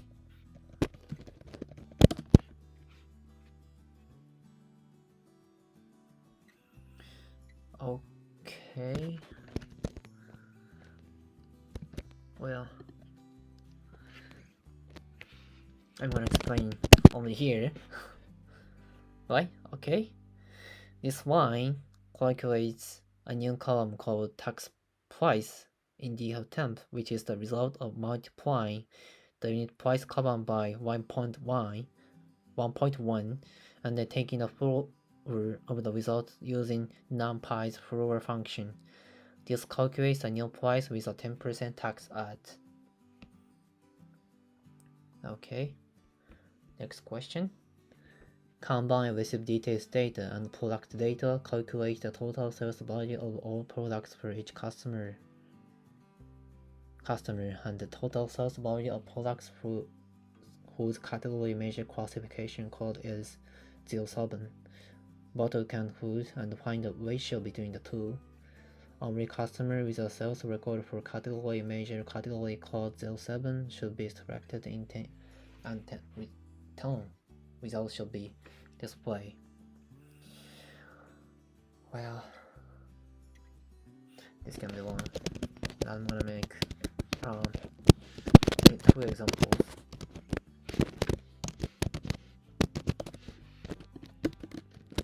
Well, first, default receipt. Group by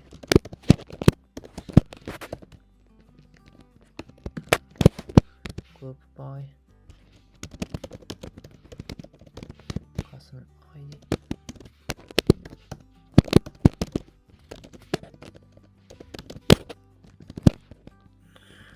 Amount.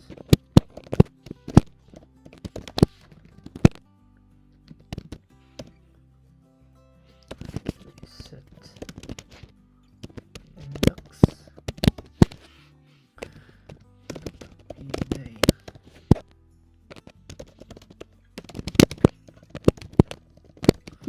Columns equal amount to amount sample. Okay.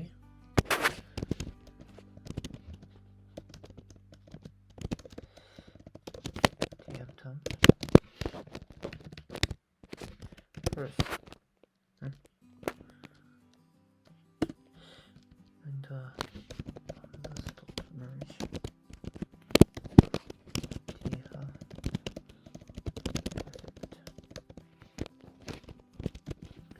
DeepL product. Really.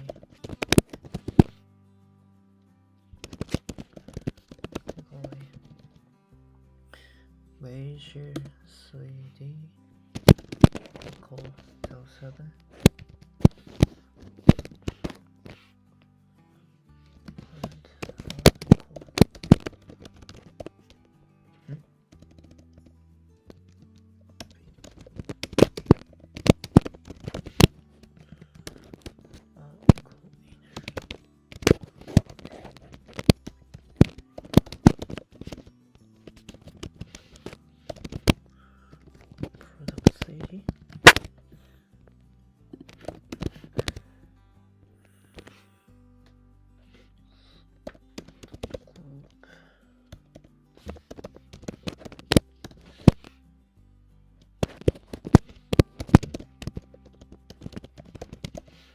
Customer ID.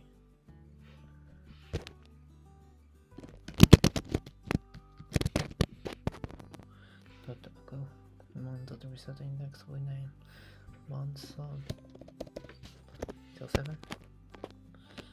Okay, maybe not okay. Where is it? Customer.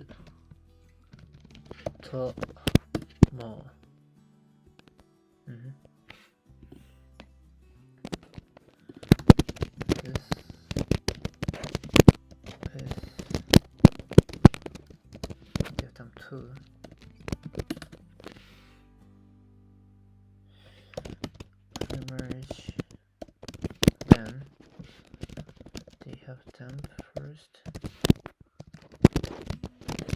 What?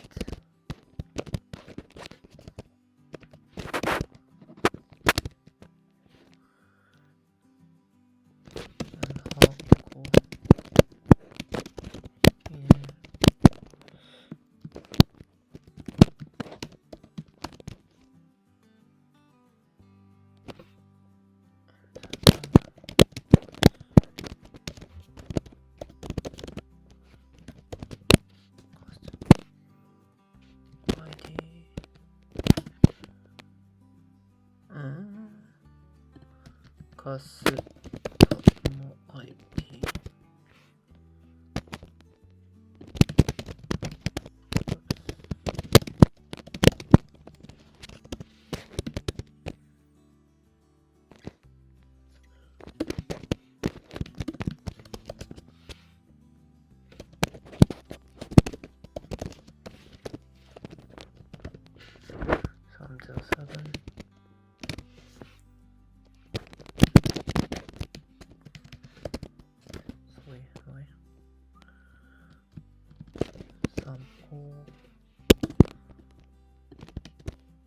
Okay.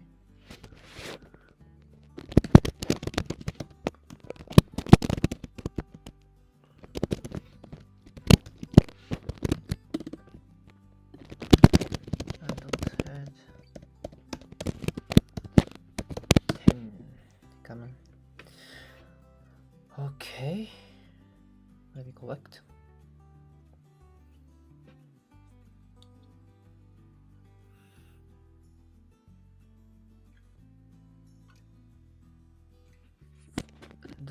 I'm gonna make another code. They have 10 equal.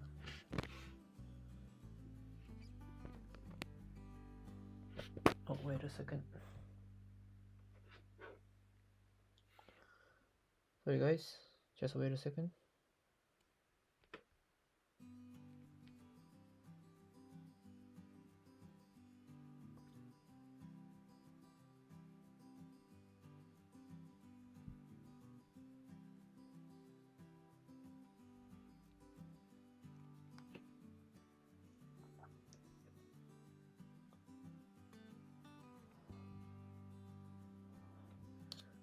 Alright, df save dot merge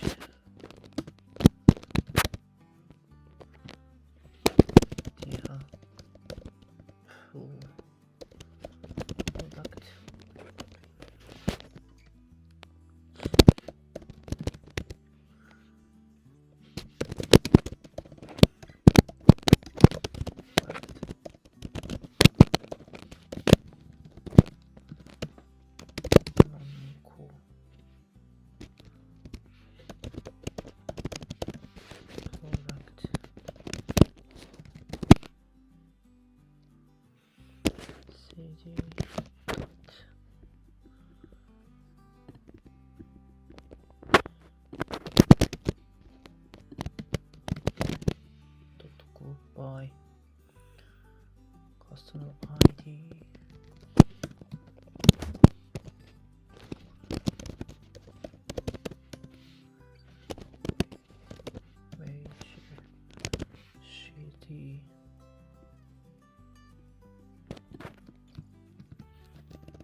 07 and some more.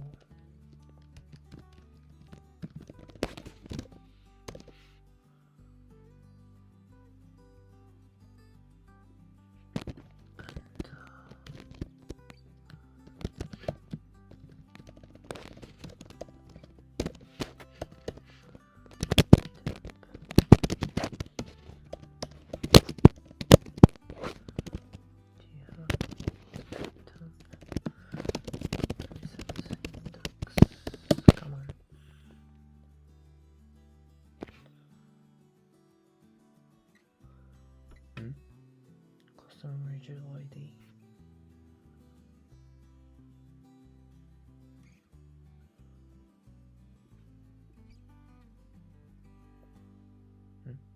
Where I missed.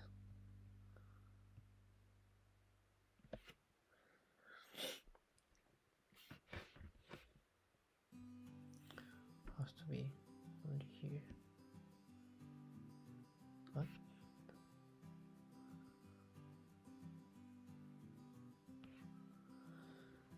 DeepL receipt DeepL product go by customer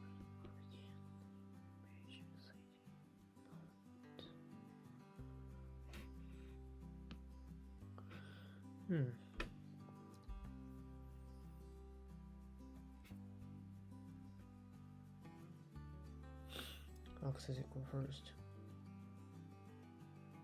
Let's collect source weight DF10 till 7 divided by DF10 sum all.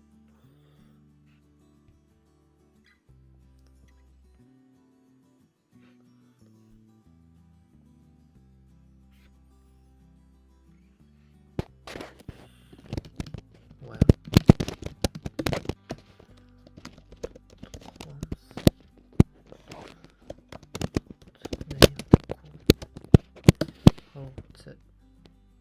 oh, okay.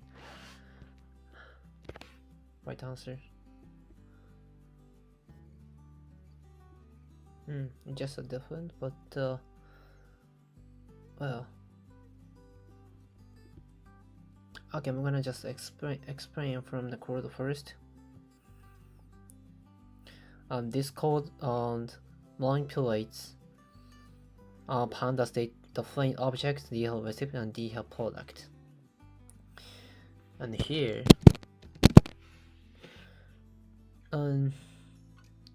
this line groups the DeepL recipient data frame by customer ID and calculates the sum amount column for each group, and then resets the index of the resulting data frame.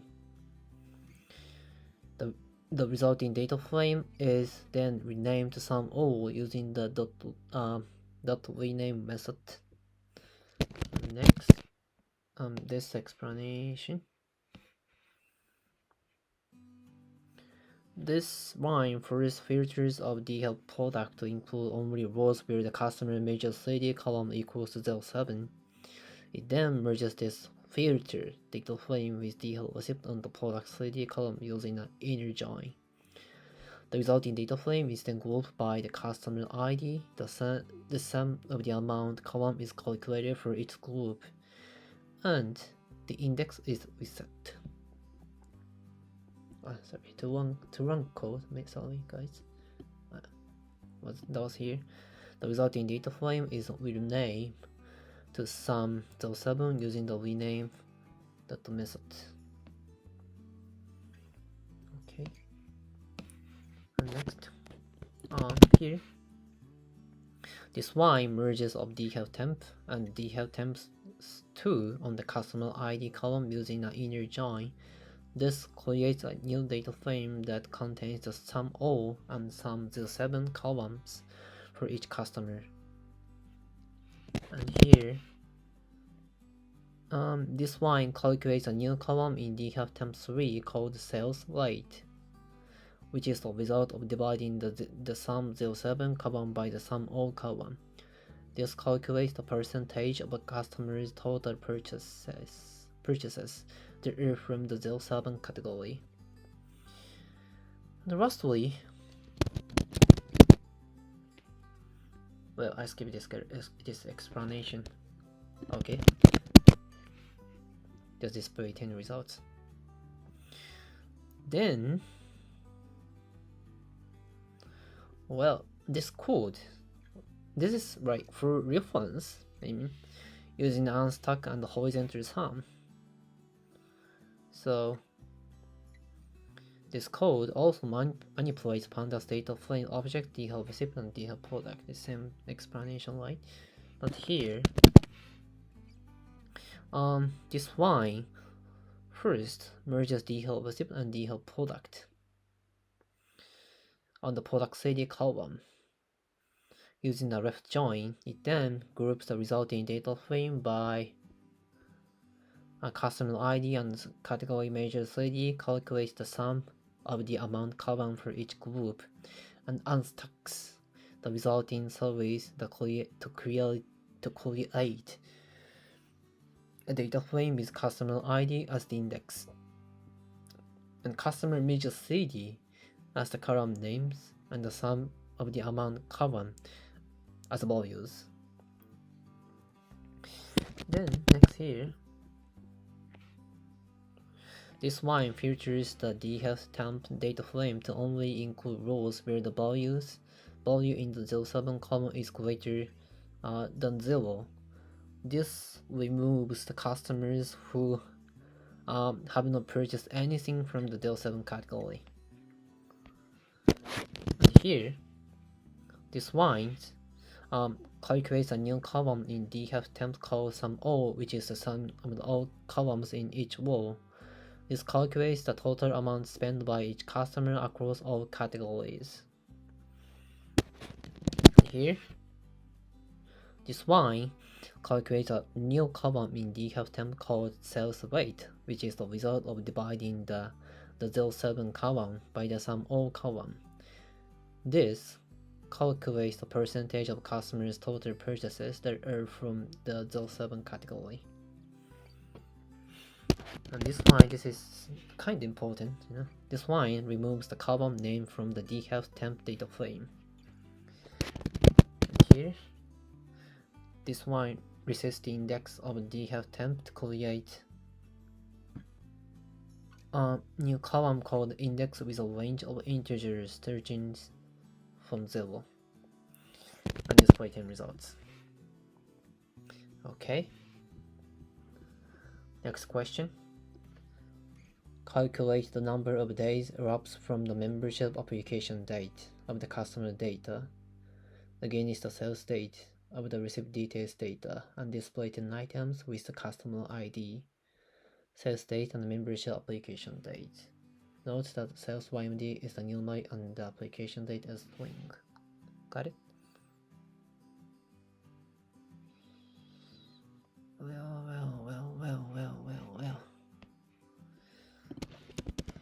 First, receipt.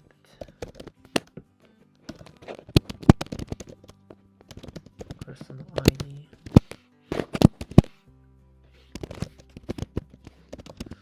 YMD.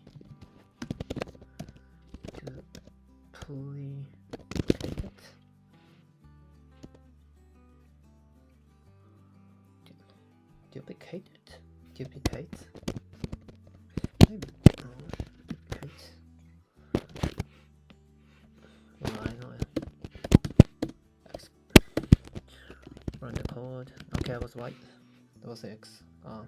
Duplicates.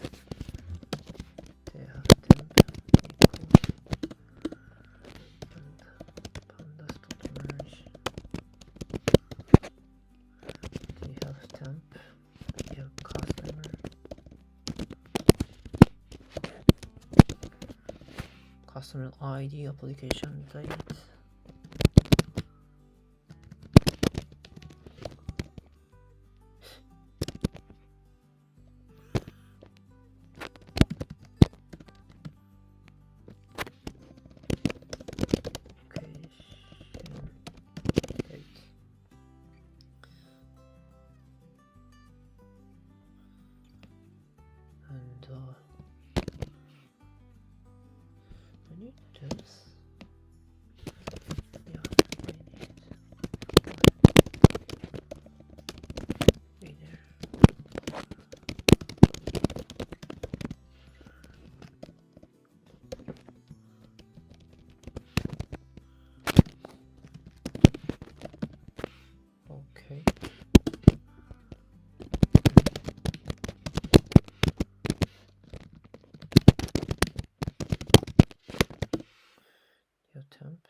class type int not int, sorry, string, that was a string.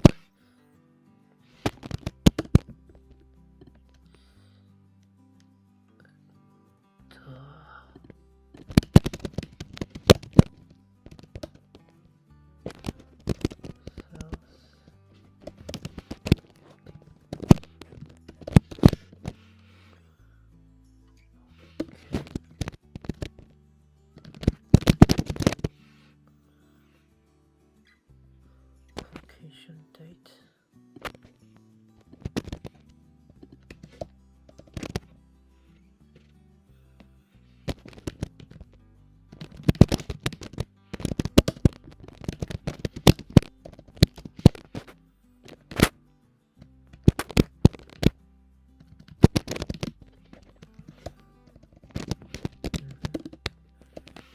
Then next is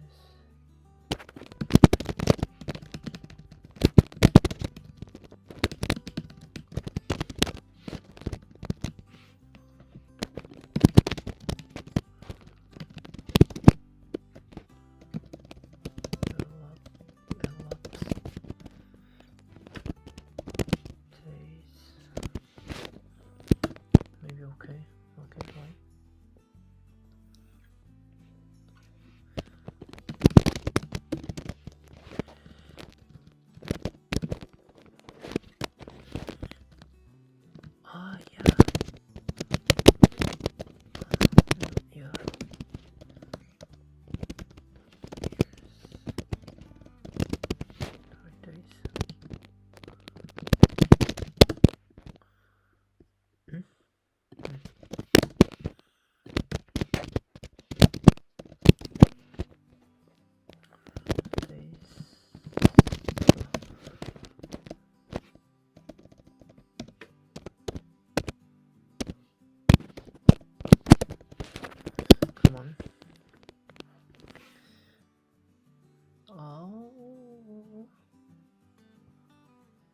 Well,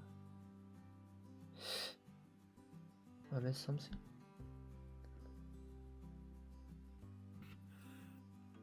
Sorry guys.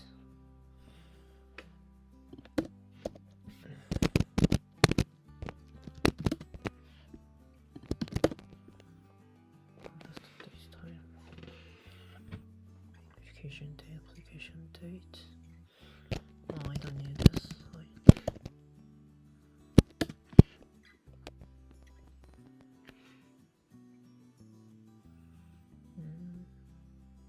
Maybe okay. Yeah. Oh. Well, this code is performing data manipulation on a data frame named DeepL receipt and another data frame named DeepL customer. This calculates the number of days between customers' application date and their purchase date. So I'm gonna explain first from here. This creates a new data frame named DeepL by selecting only the columns, customer ID and sales YMD from the DeepL receipt data frame, and then dropping any duplicate rows.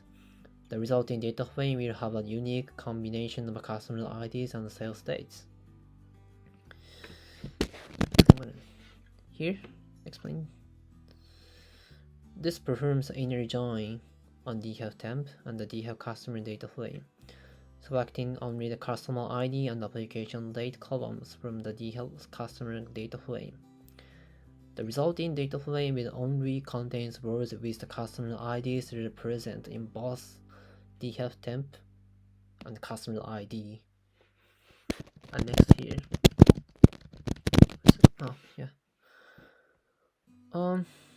this converts the sales YMD column of DeepL to date time format using the pandas.toDateTime function. This function converts the column from the string format to datetime format that can be used for calculations. Next here, and this converts the application date column of DeepL to a datetime format using the pandas time function.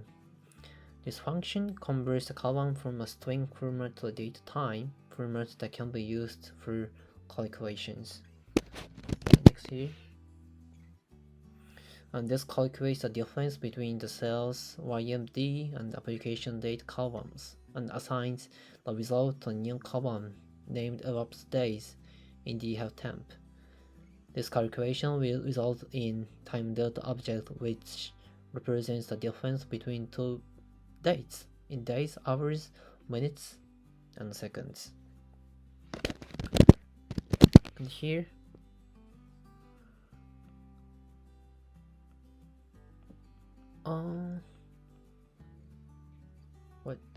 sorry. So here it's extracting only the days from the elapsed day column and assigns the result back to the cells column. This step is necessary because the elapsed days column currently contains a time delta object, but I only want to keep the number of days, which is necessary when lastly displaying end results. So overall, this code is useful for analyzing customer behavior and determining how long it takes for customers to make purchase after applying for membership or account. Okay.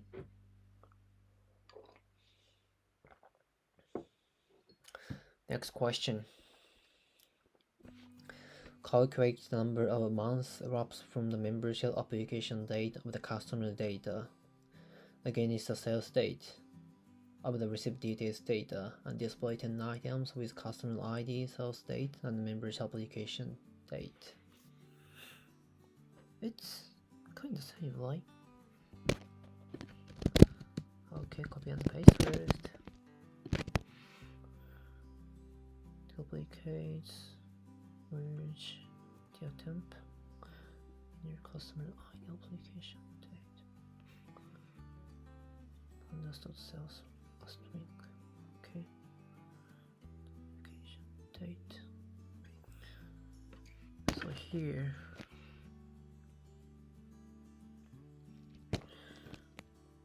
well.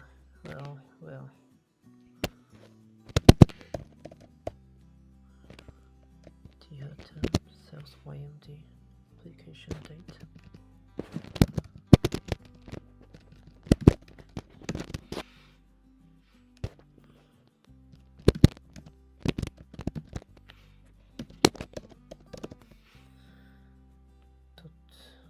Apply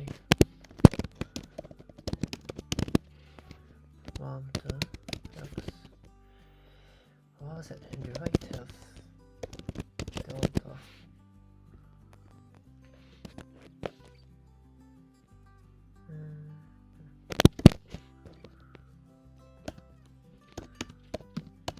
Zero first.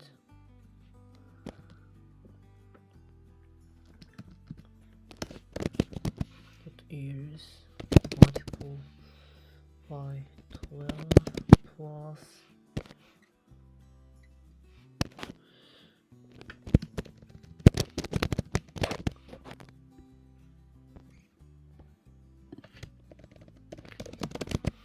once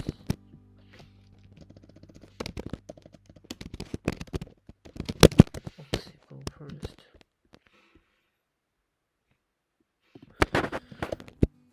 Maybe light.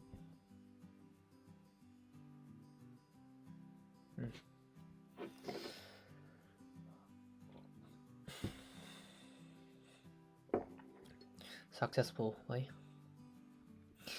Okay, this code is similar to the previous code, but instead of calculating the number of days between customers' application date and their purchase date, this calculates number of elapsed months.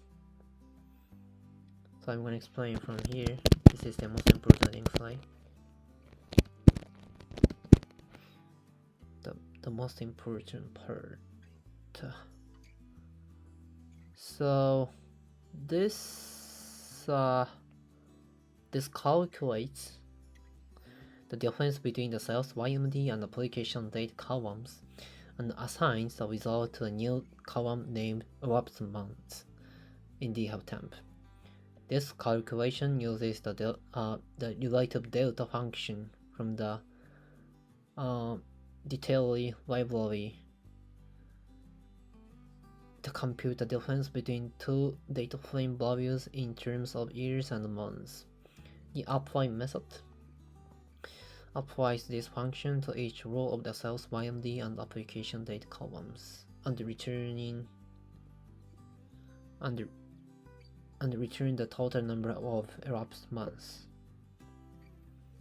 Okay, and overall, this code is useful for analyzing customer behavior and determining how long it takes for customers to make a purchase after applying for membership or account in terms of elapsed months. Okay, next question. Calculate the number of years elapsed from the membership application date of the customer data against the sales date of the received details data, and display 10 items with customer ID, sales date, and membership application date. This also same, right? Almost same.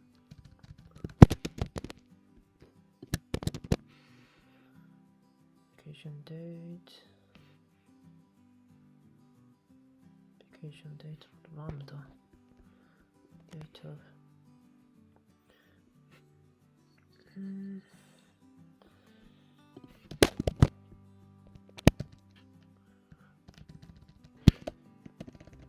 Only this, right?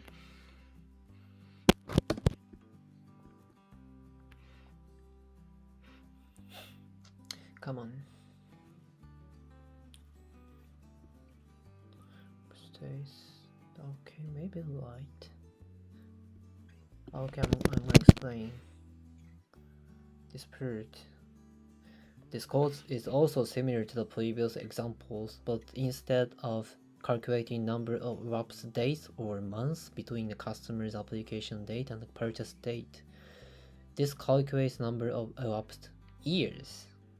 Okay, and this calculates the difference between the sales YMD and application date columns and assigns the result to a new column named elapsed years in DHubTemp. This calculation uses the relative delta function to compute the difference between two date time values in terms of years.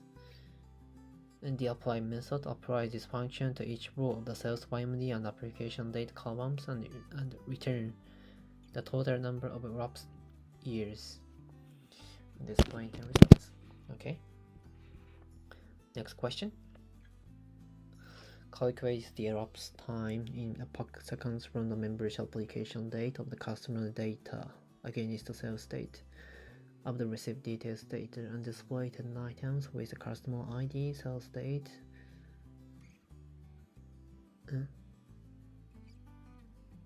and note that no time information is held, so each date should represent 0.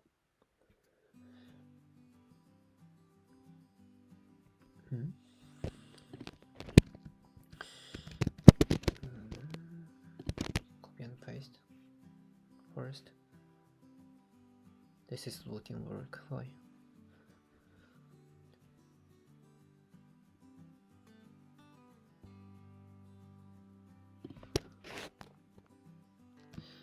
Sales YMD. We don't need this.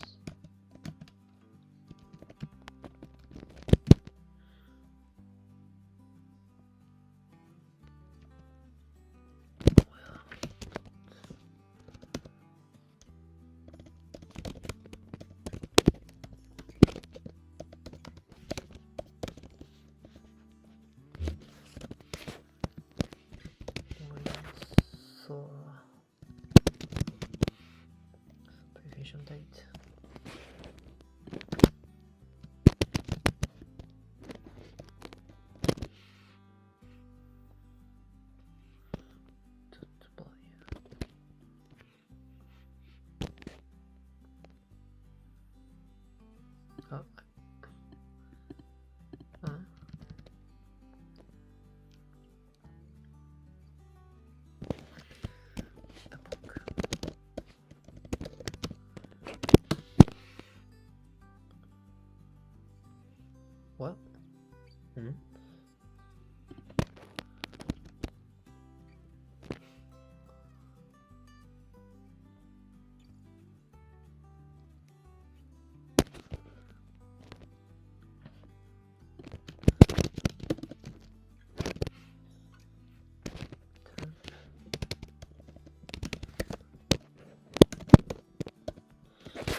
Well, I'm gonna explain here.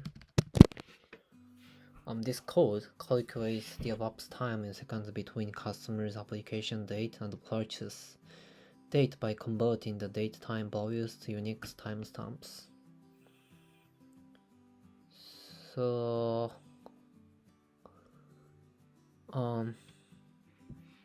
here it calculates the difference between the sales YMD and application date columns and assigns the result to a new column named elapsed epoch in Github.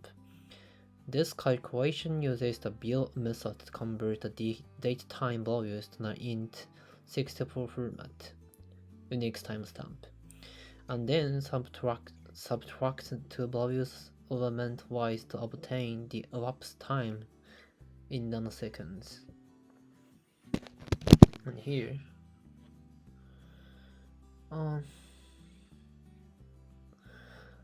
this converts the elapsed time from nanoseconds to a second by dividing the elapsed epoch column by 10 hat 9. I mean 10 hat is here.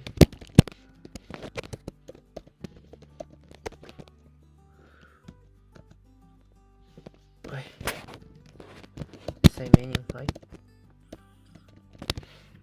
So overall, this code is useful for analyzing customer behavior and determining the length of time it takes for customers to make purchase after applying for membership or account in terms of elapsed seconds. Okay, next question. For the sales date of the receipt details data and calculate the number of days elapsed since Monday of the week in question and display 10 items together with the sales date and the previous Monday.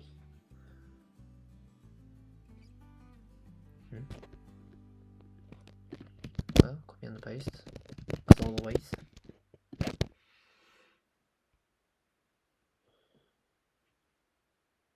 And oh no, I don't this. The date, time, sales YMD as types link. Yeah, like this. Wraps.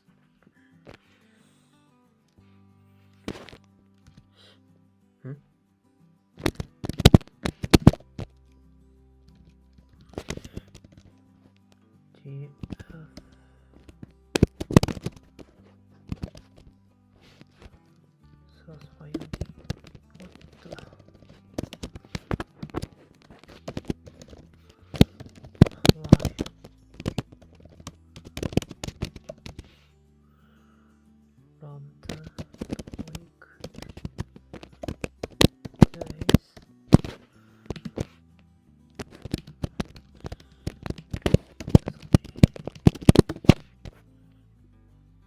DF? Oh, yeah. Oh, no.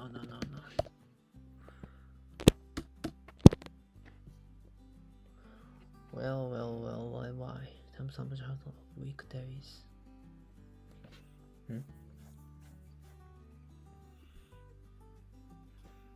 DF time sales YMD dot apply lambda. So it's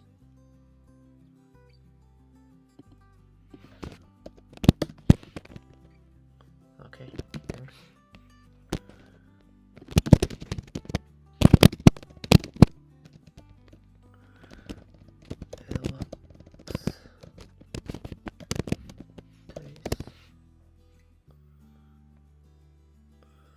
Monday.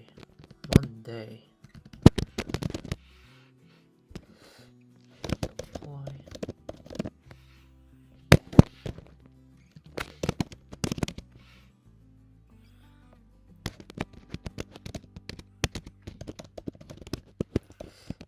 Relative delta.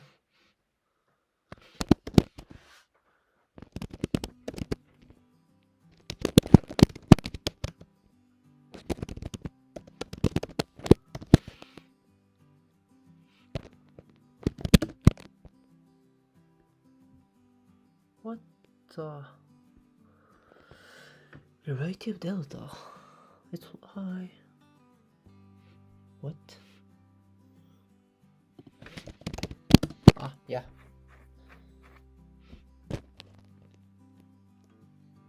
Okay. And insert into one day column. All day. Bye bye. And execute. Okay. Well,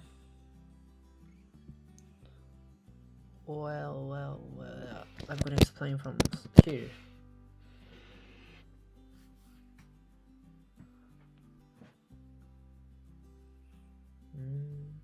Well, I'm gonna explain from the beginning. Sorry, guys. The new data frame called DHEF-temp is created by selecting a single column sales YMD from the existing data frame DHEF receipt, and then making a copy of that column. The sales YM column in DHEF-temp is then converted to a pandas datetime format using the pandas.datetime function. This allows the code to work with dates in a more flexible way, such as being able to extract the information like the day of the week. A new column called erupts days is created in df_temp using the apply method. This method applies a lambda function to each row of the sales YMD column, which in this case returns days of the week as an integer, with Monday being 0 and Sunday being 6. And another new column called Monday is created in DHEF-temp using the apply method with another lambda function. This function takes each row in the sales YMD column, subtracts the number of days erupts since the beginning of the week, which is obtained from x.weekday method, and returns the resulting days rounded down to the nearest Monday. This effectively groups all the dates in DHEF-temp into weekday as a weekly intervals, starting on a Monday. And finally, displaying the 10 results. Okay, overall, this code processes a column of sales date to extract useful information for analysis or aggregation purposes. Specifically, this creates a new columns in data frame that represents the date of the week and the start date of the corresponding week, which could be used for grouping and aggregating sales date by week or day of the week. Okay. Next question: randomly extract 1% of the data from the customer data and display the first 10 items. Okay. Thanks for shared answer. Example. Equal 0.013, it's 10%. Also, it's 1%. Oops. What? DHEF class.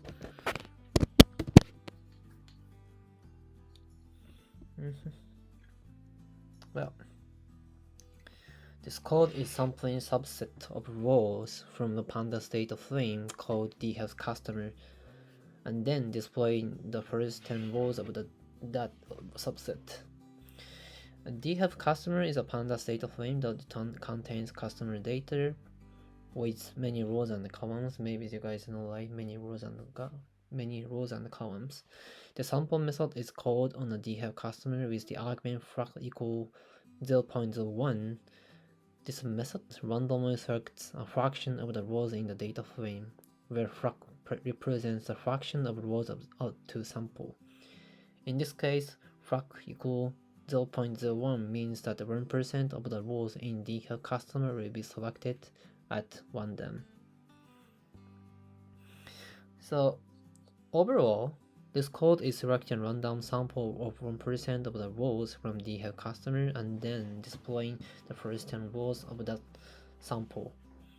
This could be useful for exploring the data or performing quick analysis on a smaller subset of the data without having to work with the entire dataset. Okay, you have to memorize this, the code. Next, extract 10% of the data, stratify randomly from the customer data based on the percentage of the gender code and count the number of cases by gender code.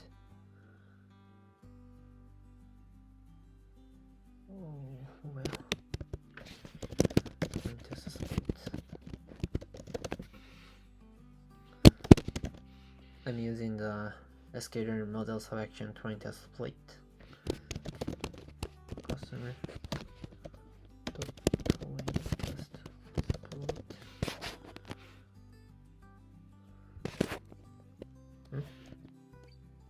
sorry, here is the slice.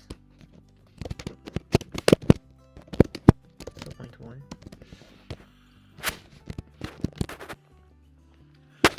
And stratify equal we have customer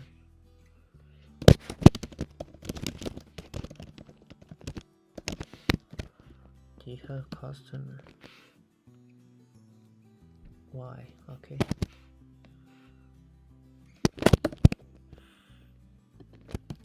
Okay.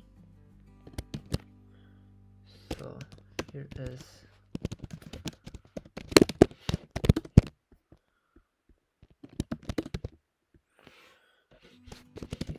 temp.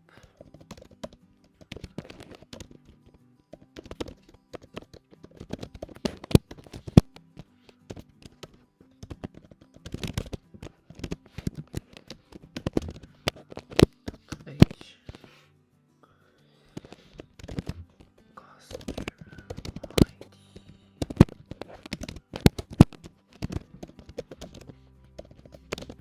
Come on. Right. Okay. Here, trying to split is a function from the scikit-learn library that randomly splits the dataset into two subsets. This is familiar and famous. A training subset and testing subset. In this code, it's applied to pandas data frame called the customer with the argument test size equals 0.1, specifying that 10% of the data should be reserved for testing.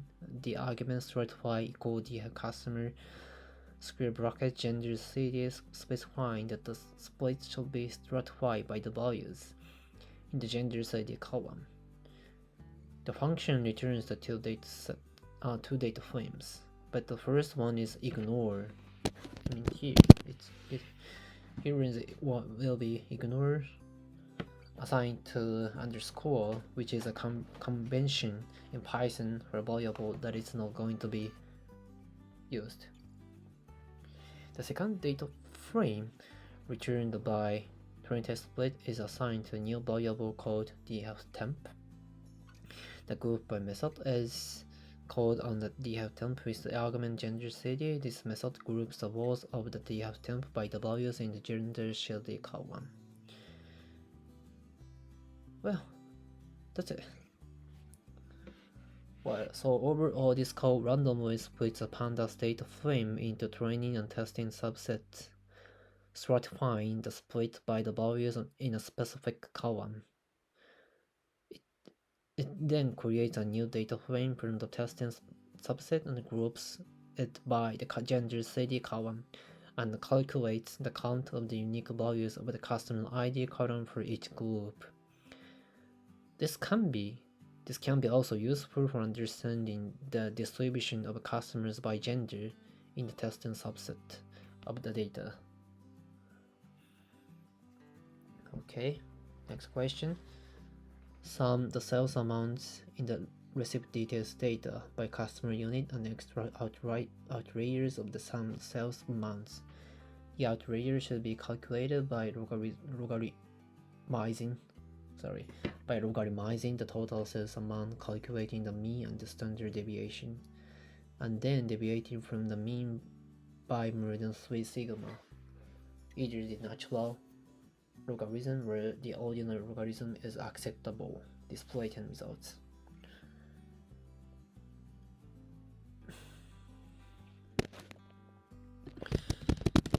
Okay.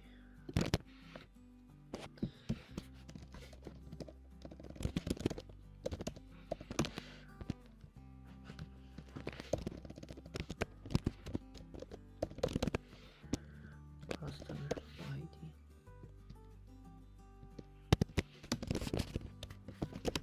Got to reset the DF sales amount. Maybe it's a template. What? Can I already access when? Hey, okay, right.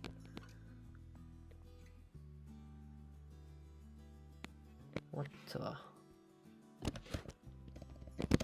Yeah.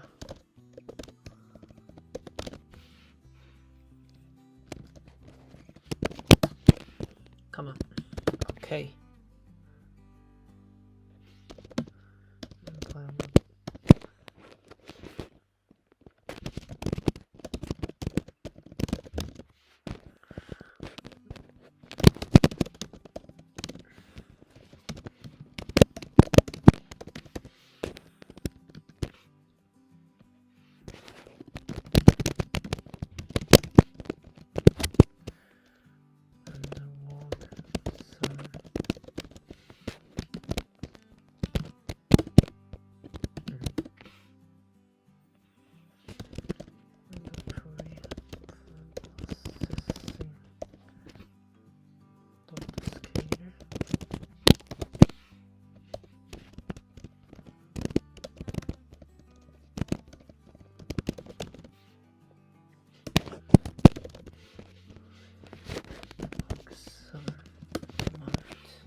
What? That's not a real skater.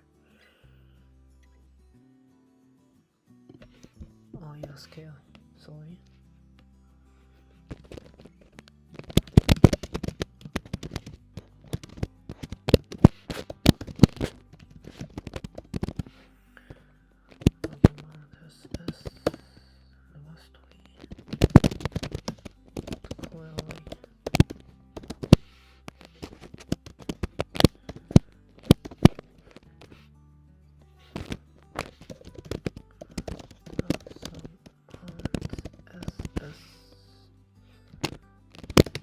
Is greater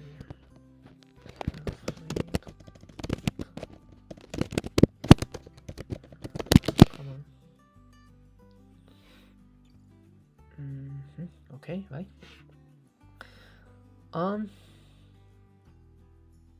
This code is performing data pre-processing and filtering on the pandas data frame object named DeepL asset. Okay, I'm gonna skip this. So from here, this line creates a new column in the sales amount named log sum amount that contains natural logarithm of the sum of amount for each customer, plus 0.5 to avoid taking the log of 0. And here,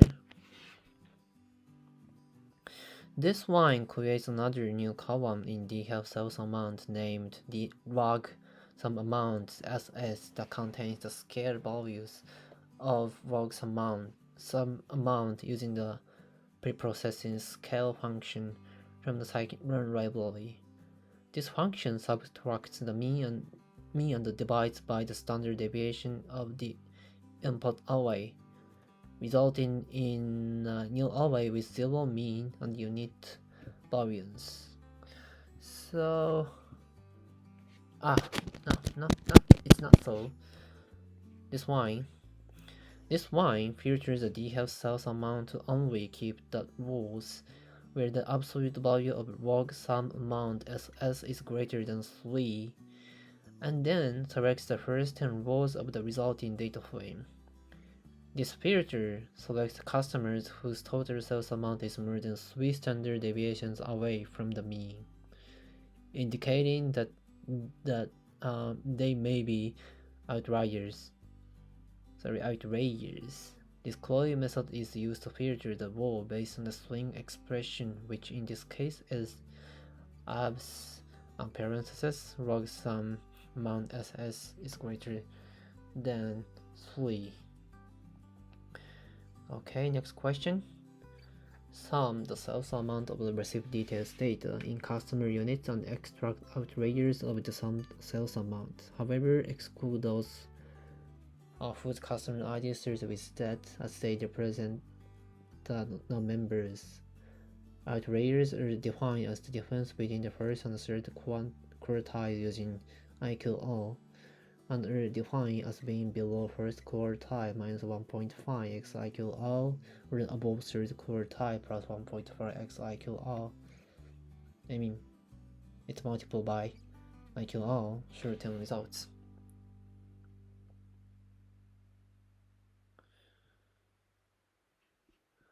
Well, I see this.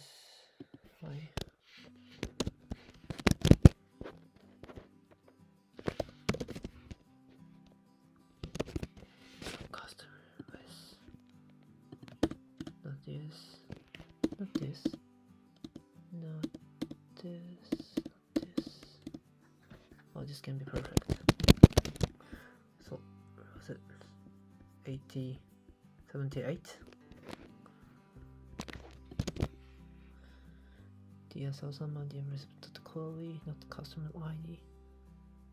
That engine with stat engine Python. Yeah, some was it indexes.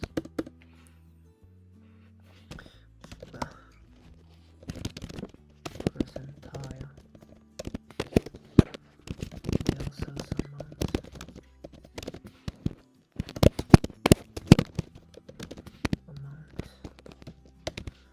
Equal 25.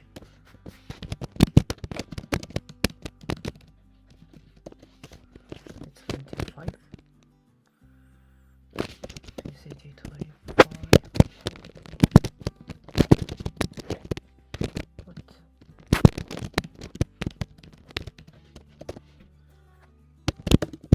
Maybe okay.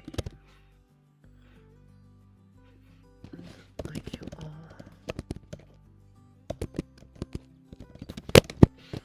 Equal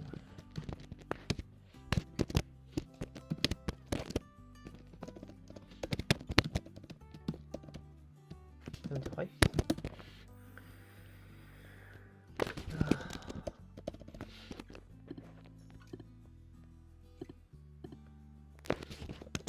PCT 25 minus IQR multiple by 1.5.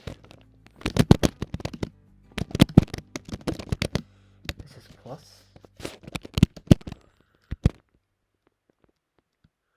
2.5.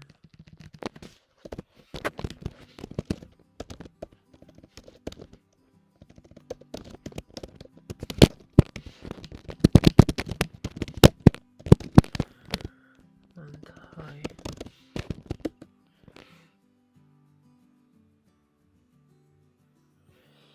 The last way the sales amount.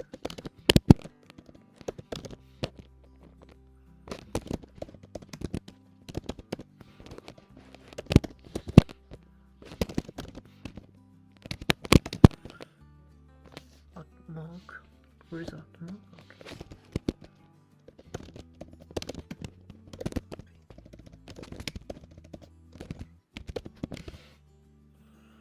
Or mark.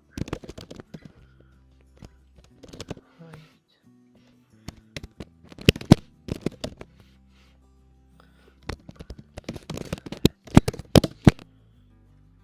Well, clearly.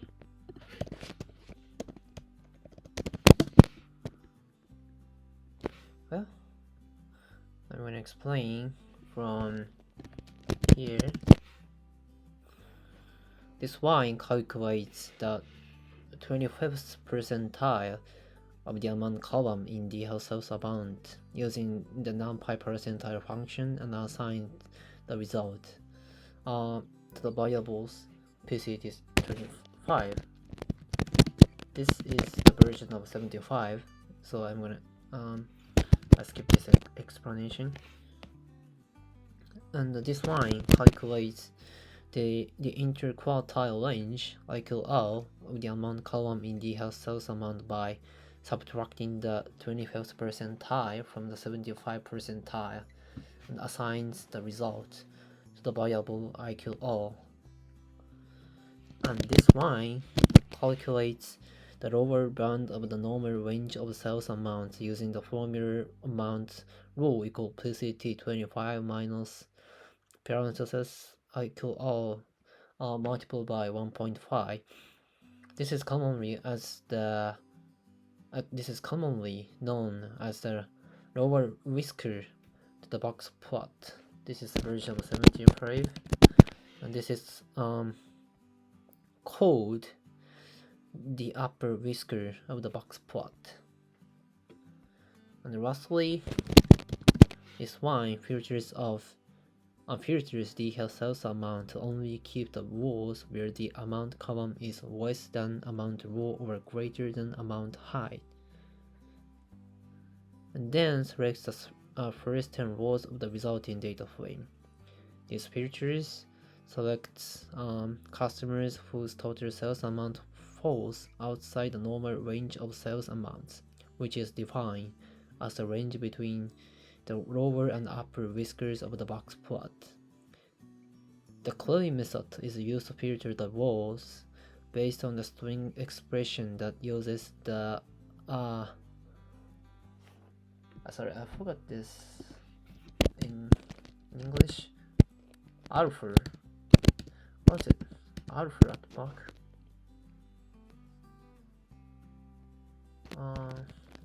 Sorry. A. Sorry guys, I forgot in English this my alpha symbol to refer to the Python variable amount row and amount high.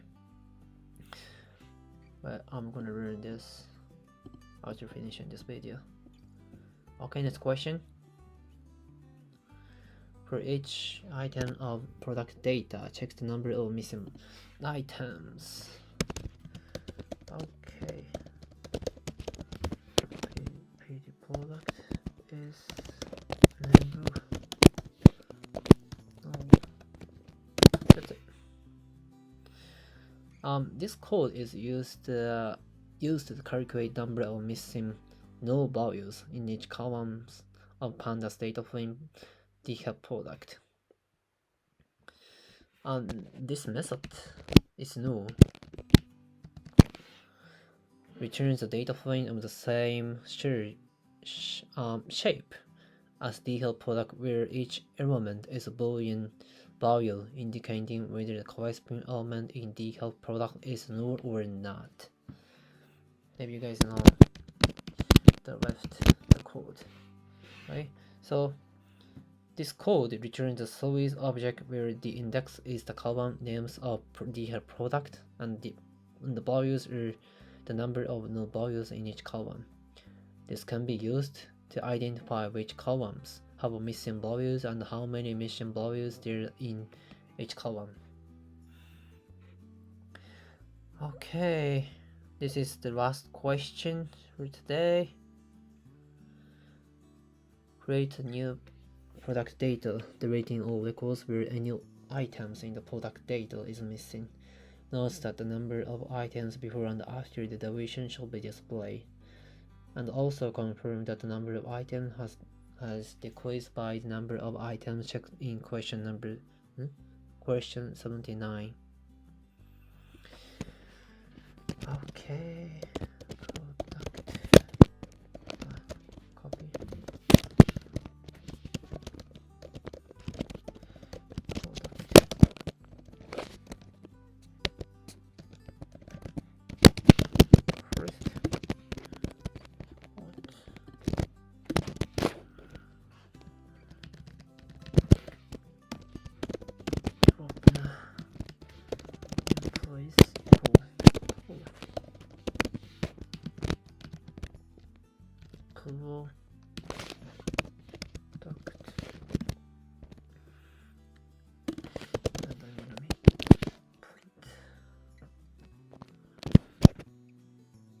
was I forget? Well, before origin, when the product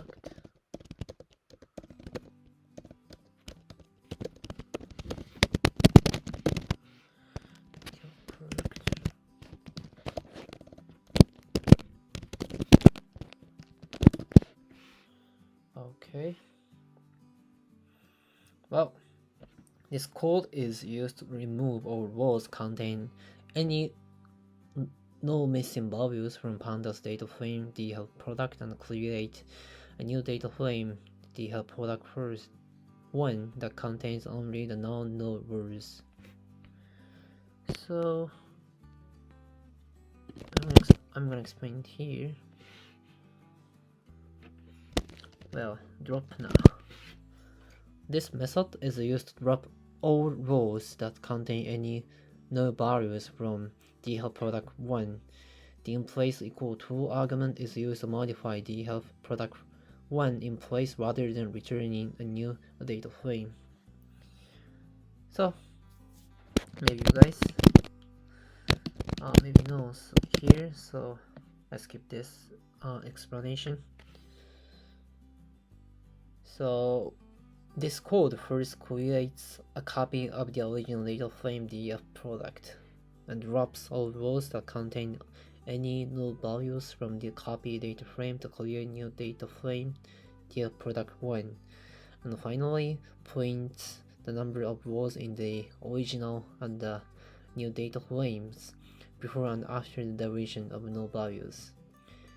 This code can be used to identify the number of rows that are removed to null values and to create a clean data frame that does not contain any null values.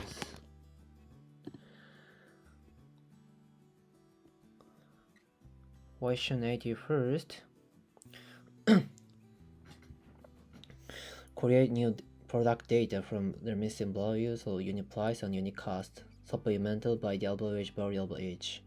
Note for the average values, round of values less than 1 yen. Rounding off or rounding to even number is acceptable. After completion, also checks that there are no missing values for each item. Okay, I'm making a example code. Two codes. First, this is Fiona in pandas. Okay, the F product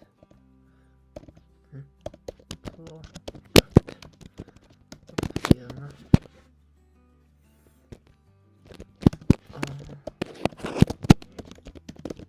Twice.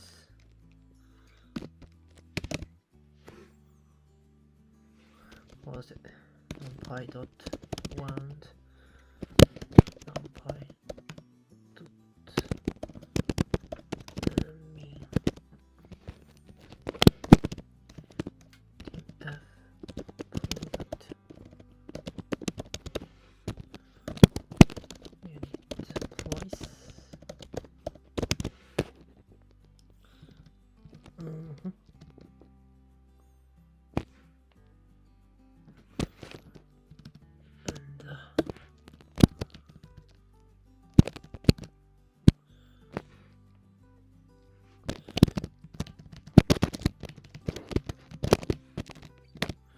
What was it? Any cost?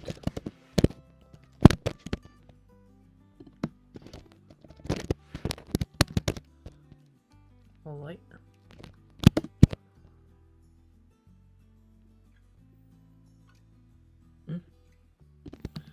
Parentheses.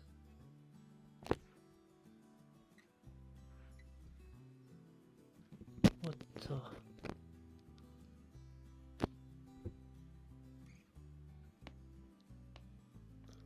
Where's that? Okay. So.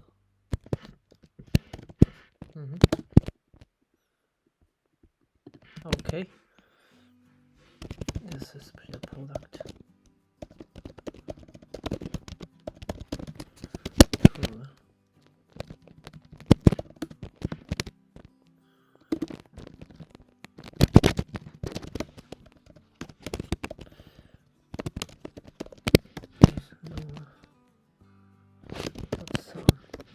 Okay. This is example first. The next. The second. This is simple imputer in circuit 1.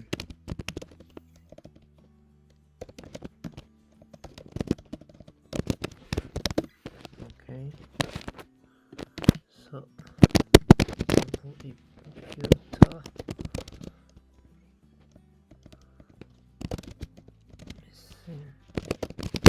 missing numpy. Then store variable mean.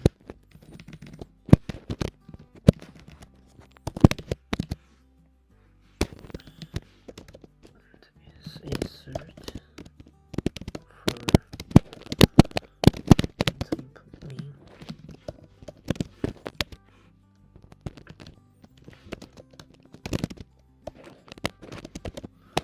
Dot feed transfer.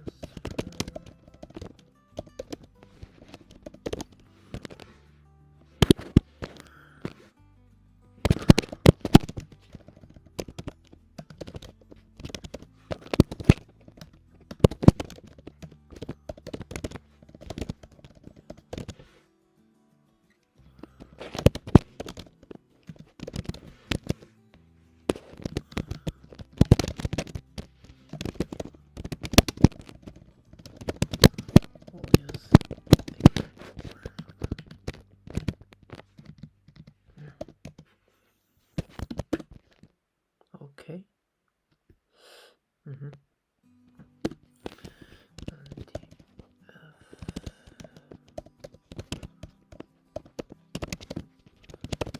product not equal.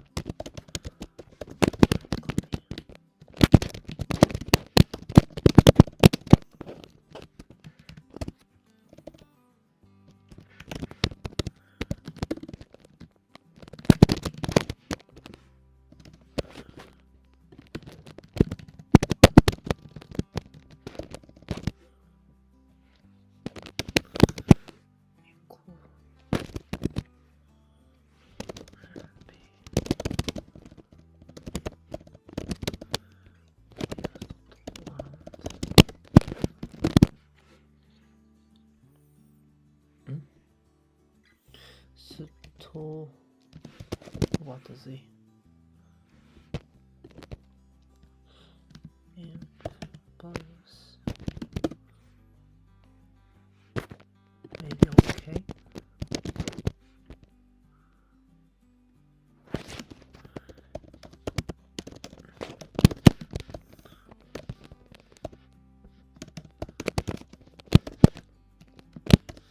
Not okay, maybe. Okay, I knew it. Employees. It's not defined. Yeah. Okay. I'm gonna explain from this code. This code performs two operations on a pandas data frame named DeepL product. This displays missing values in the unit price and unit cost column with the rounded mean of each column using the FILNA method. Okay. The rounded mean is calculated using the numpy round and numpy nummean functions from the numpy library. The FILNA method takes a dictionary as its argument, where the keys are the column names and the values are the values to fill missing values with. And this then checks for any remaining missing values in the data frame using the isNo method and sums up the number of missing values in each column using the sum method. The resulting output is the number of missing values in each column. Update data frame the product 2. So the updated data frame product 2 will have missing values in the unit price and unit cost columns replaced with their respective rounded mean values, and the output of the second line will show how many missing values remain in the data frame after the fill operation. Okay, next I'm going to explain code 2. This improves the simple imputer class from the scikit-learn impute module. The simple impute class is used for imputing missing values in the dataset.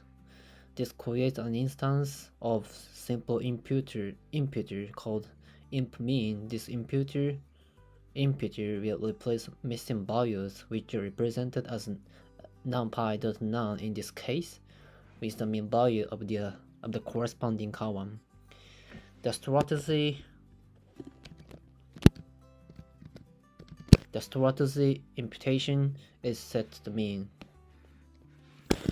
and this applies the simple imputer object to the unit price and the unit cost columns of the product data frame using the fit transform method, which returns the transform data frame with missing values imputed.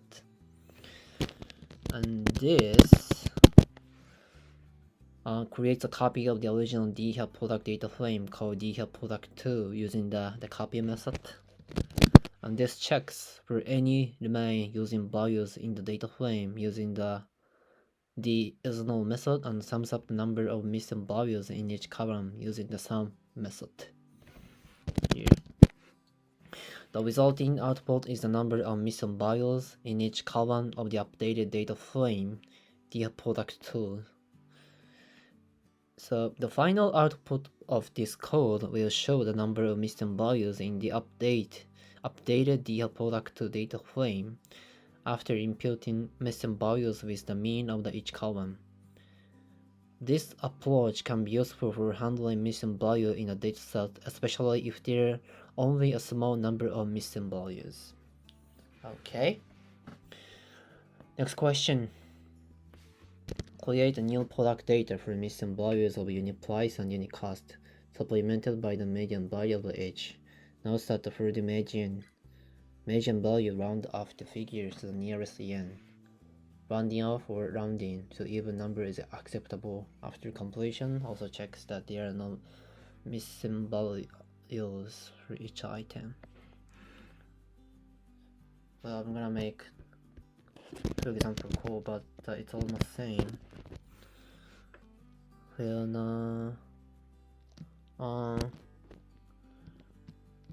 the median. Median. I change here, not 2, 3. Okay. What? How about this? Okay. And goes 2.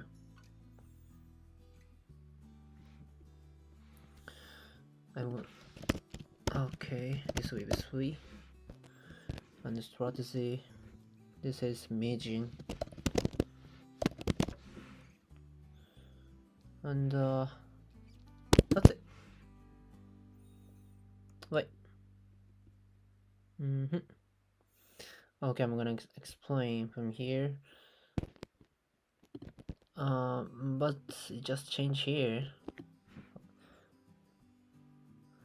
So,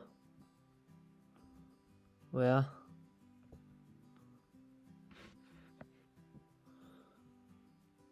the code first fills the missing values in the 2 columns, unit price and unit cost of the data frame named DHEL product. Well, this first argument is a dictionary with two keys, unique price and unique cost, each mapping the corresponding value. These values are computed using the NumPy library's median function applied to the respective columns of the data frame. The median calculates the median value of the column after ignoring any missing values represented by num. Okay. It's almost same with code, just changing from num mean to num median. So I skip the explanation. I mean the details explanation. Okay, I'm gonna explain here. It's also same, right? Just changing here. Change from mean to median. So well this first line of the code initializes an instance of simple imputer named imp mean. This class provides a way to impute missing values with a given strategy, which is the case is the median of missing values. The missing values argument specifies the value to be considered as missing, which is none in this case. And maybe I have to change here name, median, that's more valid, right?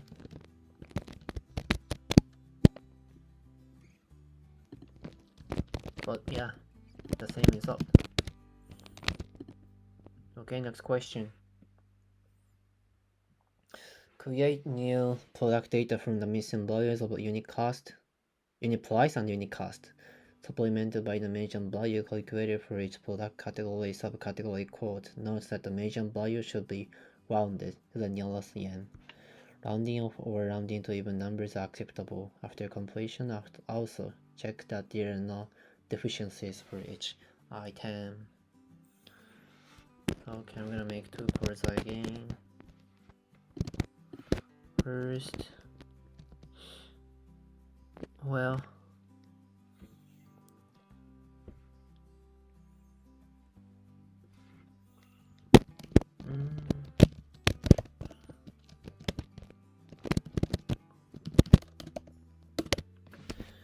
df product group by always by small cd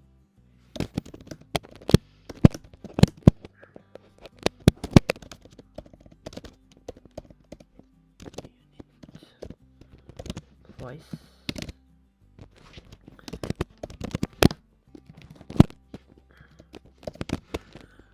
median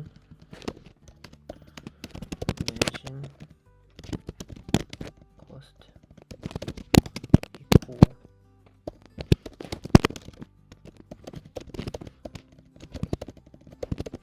cost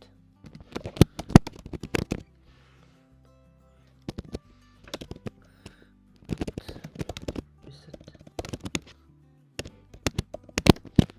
index.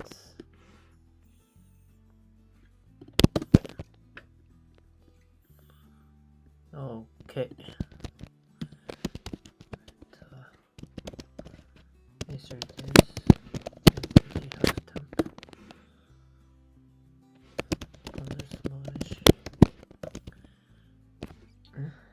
/df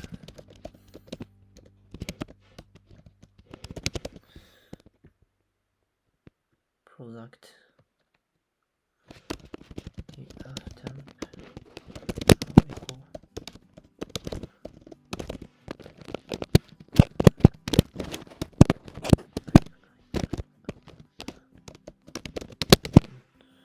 equal small cd.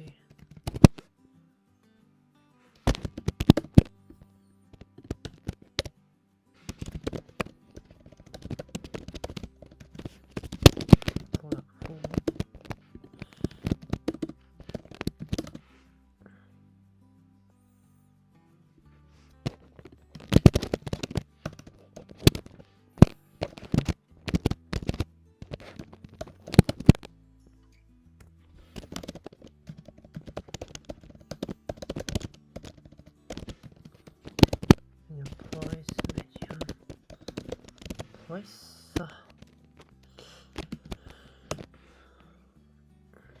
Apply method.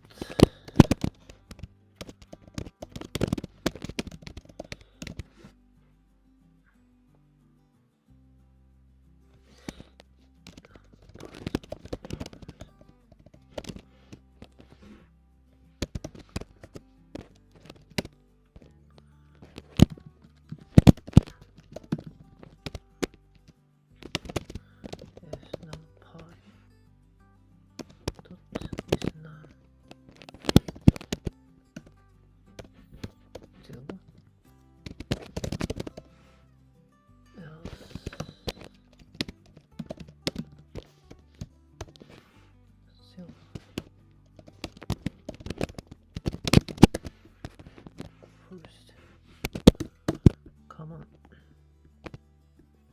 What?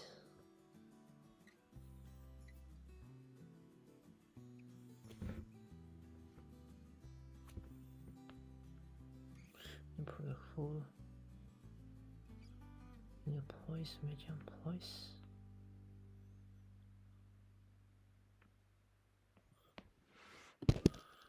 Well. Date time.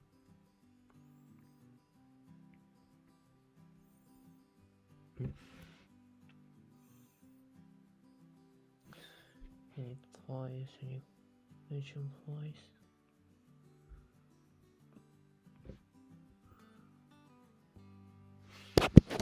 What the?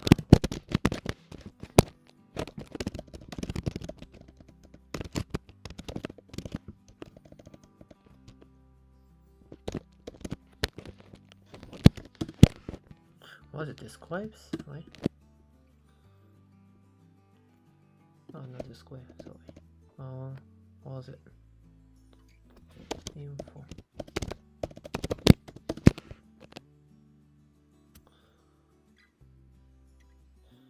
Object.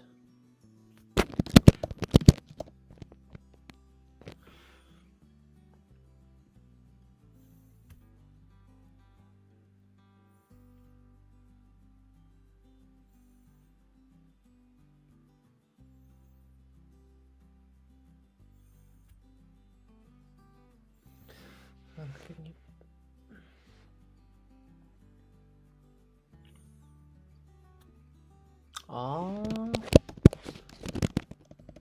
Medium cost, medium price, medium cost. Maybe okay. Come on. What the? Must provide a function of tuples of. Where is it?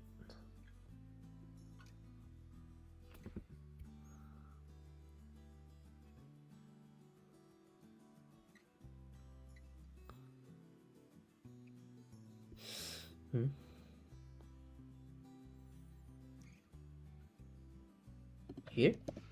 Maybe.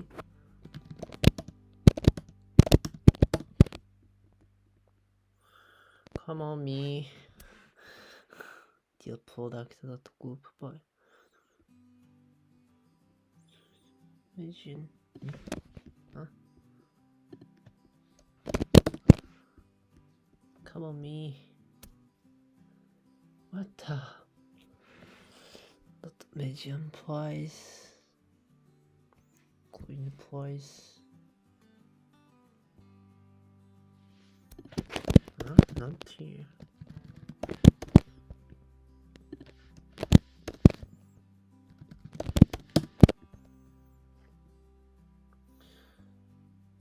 Well, here.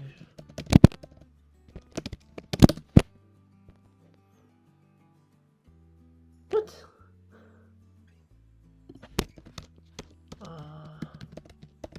Sorry guys. Spending too many times. What the? Okay. Advanced. What the problem? One disappear keyword.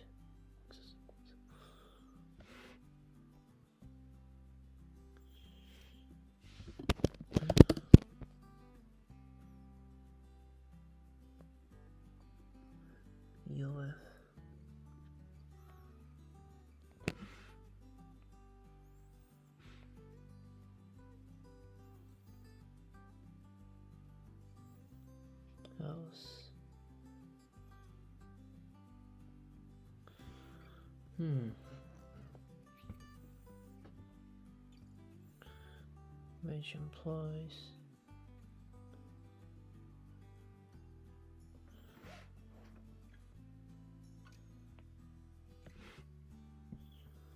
medium price, medium cost.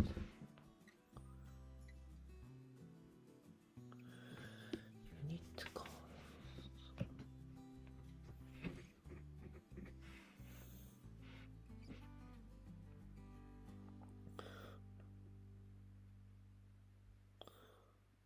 Next first.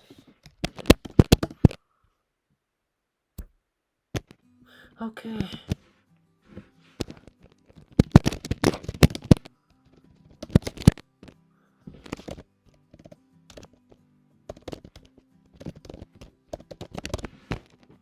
Price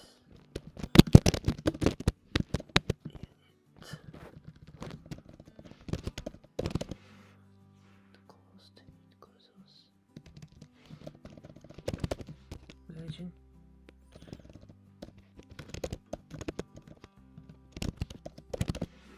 cost.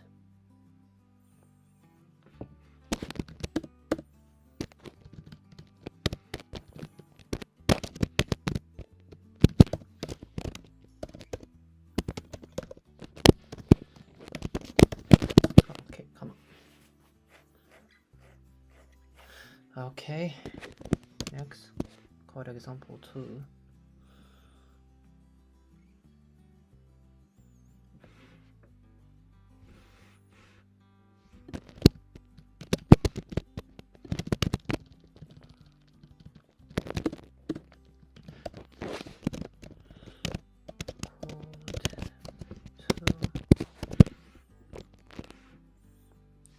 Same here. Medium cost. Out.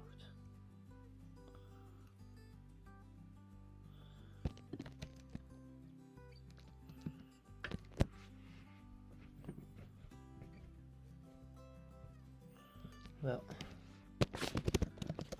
the same meaning, but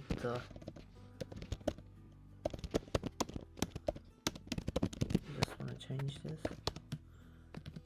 Bye here. Stamp. Inner to my small city. The same meaning. I just changed it because I wanted to change that product. And in applies and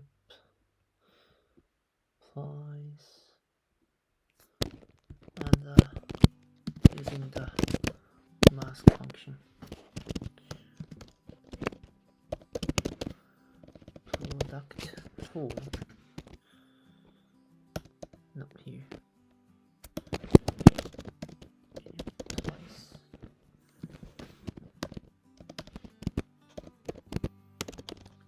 There's no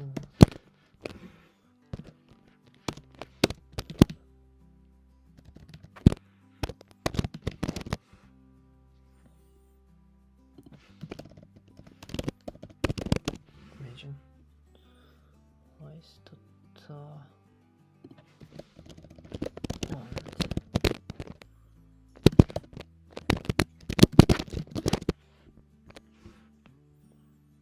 This is unit cost.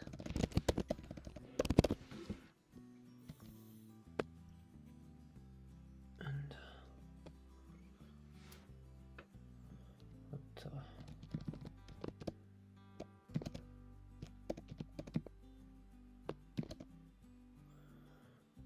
unit cost.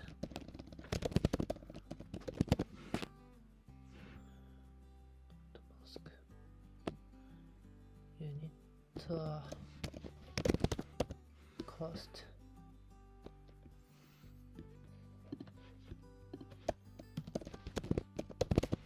Wait.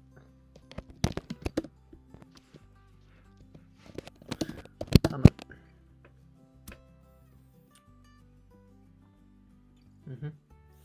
Okay, I'm gonna explain from the first code.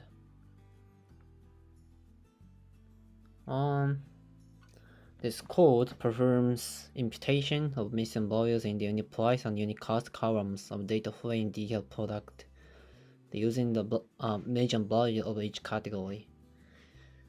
This code achieves from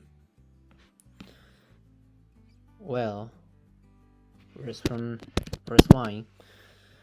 The first line groups the data frame by DL product by the category small cd column and computes the median values of unit price and unit cost for each group. Okay. The resulting data frame is named dftemp and has 3 columns: small cd, category small cd, median price, and median cost. Okay. And the second line uses the merge method of the pandas library to merge the product, the temp data frame based on the category small cd column. The resulting data frame, DL product full, contains all the columns of DL product and the median price and median cost columns from DL temp. And next third line creates a new column in DL product full named unit price that is computed by applying a lambda function to the unit price and median price columns. The lambda function checks if the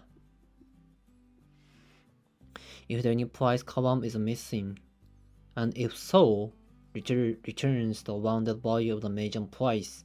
Otherwise, it returns the original value of the unit price.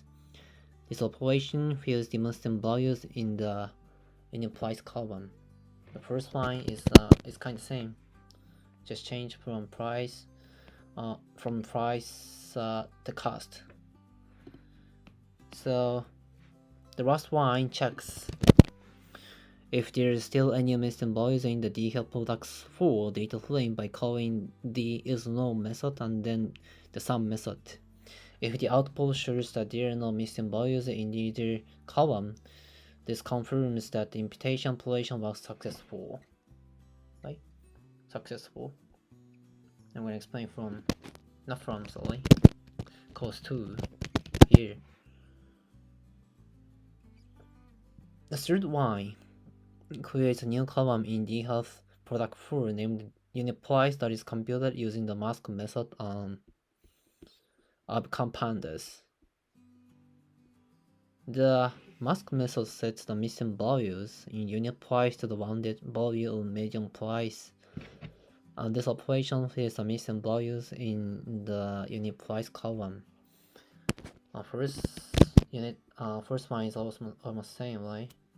Changing from price to cost. Okay. And I'm gonna make third example code. This is first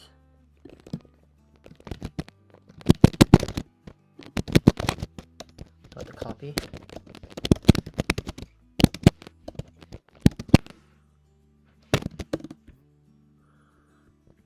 And making a for loop.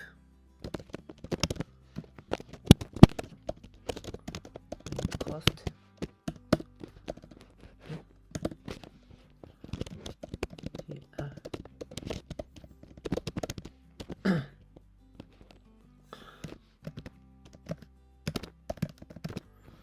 For x equal Sam's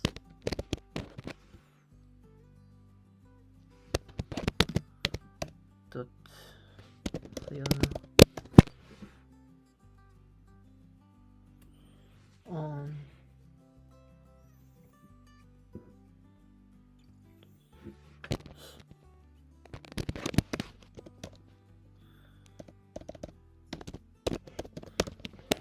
by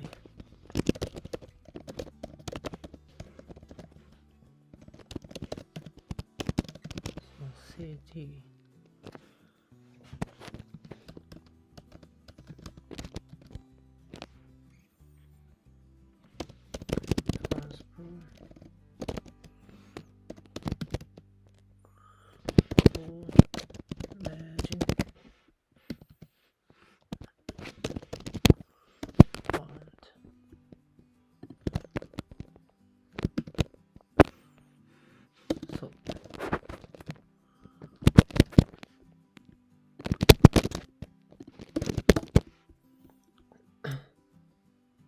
Okay. So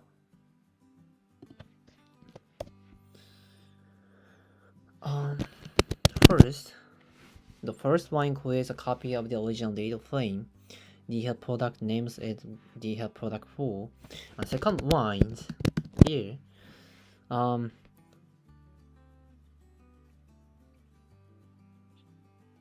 wait. Okay, second line initiates for loop to iterate over the columns unit price and unit cost.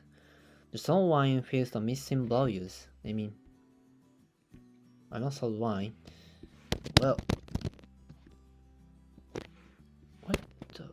Okay, sorry. It's fill in a method. I want to explain here. This fills the missing values each column. It uses the fill method to replace missing values in each column with the major values of the respective category. This is done by grouping the product full by the category small CD column and computing the median value of the respective column using the transform methods. And the round method is used to round the median value to the nearest integer. Okay. So this code imputes missing values in the unit price and unit cost columns of the data frame, the product, using the median value of each category, and creates a new data frame, the product full, with the imputed values. The imputation is done by copying the original data frame and filling missing values in each column using the median value of the respective category, and checking if there are any missing values remaining. Okay. Next question. Prepare new data for customers in the customer data by calculating the percentage of the 2019 sales value to the sales value for the full period. However, if there are no sales results, treat them as 0. Then extract the calculated percentages that exceed 0 and display the result for 10 cases. Also check that there are no missing data in the data created. Okay. We have received.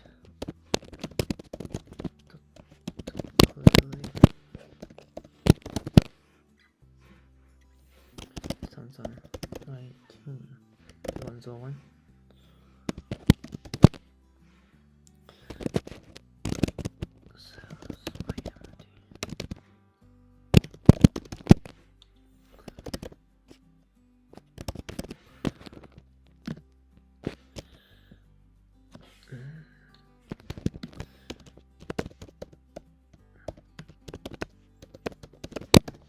Goodbye. Customer ID and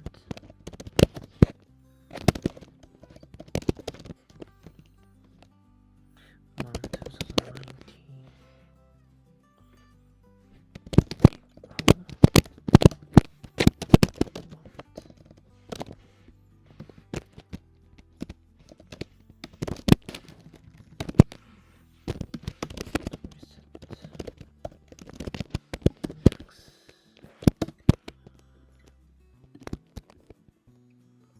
What the? Password of uncover tuples.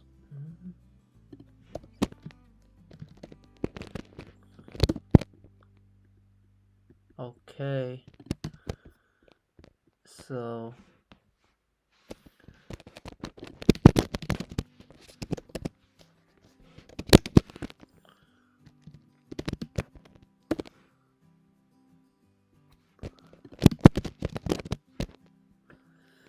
put a customer.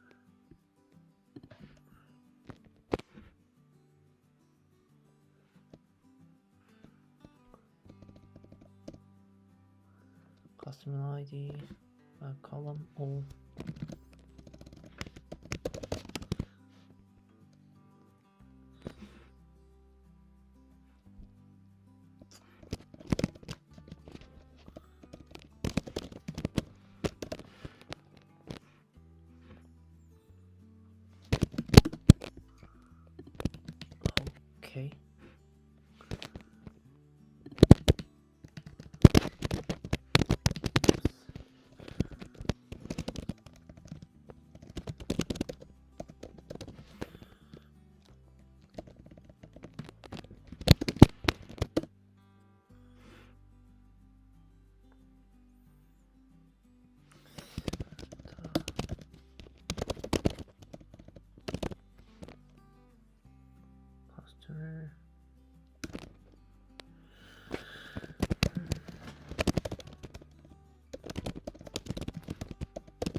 Okay.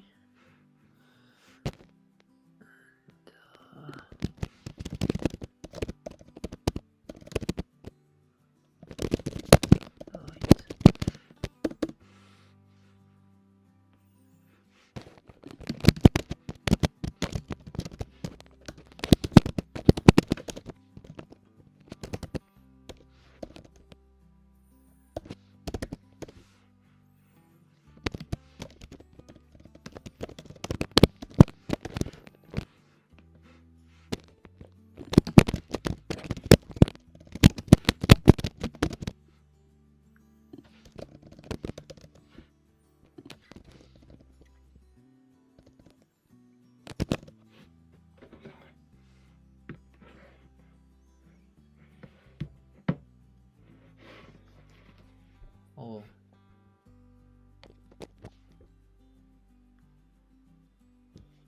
Okay. Then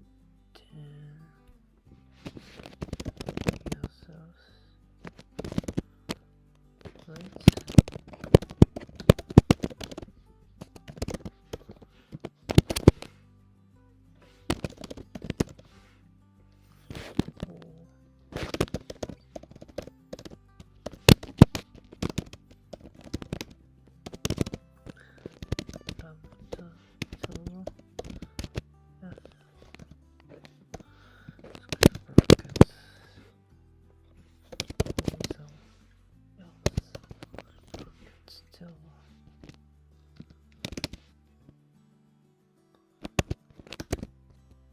Divided one first. When 01.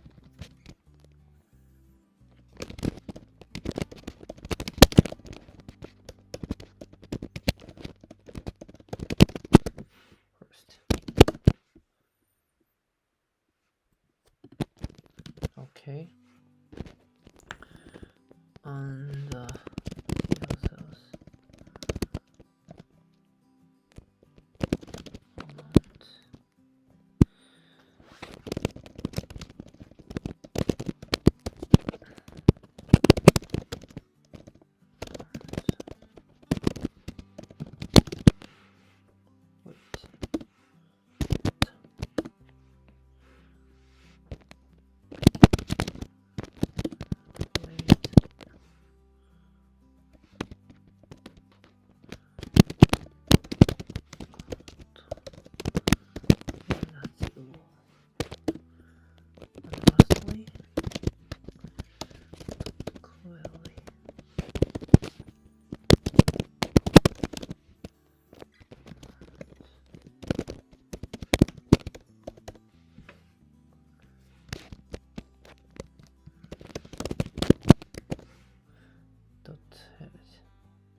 Maybe okay.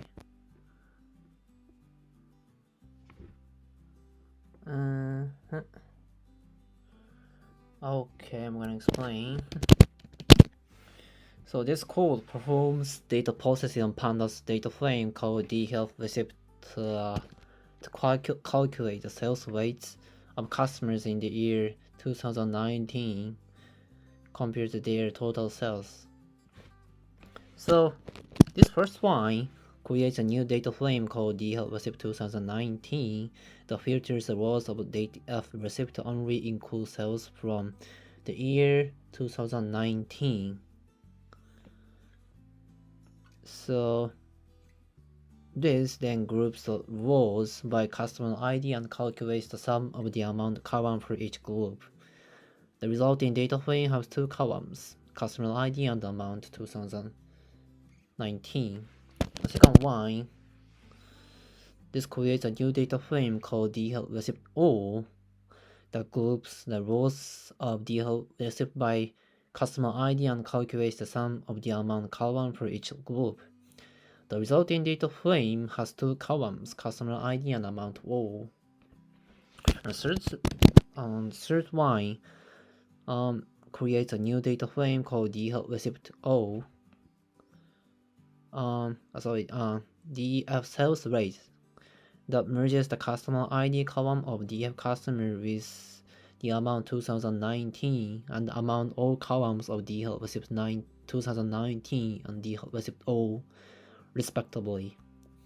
The merge is left join, meaning that all rows of DeepL customer are included in the resulting data frame, but only the matching rows of DeepL receipt 2019 and the DeepL receipt all are included. The resulting data frame has 3 columns: the customer ID, amount 2019, and the amount all. And the fourth and the fifth lines the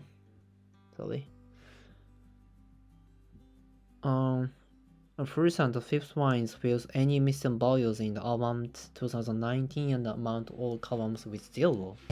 The sixth lines creates a new column called amount rate in DeepL sales rate by applying lambda function to the amount 2019 and amount all columns. The lambda function returns 0 if amount 2019 is 0, and the ratio of amount 2019 to amount all otherwise. The resulting amount rate column represents the sales rate of each customer in the year 2019 compared to their total sales. And the seventh, this line fills any missing values in the amount rate column with 0, and 8 lines.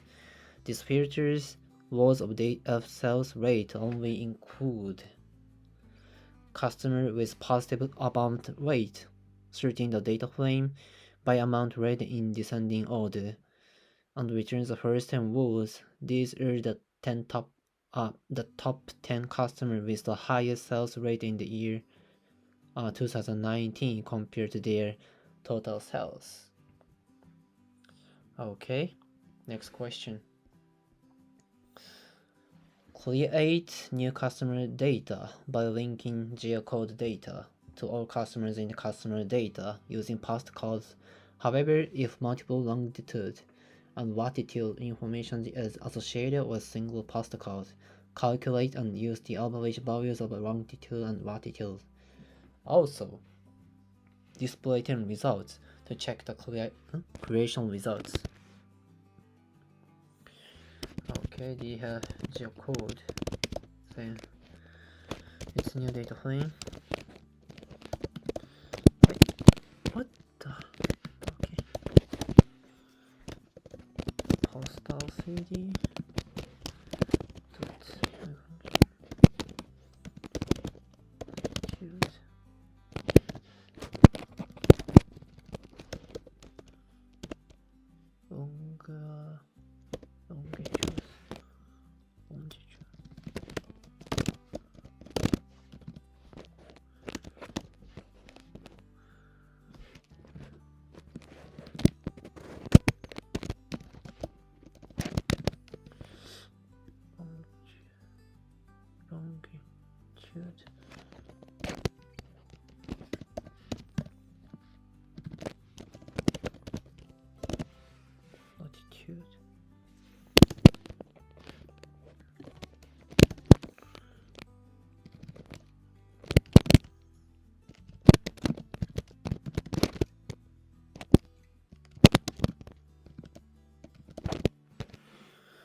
This code performs data processing on two pandas data frame called DFGeoCode and DFCustomer.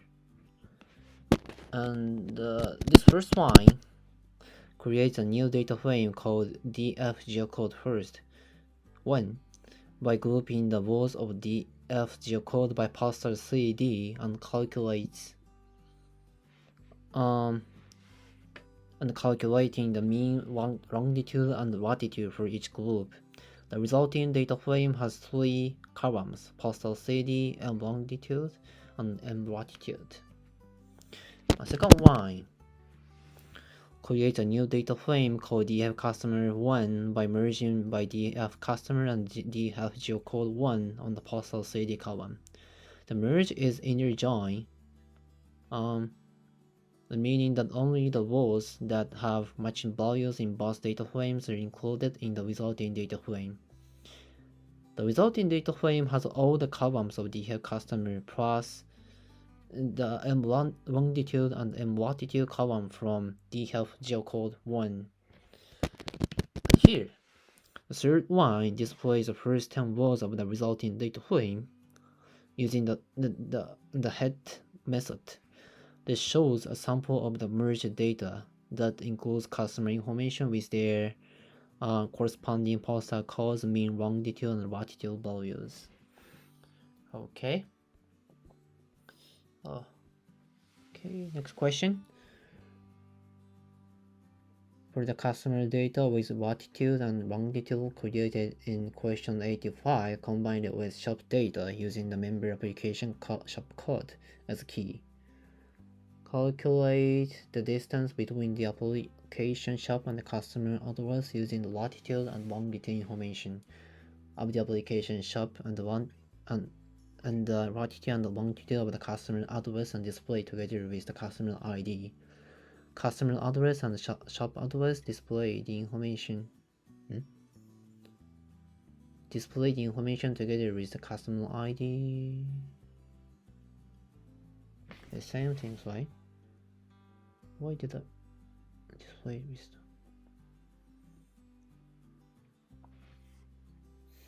display together with the customer ID, address together with the customer ID, customer address and the store.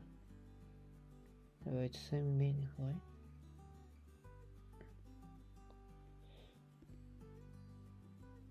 Display. I don't need this, right? Sorry, guys. 86. I have to make more. I have to fix this later.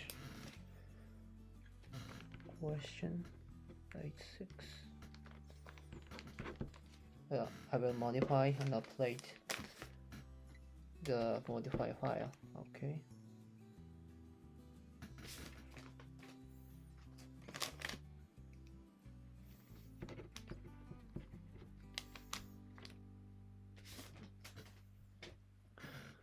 Okay. The following simple formula should be used as the calculation formula, but libraries using other highly accurate methods are also acceptable. Display 10 results. Okay, I'm gonna make the two examples. Okay.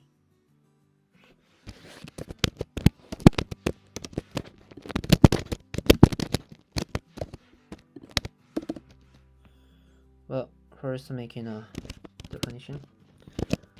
Calc distance x1, y1, x2, y2.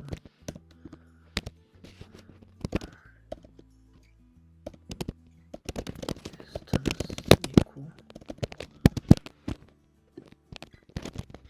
Can I? Well, okay.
cosine.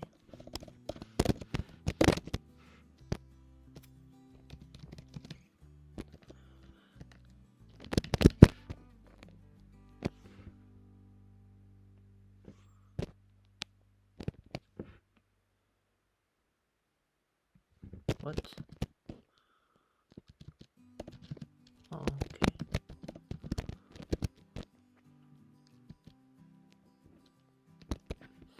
And the cosine. Right.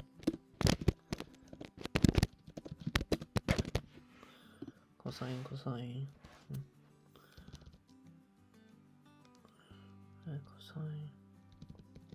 Cosine. Cosine. X1, X2, X1, X2.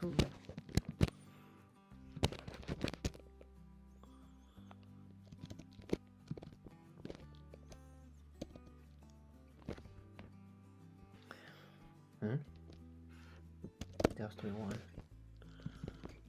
First,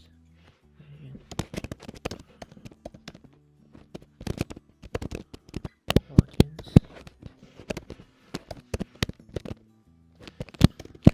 Okay, maybe. What?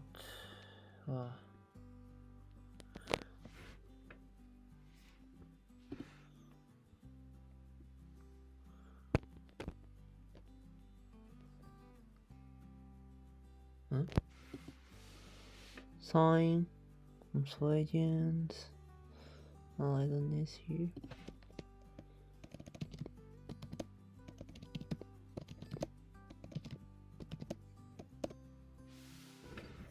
Okay, maybe.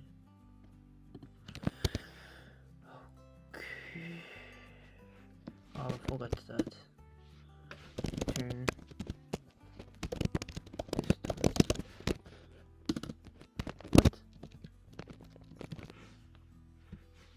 Okay, next. I can't.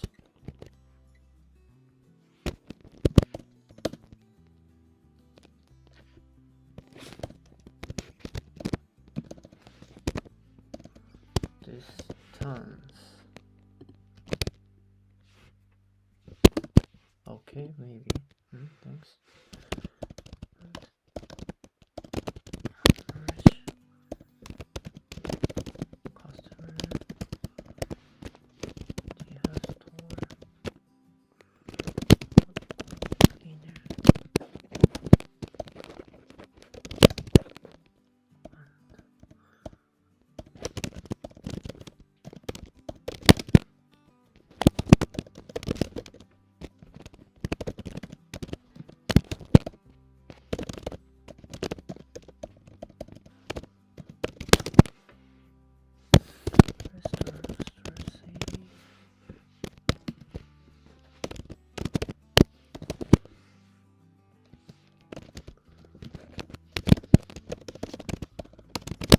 Columns? Cool.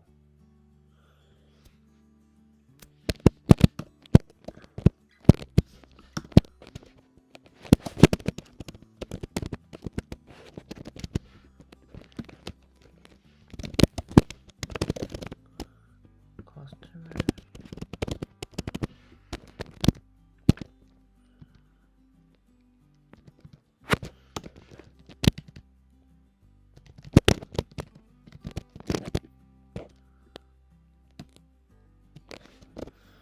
Why? Sure.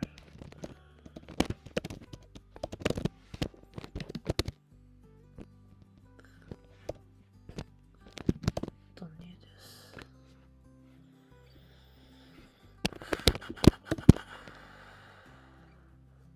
Okay.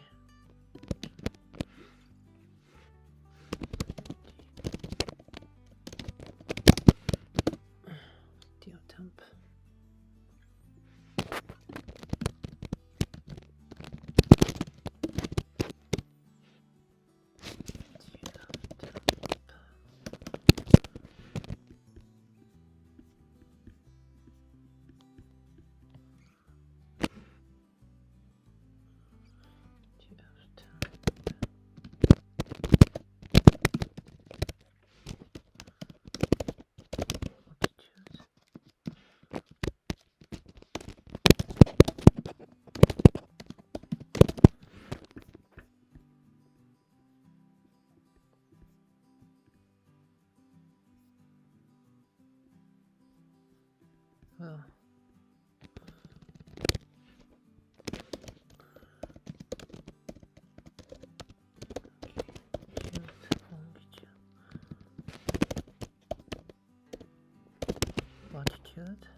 choose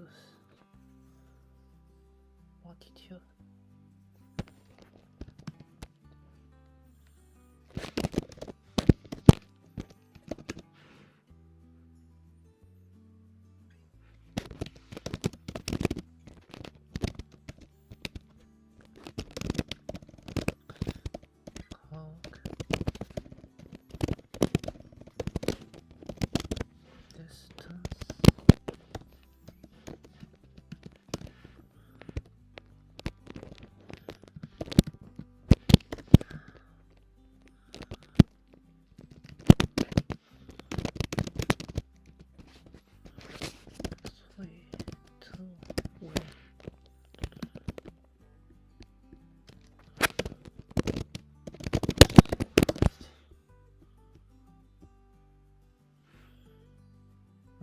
Okay. Lastly,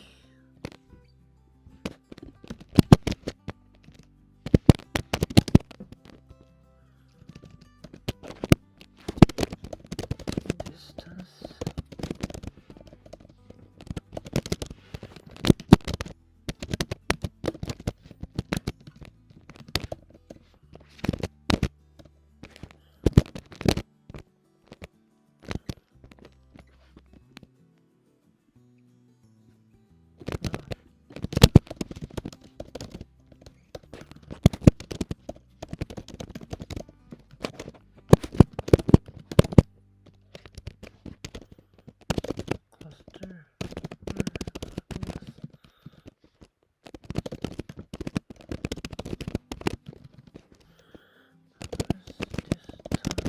Come on. Oh, well, not had 10. Okay. Where's the missing customer?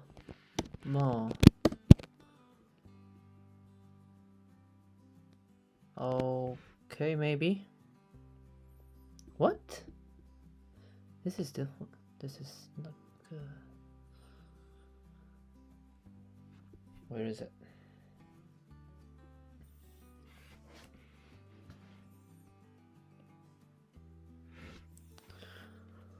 Well.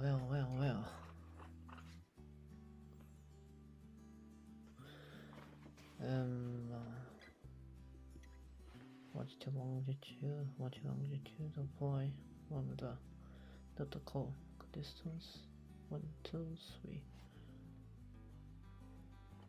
The axis will go first, so this is distance. Here? Distance merge. X1.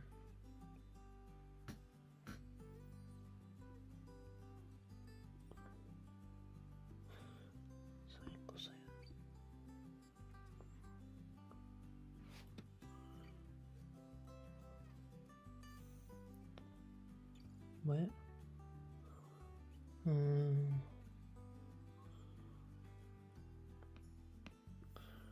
Merge.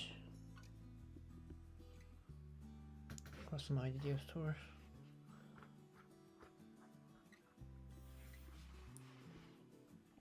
Rename.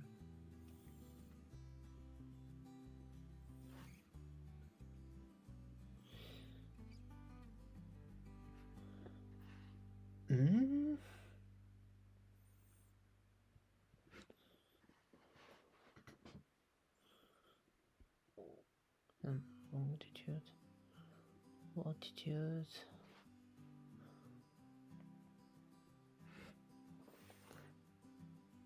calc distance.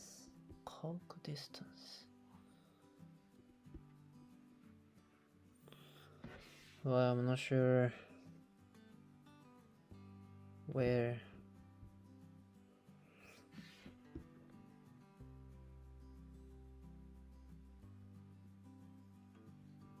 Is this white? Not white. Oh, but seems like it's white.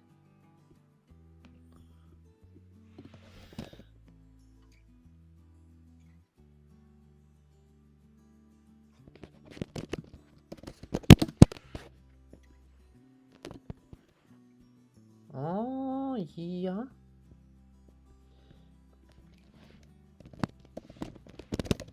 Tail.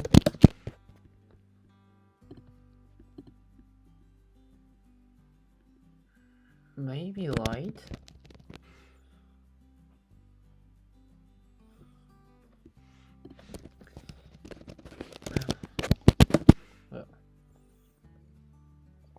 Okay, I'm gonna make the second chord.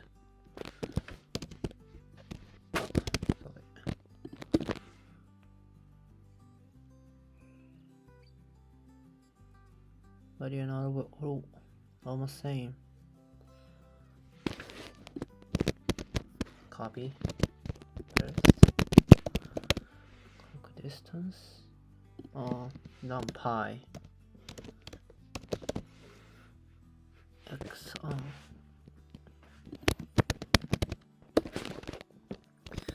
X first will equal NumPy minus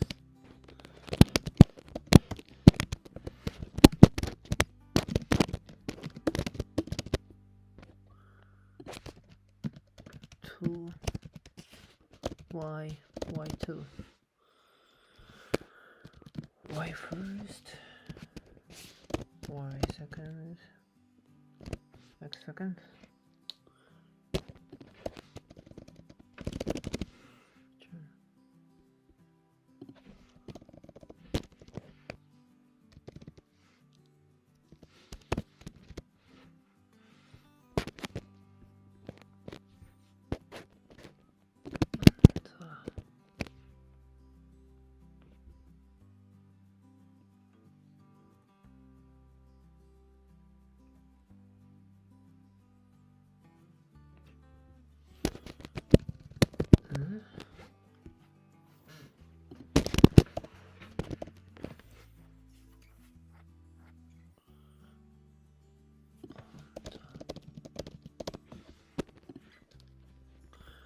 NumPy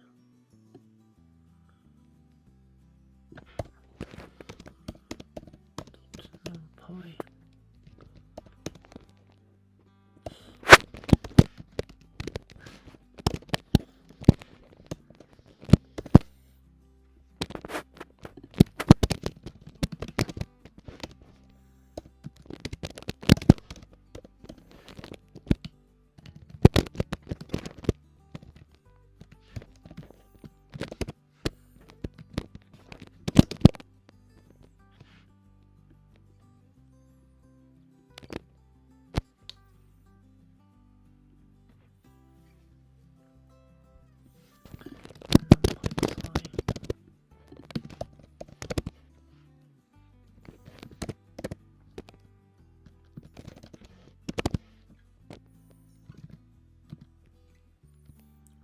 x2.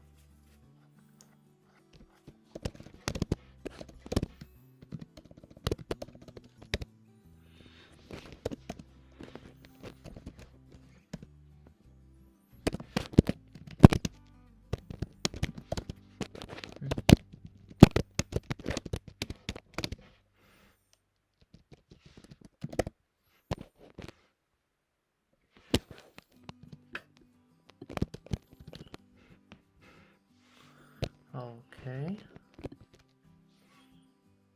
Yeah, customer one, DF store, the same.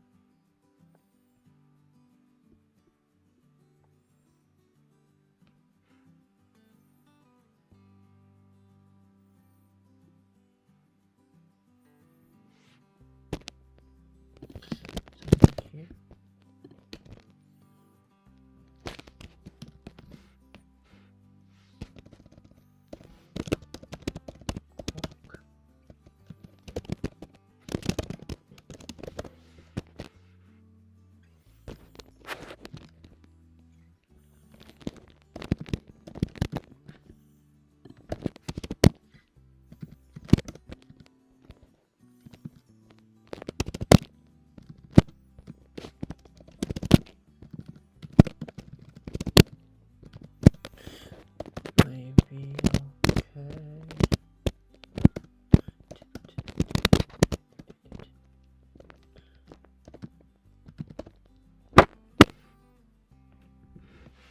Come on. Okay. Where is it?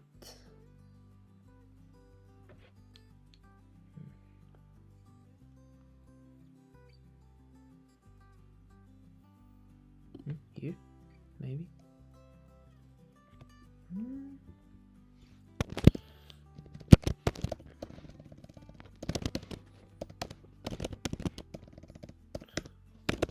Same result maybe, right?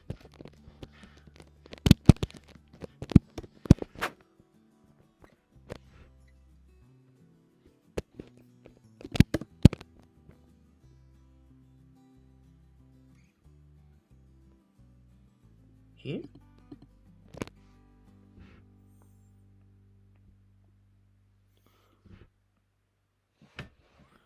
R cos numpy sine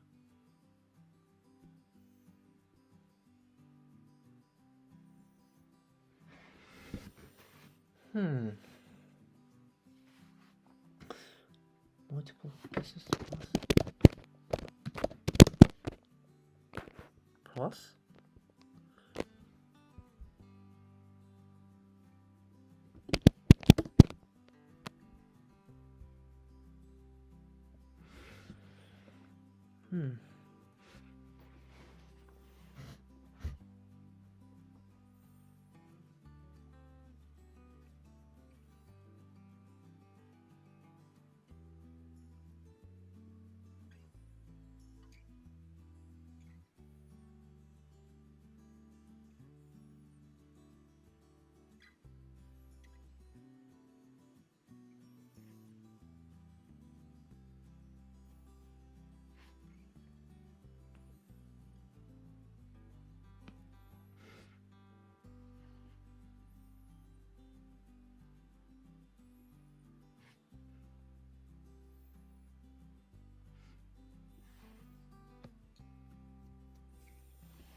invoice syntax.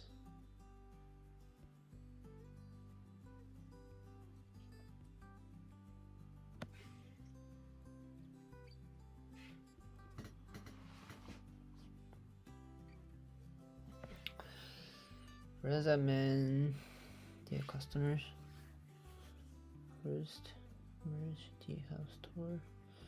How equal linear but application storage CD, not problem. Python equals storage CD. Dot rename Tom's address. Back customer address Y. Store address. What?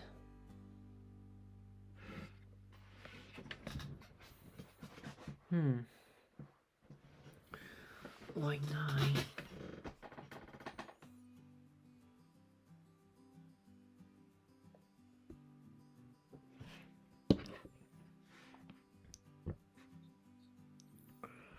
Merge.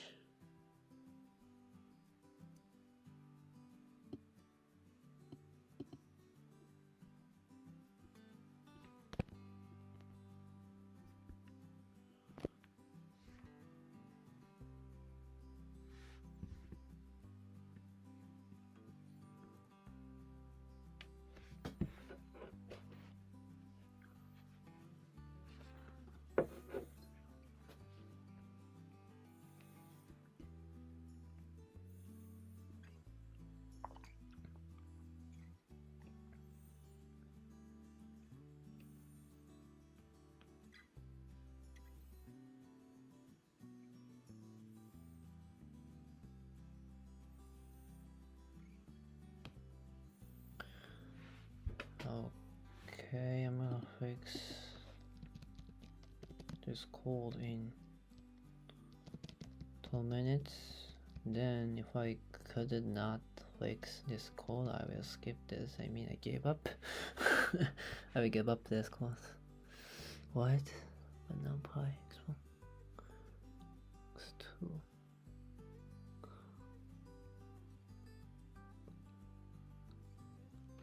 return numpy Hi. Why here's us?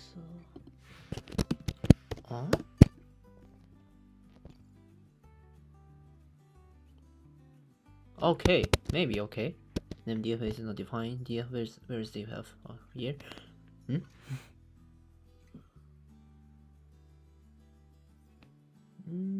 What does this? Oh, don't need this. Here and df temp maybe.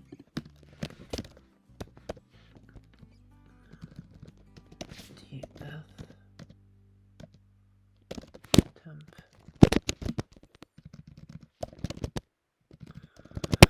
Come on. Okay. Calculate this out. But I'm sure this is maybe incorrect. The customer first x1.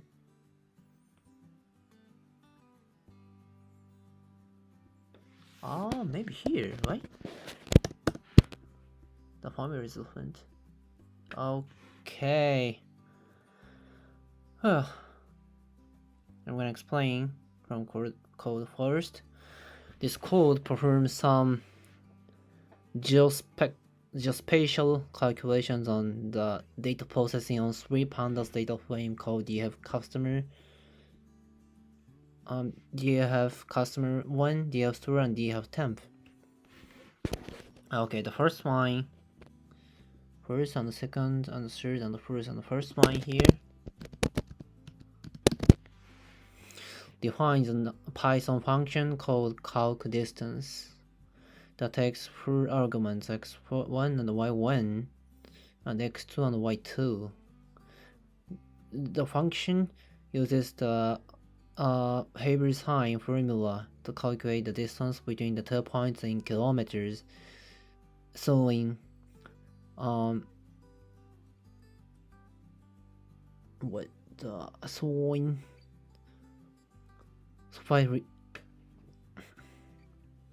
sphere spherical Earth with radius of 2,390 for 1 kilometer. The result is returned as distance. And second line. This creates a new data frame called DF temp by merging DF customer first 1 and DF store on the application store CD and the store CD columns respectively. The merge is in inner join, meaning that only the rows that have matching values in both data frames are included in the resulting data frame. The resulting data frame has all the columns of both data frames plus some renamed columns. Address X is renamed customer address and address Y is renamed to store address. Okay, the third line creates a new column in DF temp called distance by applying the calcDistance function to the latitude, latitude, and latitude columns using the apply method. The apply method is used with the access equal first argument to apply the function row-wise. The resulting distance value is stored in the distance column. The fourth line just displaying 10 results. Okay.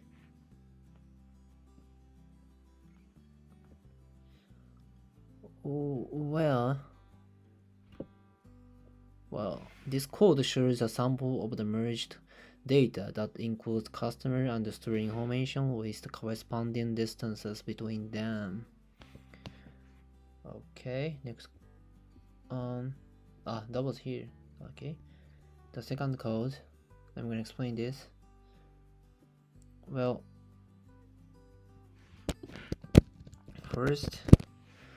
the first line defines a Python function called calcDistance numpy that takes 4 arguments x1 and y1 and x2 and y2. The function uses the Herbert sign formula to calculate the distance between the 2 points in kilometers. Maybe I said right. So, this implementation uses NumPy functions to perform the calculations more efficiently than the previous implementation. Here's also same. Here's also same. Well, I'm gonna explain here. Third line creates a new column in DeepL temp called distance by calling the call distance NumPy function on 4 columns of DeepL temp using NumPy array operations instead of using the apply method. This implementation takes advantage of NumPy's ability to perform element-wise computations. Otherwise, the resulting distance value is stored in the distance column. Okay. Next question. In the customer data, the same customer is registered more than once, for example due to applications at different shops. Creates the name customer data, in which customers with the same name and passcode and regarded as the same customer and are correlated so that there is one record per customer and calculates number of customer data, the number of named customer data, and number of duplicates. However, for the same customer, the one with the highest total sales amount shall be retained. And for customers with the same total sales amount with no sales records, the one with the lowest customer ID number shall be retained. Okay.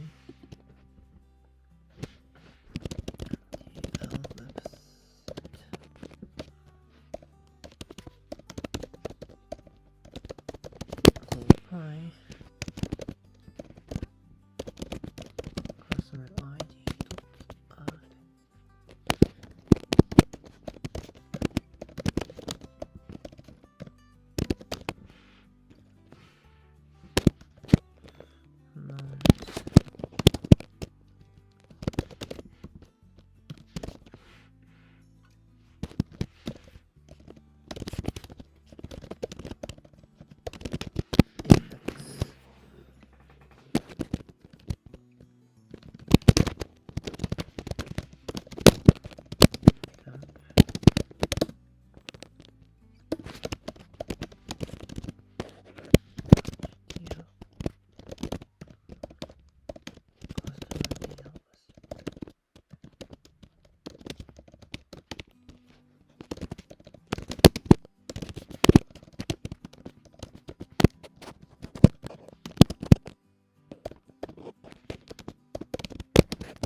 Sorry.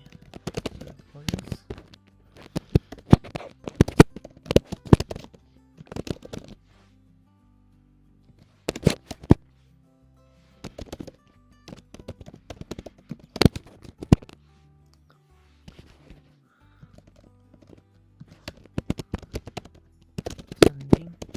Cool.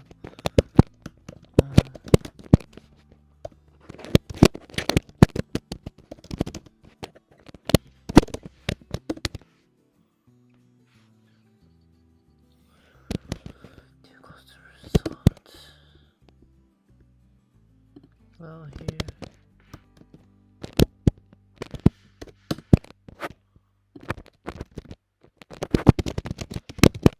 What the? Class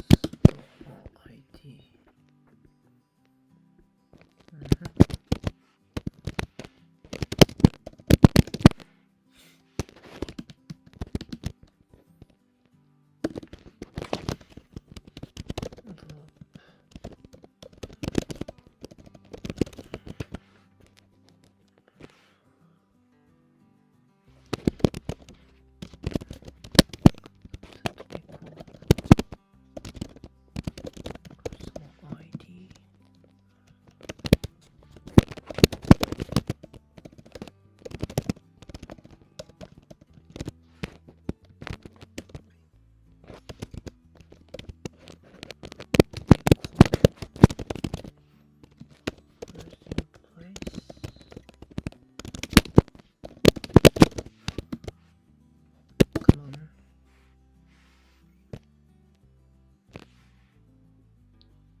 What the?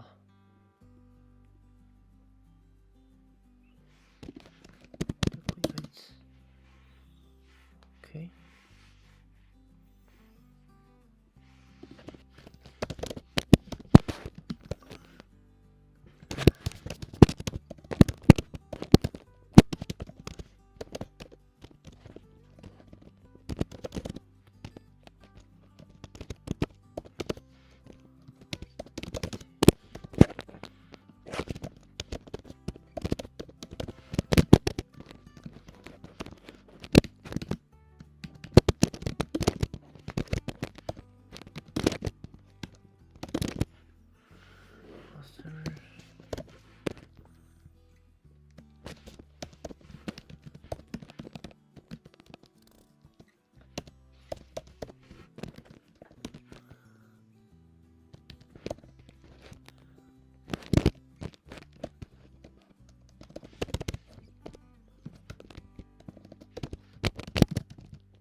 Common.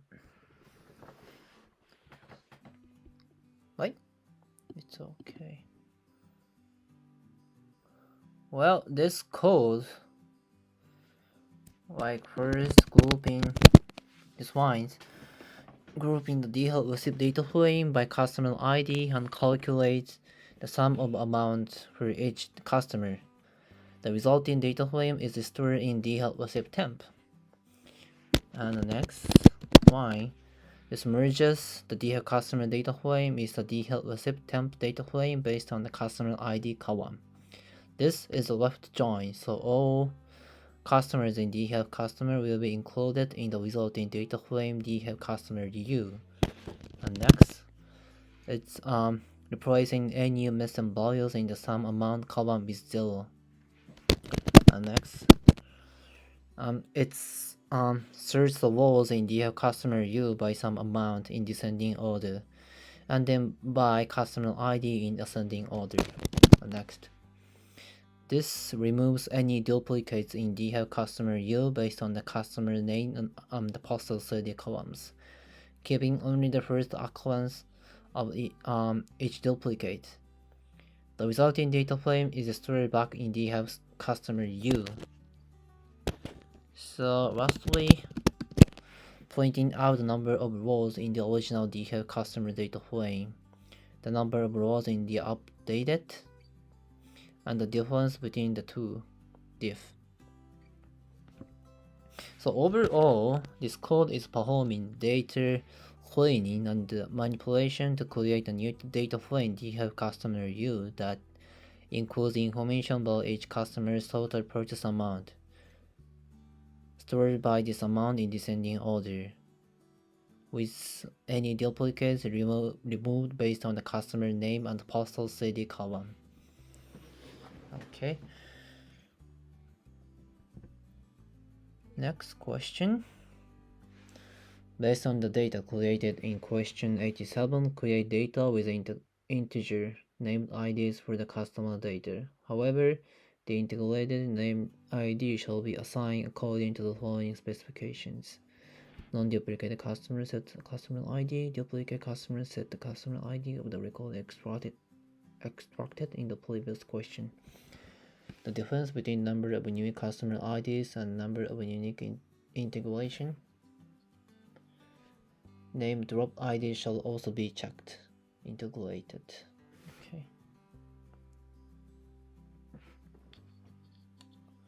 So I can use this one.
Calm down.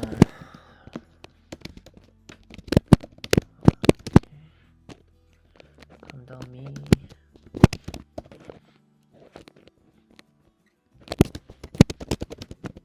Customer.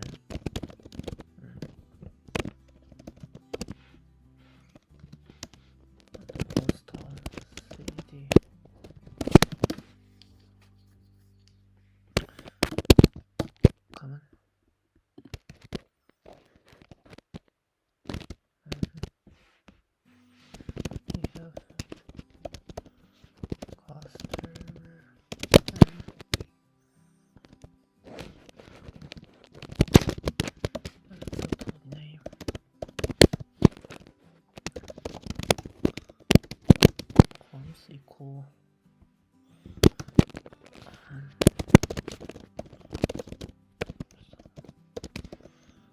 ID X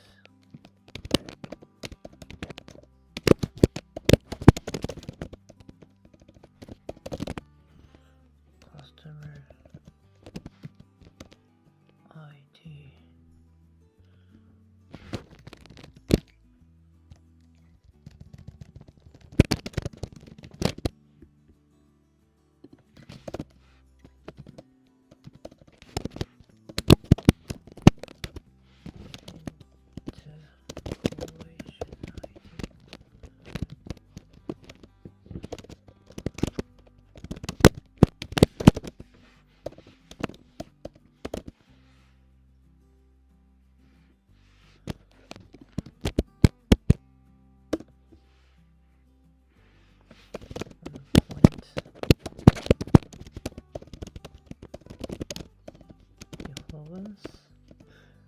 default length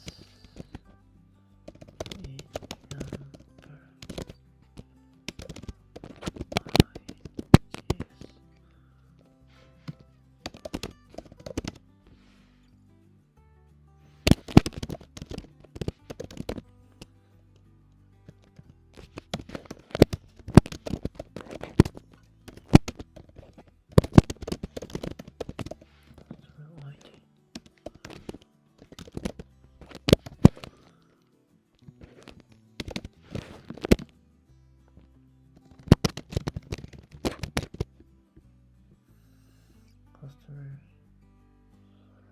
integration.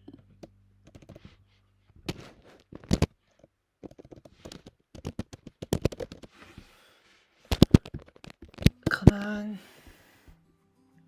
Okay. Where is it?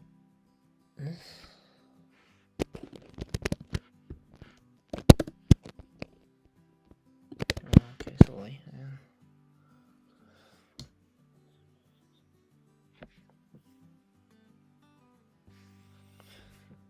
dear customer and customer ID dot unique. Okay, sorry. はい。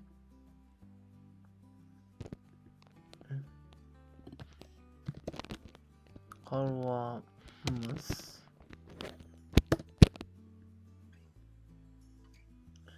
integration ID. What? Where is the fence? Integration ID same, right?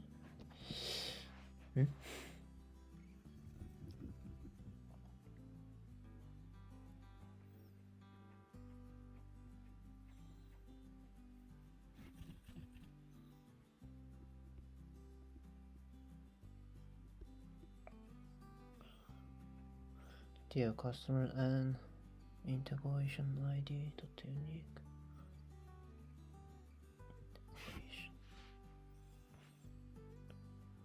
So well customer ID.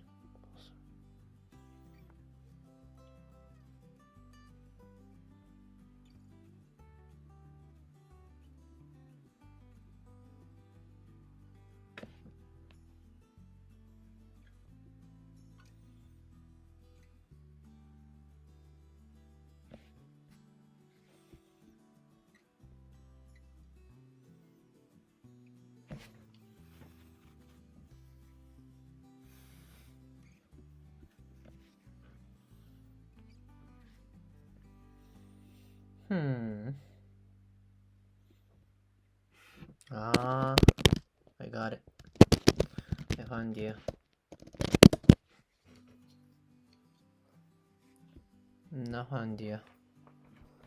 What the? What was here?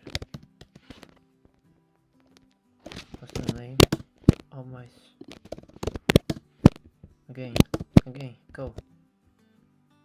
Okay. What? 0? How can be?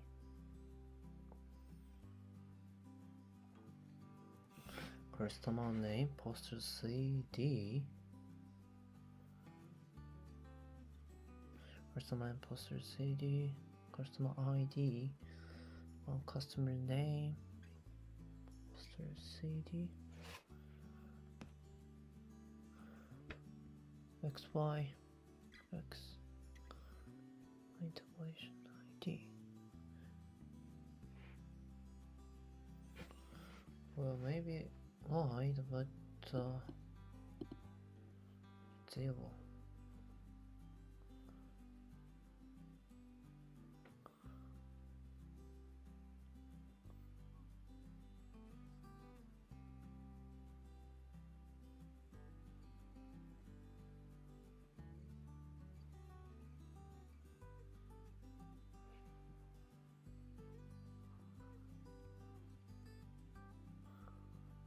Well.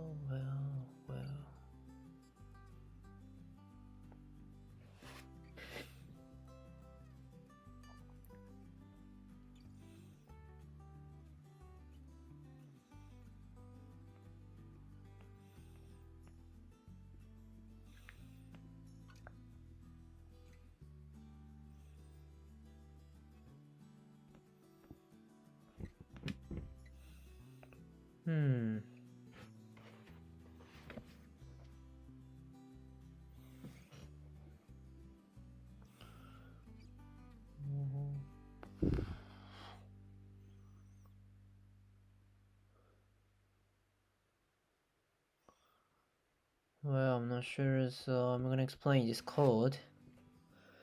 Well, this code is merging two data frames, DHave customer and DHave customer U, to identify and match unique customers based on their name and postal code. Their name and postal code, right? The resulting merged data frame is stored in a new data frame called DHave customer, and the merge function is used to join the two data frames, and the argument non-equal customer name, postal city, specifies that the merge should be performed based on those two columns. The resulting merge data frame contains two customer ID columns, customer ID X and customer ID Y. Why? To avoid confusion, the rename function is used to rename these columns to customer ID and integration ID respectively. So it's why. So the last line of code compares the number of unique customer IDs in the customer ID column with the number of unique customers in the integration ID column. If the difference is zero, it means that there are no duplicate customers in the merged data frame. If the data frame is non-zero, it means that there are still some customers that were not successfully matched based on their name and postal code, and their IDs are still duplicated. So maybe this result is right because I used this, right? This result difference is still so maybe right.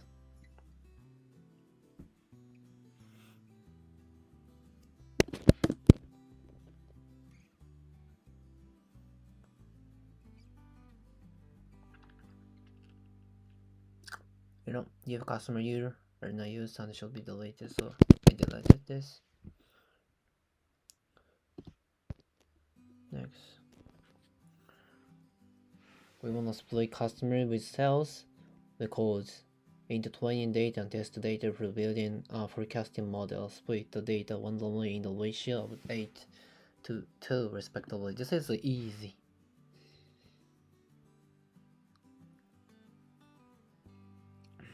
This is easy, but it can be wrong.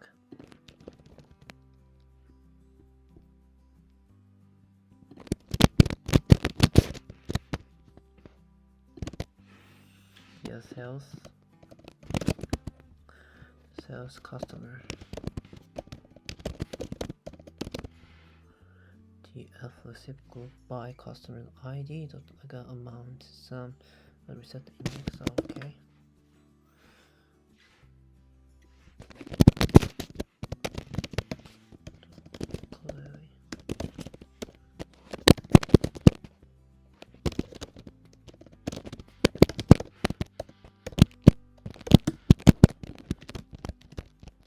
What the?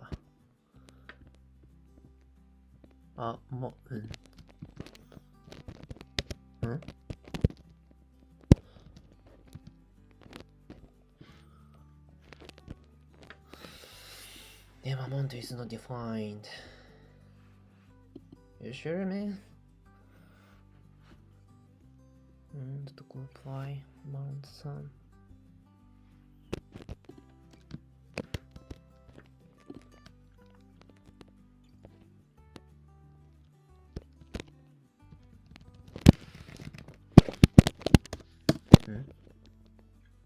Well, I knew that.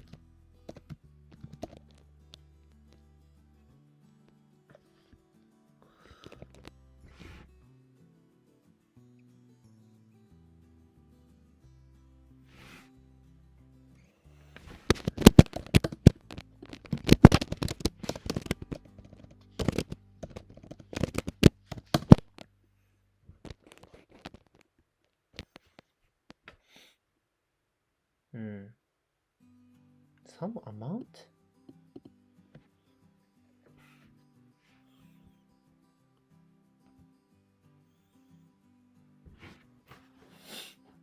Well, okay.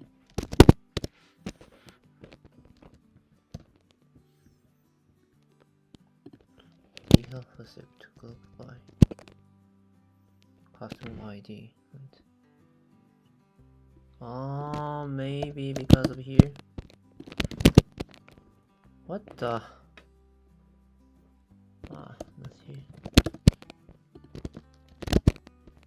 Come on.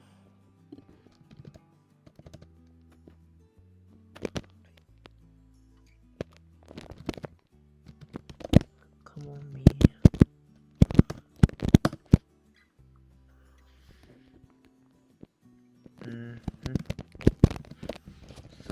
slowly.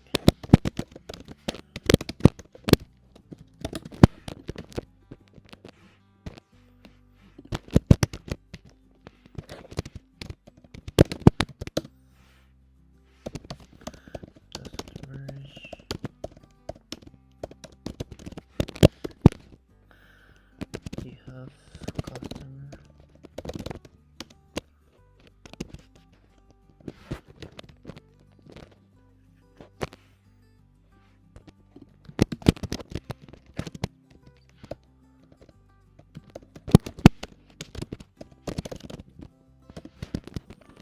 Turn ID.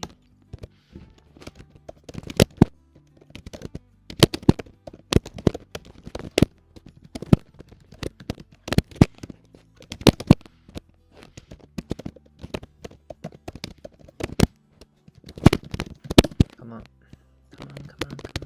baby.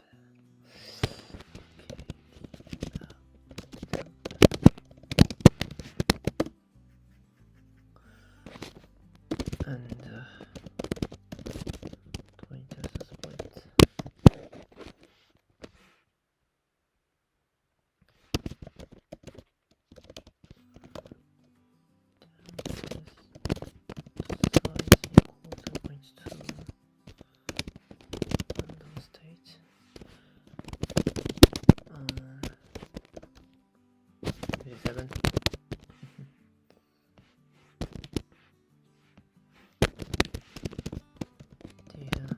Should be here. Not should be. This is one line, but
come on.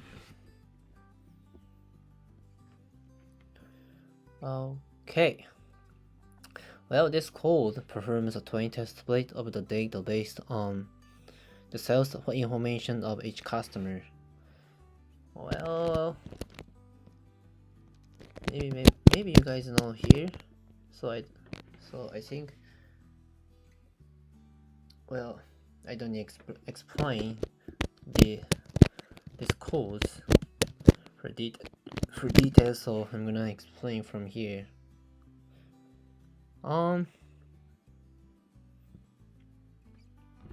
Well, this splits the temp into training and the test sets using train test split method from scikit-learn with a test size of 0.2 and random state of 71. It then prints the percentage of data that is in the training and test sets here. Okay. Well, okay. Next question. The receipt details data had data from 1st January 2017 to 31 October 2019. Create 3 sets of data for building time series models. 12 months for training and 6 months for testing by aggregating the sales amount on a monthly basis. I'm gonna make for example code.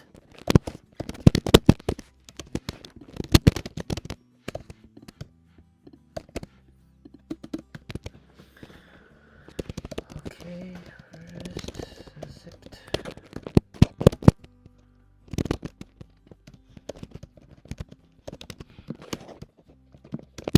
Close ymd.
slide window, the size, twin size.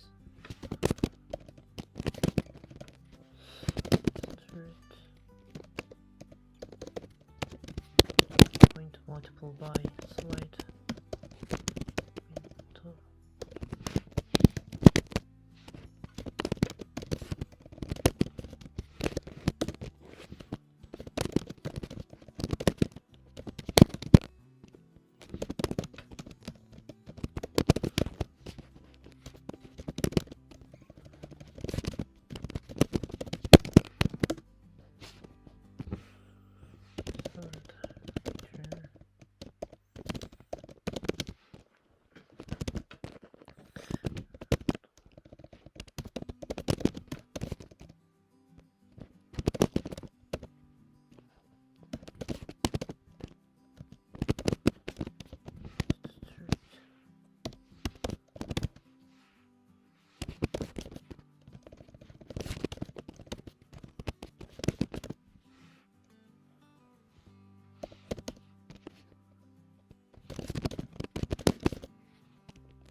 Okay.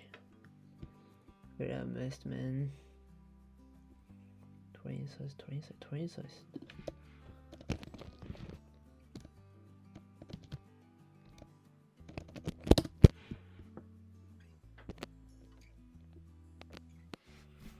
Okay.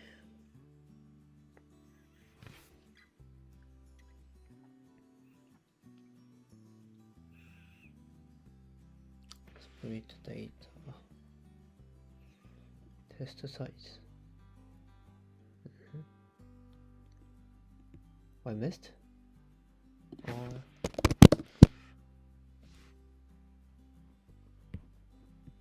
Okay. So, well, if you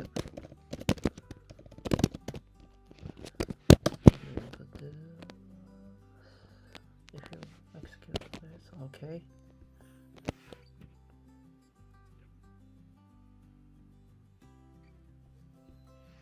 Or test.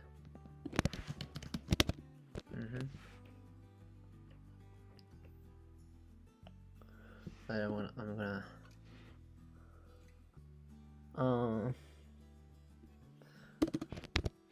making a code example 2 using size split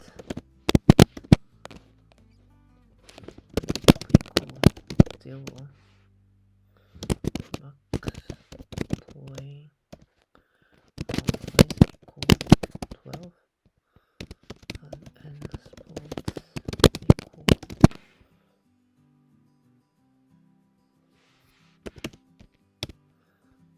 split equals 3 and test size equals 6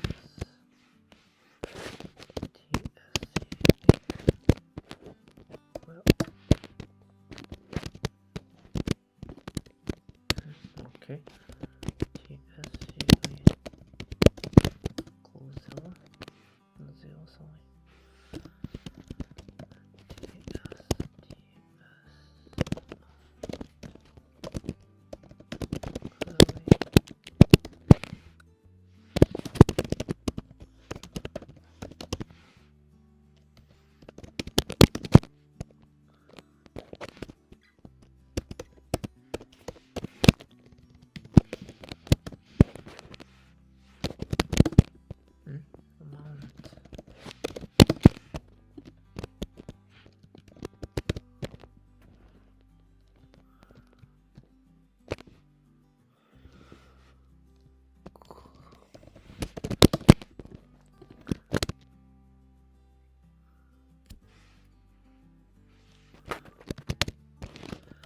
And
same is fine.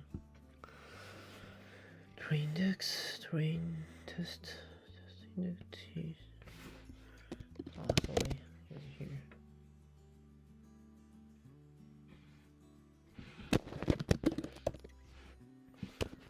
And lastly, so is list still.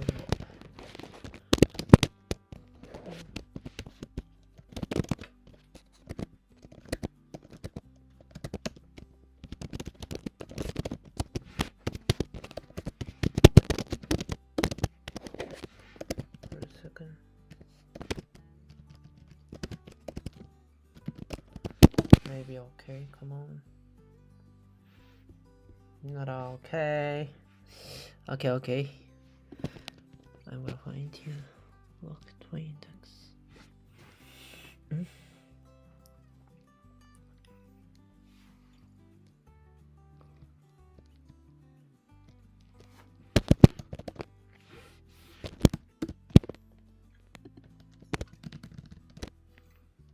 So is that depend?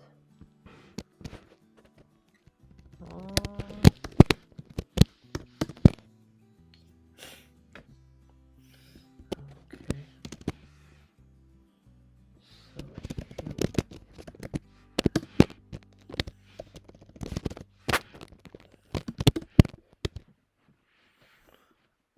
Okay, I'm gonna explain from code first.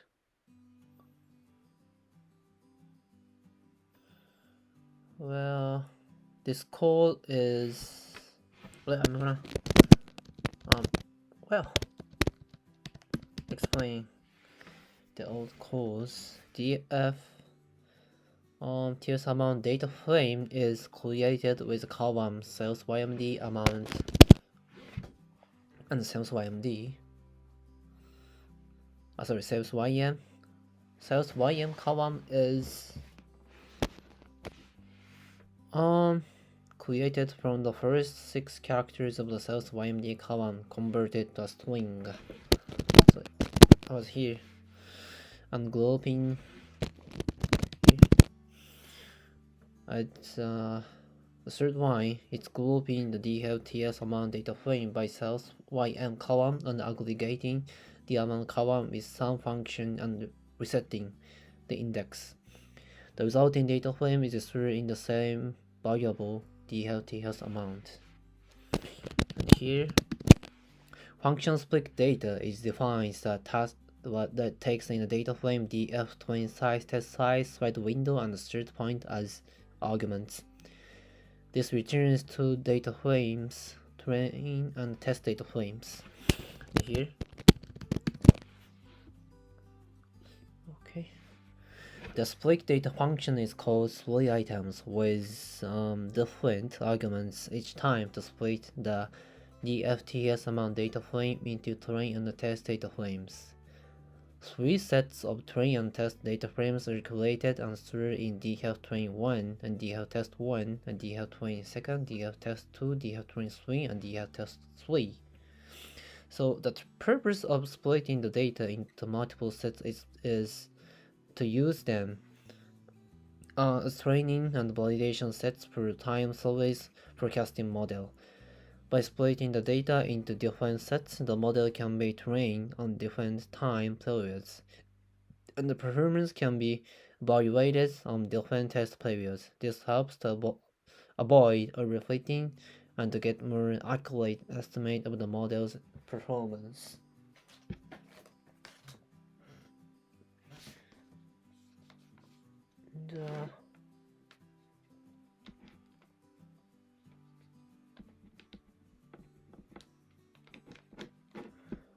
Well, wait a second.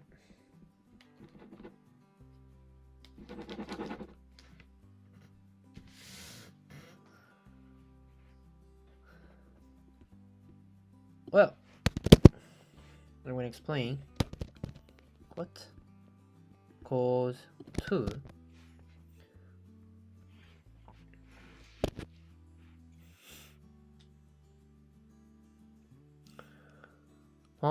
this code is performing time series cross validation on pandas data frame DFTS amount. So this uses the time series split functions from the scikit-learn model selection module to generate 3 train test splits. Time series split is a cross validator that provides train test indices to split time series data samples. It takes 4 parameters. So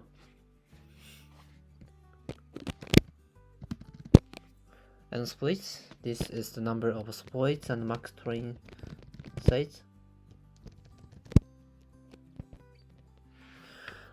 This is maximum size of training data and test size here, and size of the last test data and gap equals 0. This is the number of samples to skip before starting a new split. The code sets an underscore split equals 3.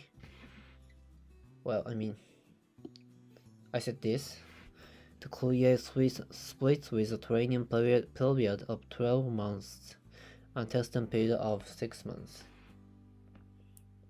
So makes sense, right? The code then filters the data to only include sales data up to June 2019 and create with 3. It's itchy.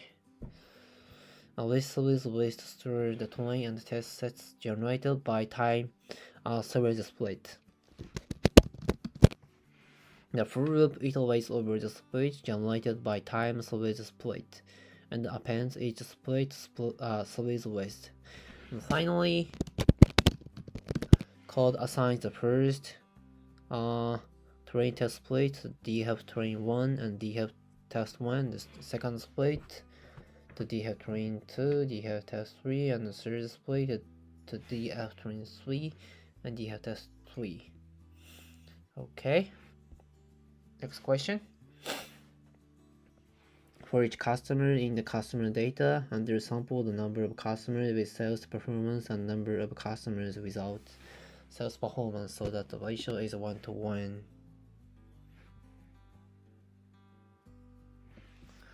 Well.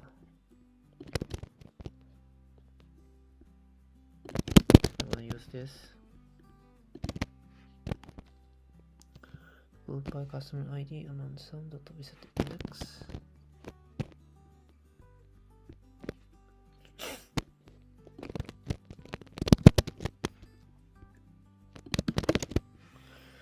ID.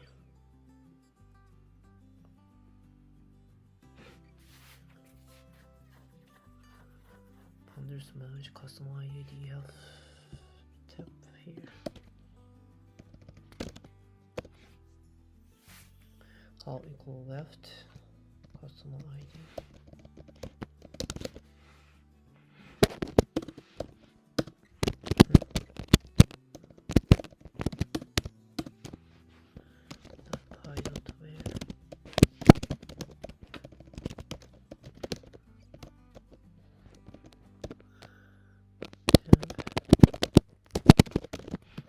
Amount is no.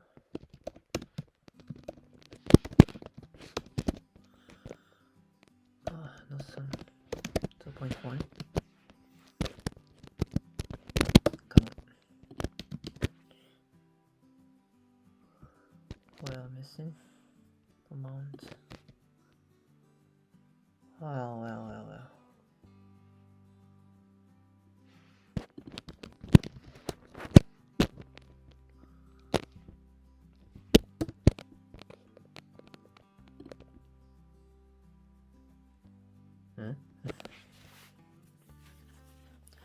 Yeah, physical by sales. Oh my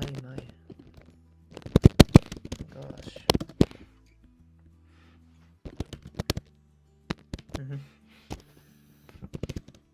DF temp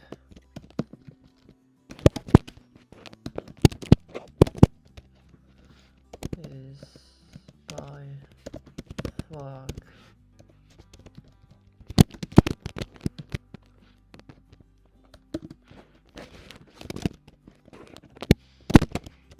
Random under some floor random state. Put any numbers for today. This case 31st.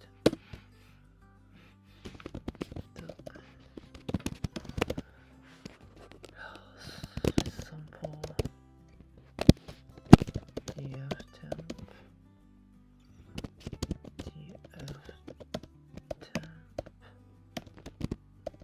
is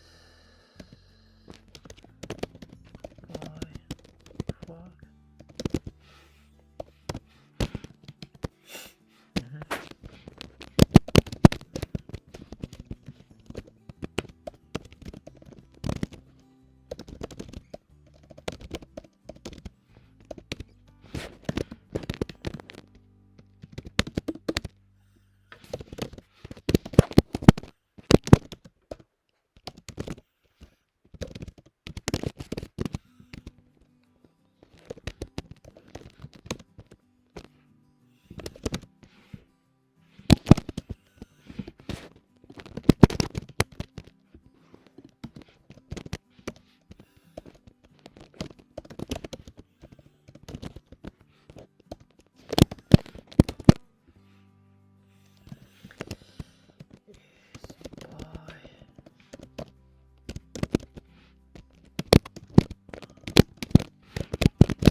Okay.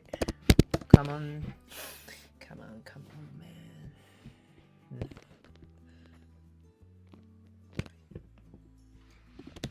Example. Okay. This code performs random undersampling to balance the binary target variable is by flag. First, the total purchase amount for each customer is computed using group by and is stored in Github temp. Then Github customer and Github temp are merged using left join to include all customers, even if they have not made any purchases. The by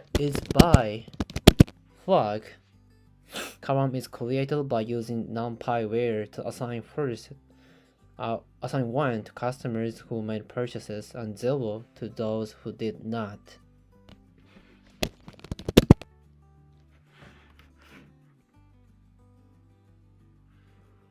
And next, random undersampler function from the Boolean library is used to balance the target variable. The fit resample method is applied to Github temp with the is by flag column as a target variable. This creates a new data frame Github downsampling here, with an equal number of cases for both target variable values.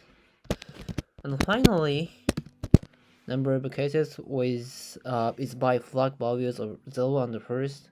When are printed, confirm that the random undersampling was successful. Okay, next question. Normalize third normal form for gender in customer data. Okay, customer gender CD.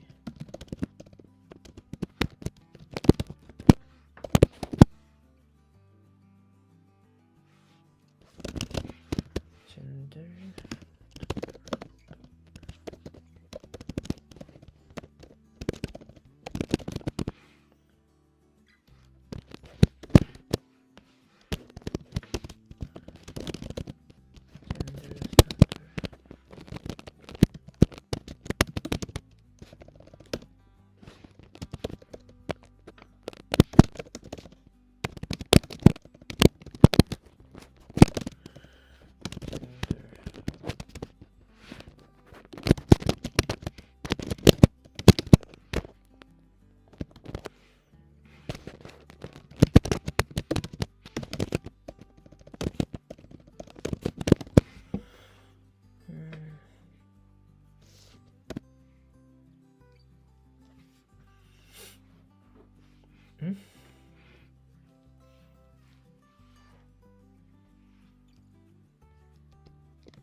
Maybe okay, come on.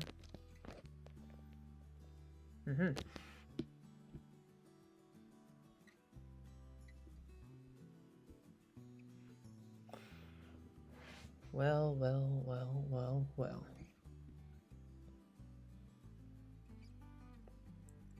Gender CD line here.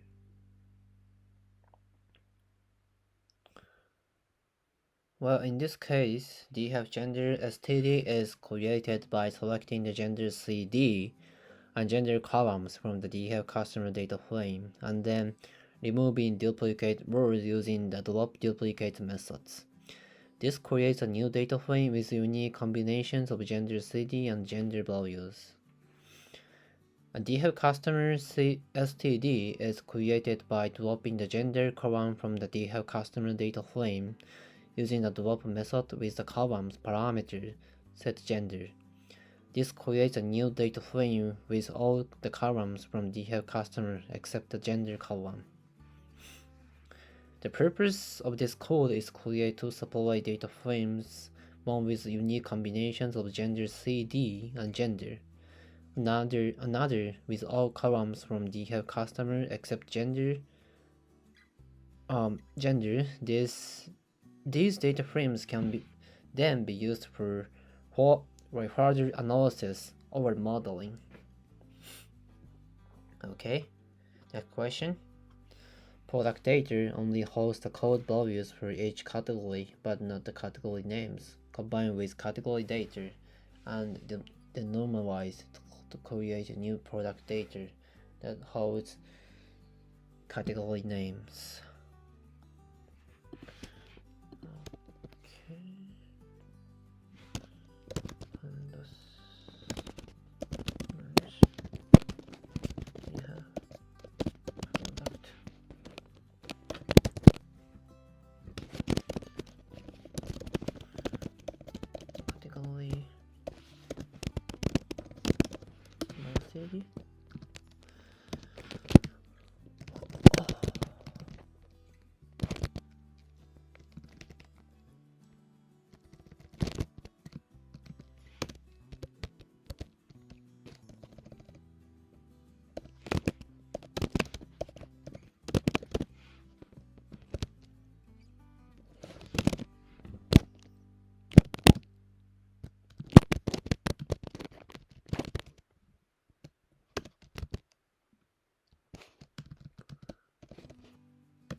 Equal category small cd.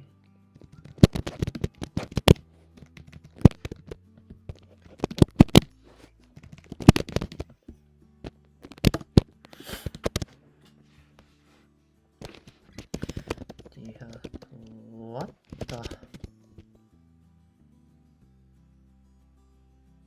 Wait a second.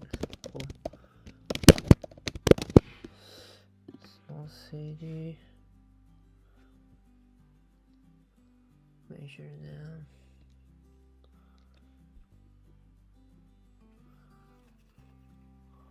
What the?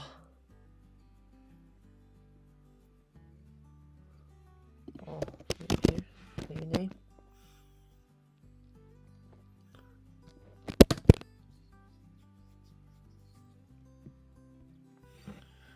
What?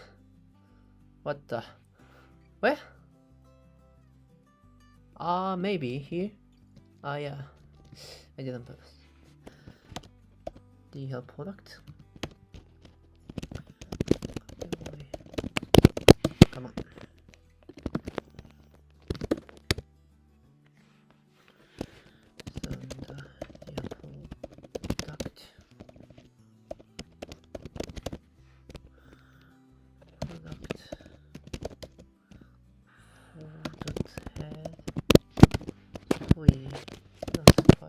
But it's the fault.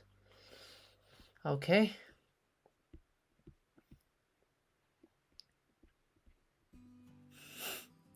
Well, this code performs an inner join between two data frames. They have product and they have category on the column small cities, category measure name, and small name.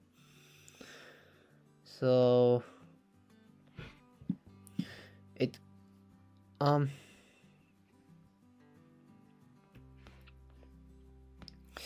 the new data frame, the product who also contains additional columns from the category, specifically these columns, and these columns contain categorical information about the product category, and they are included in merged data frame using the how equal inner option, which keeps only the rows that have matching values in both data frames. The .head method is used to display the first three rows of the resulting merged data frame. Okay, that was 3, but 5 here. Okay, next question. File out the product data with category names created in question 19.3 with the following specifications. Okay, here product pool dot to see this boy.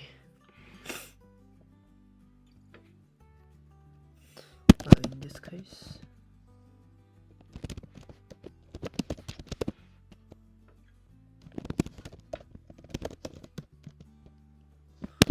UTF-8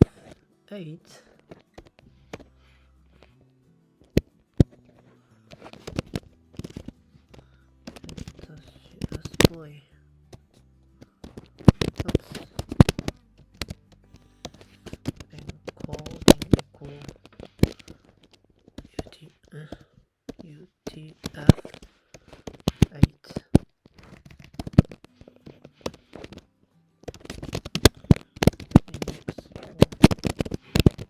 Pause.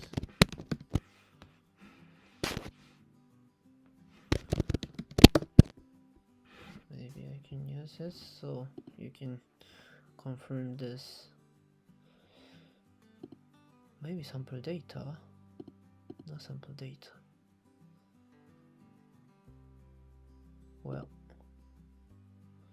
Docker, where is the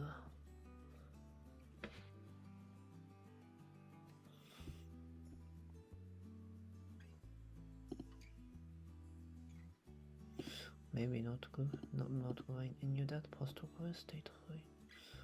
What the?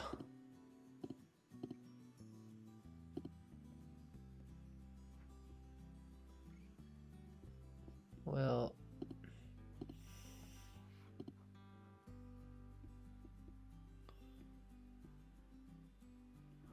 content, Python app media.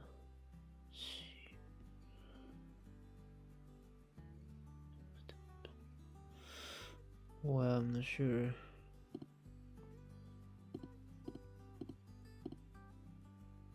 Well.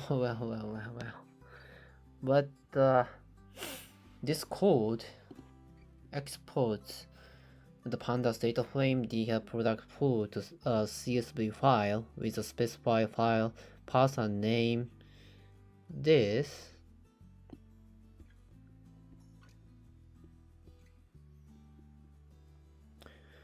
the exported CSV file will use UTF-8 encoding to support a wide range of characters, and the argument index equal false specifies that the raw index of the data frame should not be included in the exported CSV file.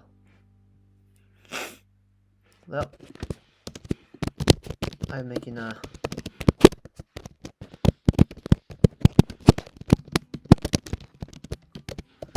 another version of making a code.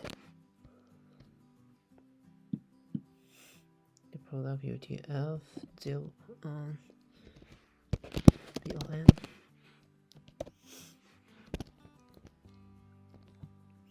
And encoding UTF.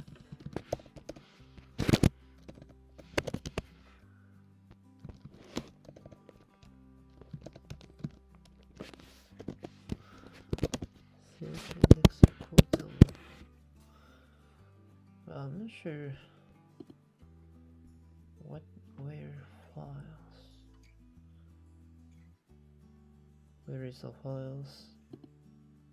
File user tools, temp system.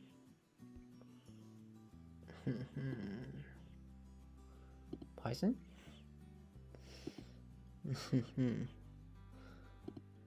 Not this.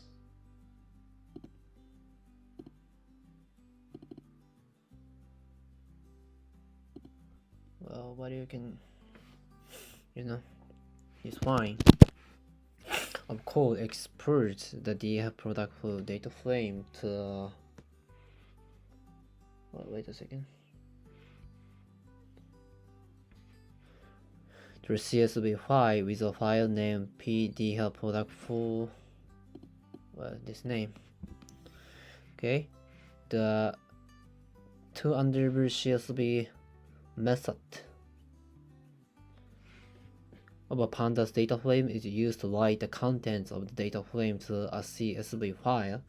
It has several parameters, including the file name and encoding to use. In this case, the file name parameter is set to this,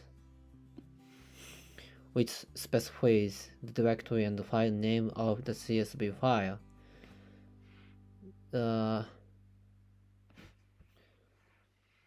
And the encoding parameter is set to this, which specifies the encoding format to use for the CSV file. This here is variance of UTF encoding that includes the byte order mark BOM at the beginning of the file. The BOM is a special marker that indicates the byte order of the file, and they can help programs determine the encoding format when opening the file. And the index parameter is set false, which specifies that the data frame index should not be included in the CSV file. Okay.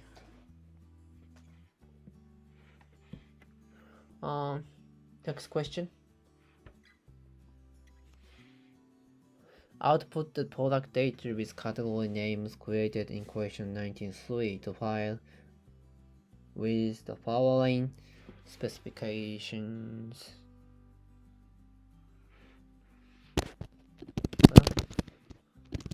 In the base first. Product 4. I have to change this. 3P 932 header with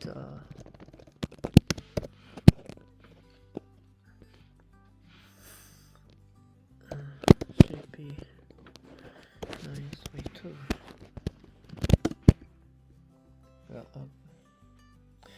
These lines of code exports a pandas data frame DeepL product full to a CSV file named this,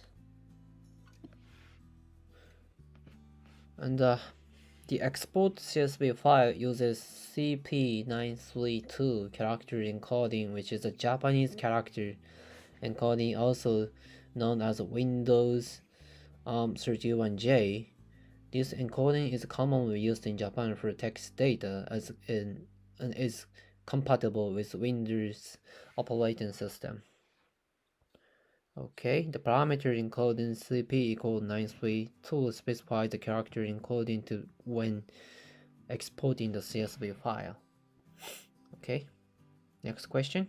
Output the product data with category names and created in question 93 to a file with the following specifications. Okay. Paste.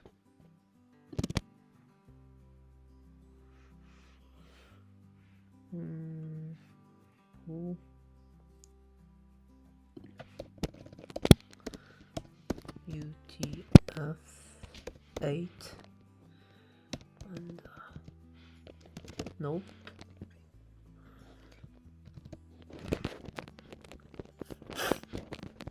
I mean, result. Okay.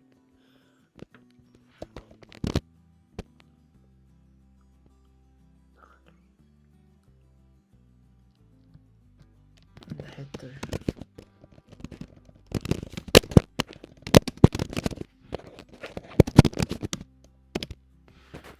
Post encoding. UTF-8.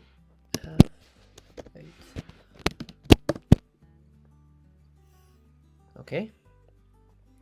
This code saves the DeepL product for data frame to CSV file called this name. I mean the file name. The first argument specifies the file name and the path where the CSV file will be saved. The header argument is set false, which means that the header row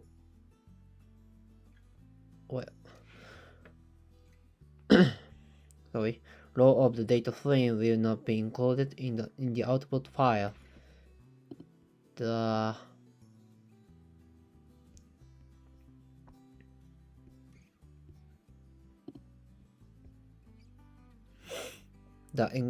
encoding argument is set to UTF-8, which specifies the character encoding to use when writing the file. Finally, index is set to false, which means that the index of data frame will not be included in the output file.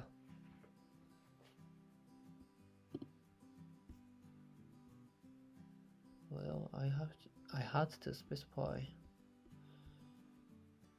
my content.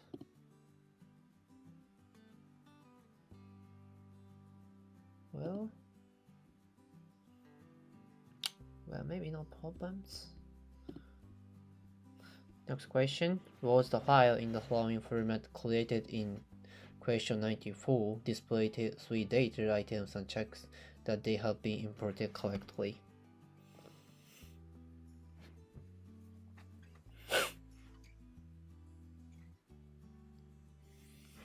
Well, in this case, the with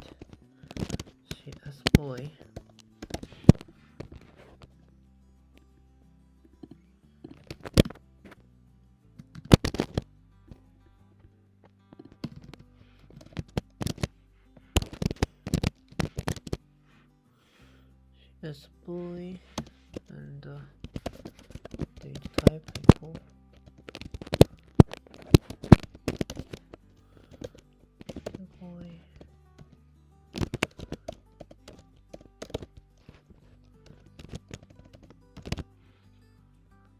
string.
Right.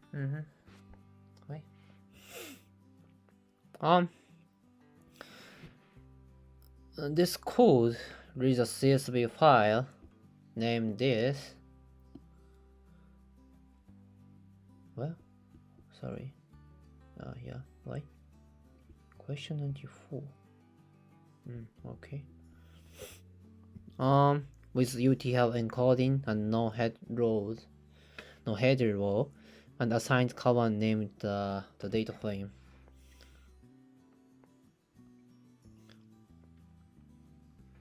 Well, this reads the CSV file without header row and sets the second, third, and the first column to string data type. The resulting data frame has columns named 0, 1, 2, 3, 4, 5, 6, 7, 8.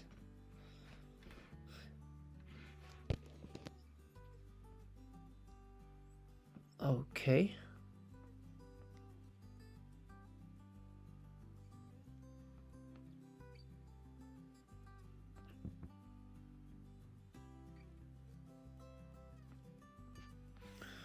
Well, that's it.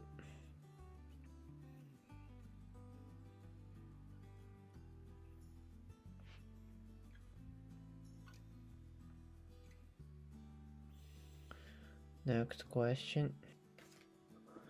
Question 99. Output the product data with category names created in question 93 to a file with the following specifications. Okay. Product.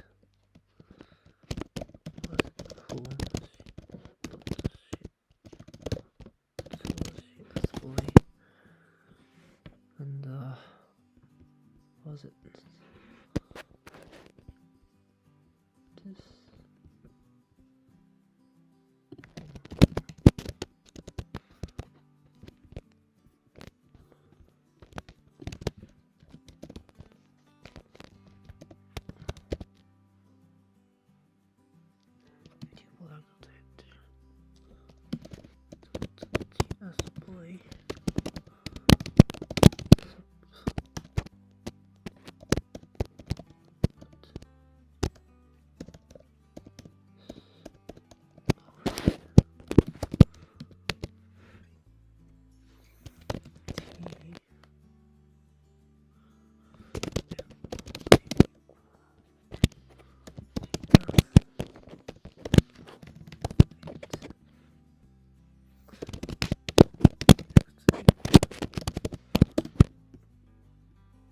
Okay. This code is writing the content of a pandas data frame called this name. Oops. This name. The to underscore salesman method is called on the product DeepL product full data frame, which is a method provided by pandas for exporting data to CSV or TSV file. And this second argument specifies that the values in the file should be separated by the tabs instead of columns. And third argument here specifies that the encoding of file should be UTF-8, which is a standard encoding for Unicode characters. Lastly, the first argument, index equal 4, specifies that data frames index should not be included in the output file. Okay, last question.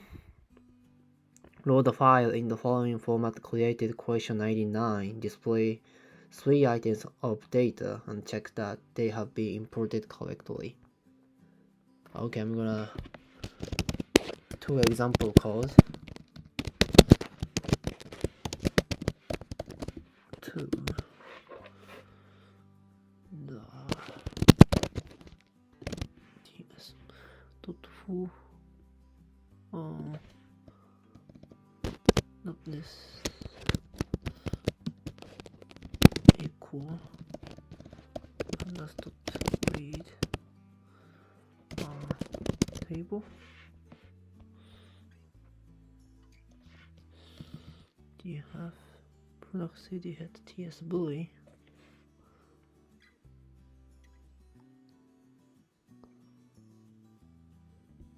And D type equal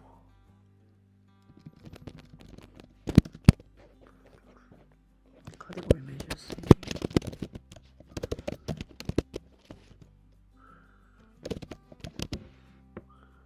Category measure CD string. Oops. String.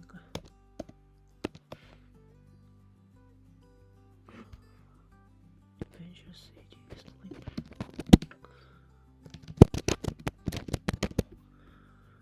Category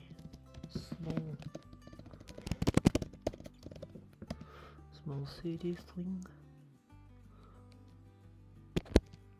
Sorry, here, those here. String. Medium. String. Encoding. Index. Head.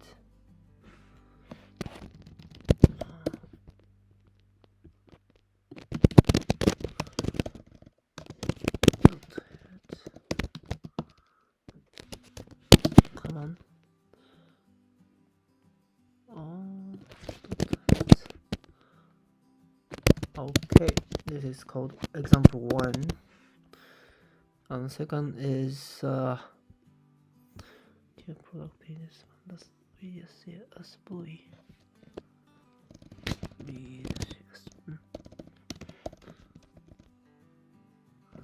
VSCSV file D type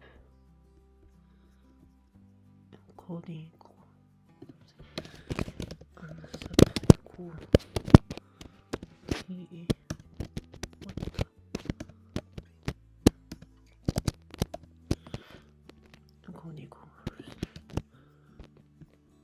Okay, maybe.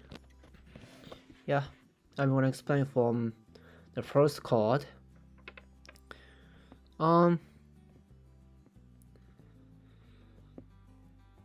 This code reads data from TSV file named this, and the pandas.read underscore table function is called to read the data from the file. And this here, the second argument to the function data type specifies the data types for certain columns. In the data frame specifically, the columns measure category measure CD, category medium CD, and category small CD are being set to be a type of string. And the third argument to the function encoding equal UTF-8 specifies that the encoding the file is UTF-8, and lastly displaying file results. Okay, next is the example 2. This pandas.read underscore CSV function is called to read the data from the file. And maybe that's it. That's the difference. But you have to add here. And lastly, displaying file data. That's it.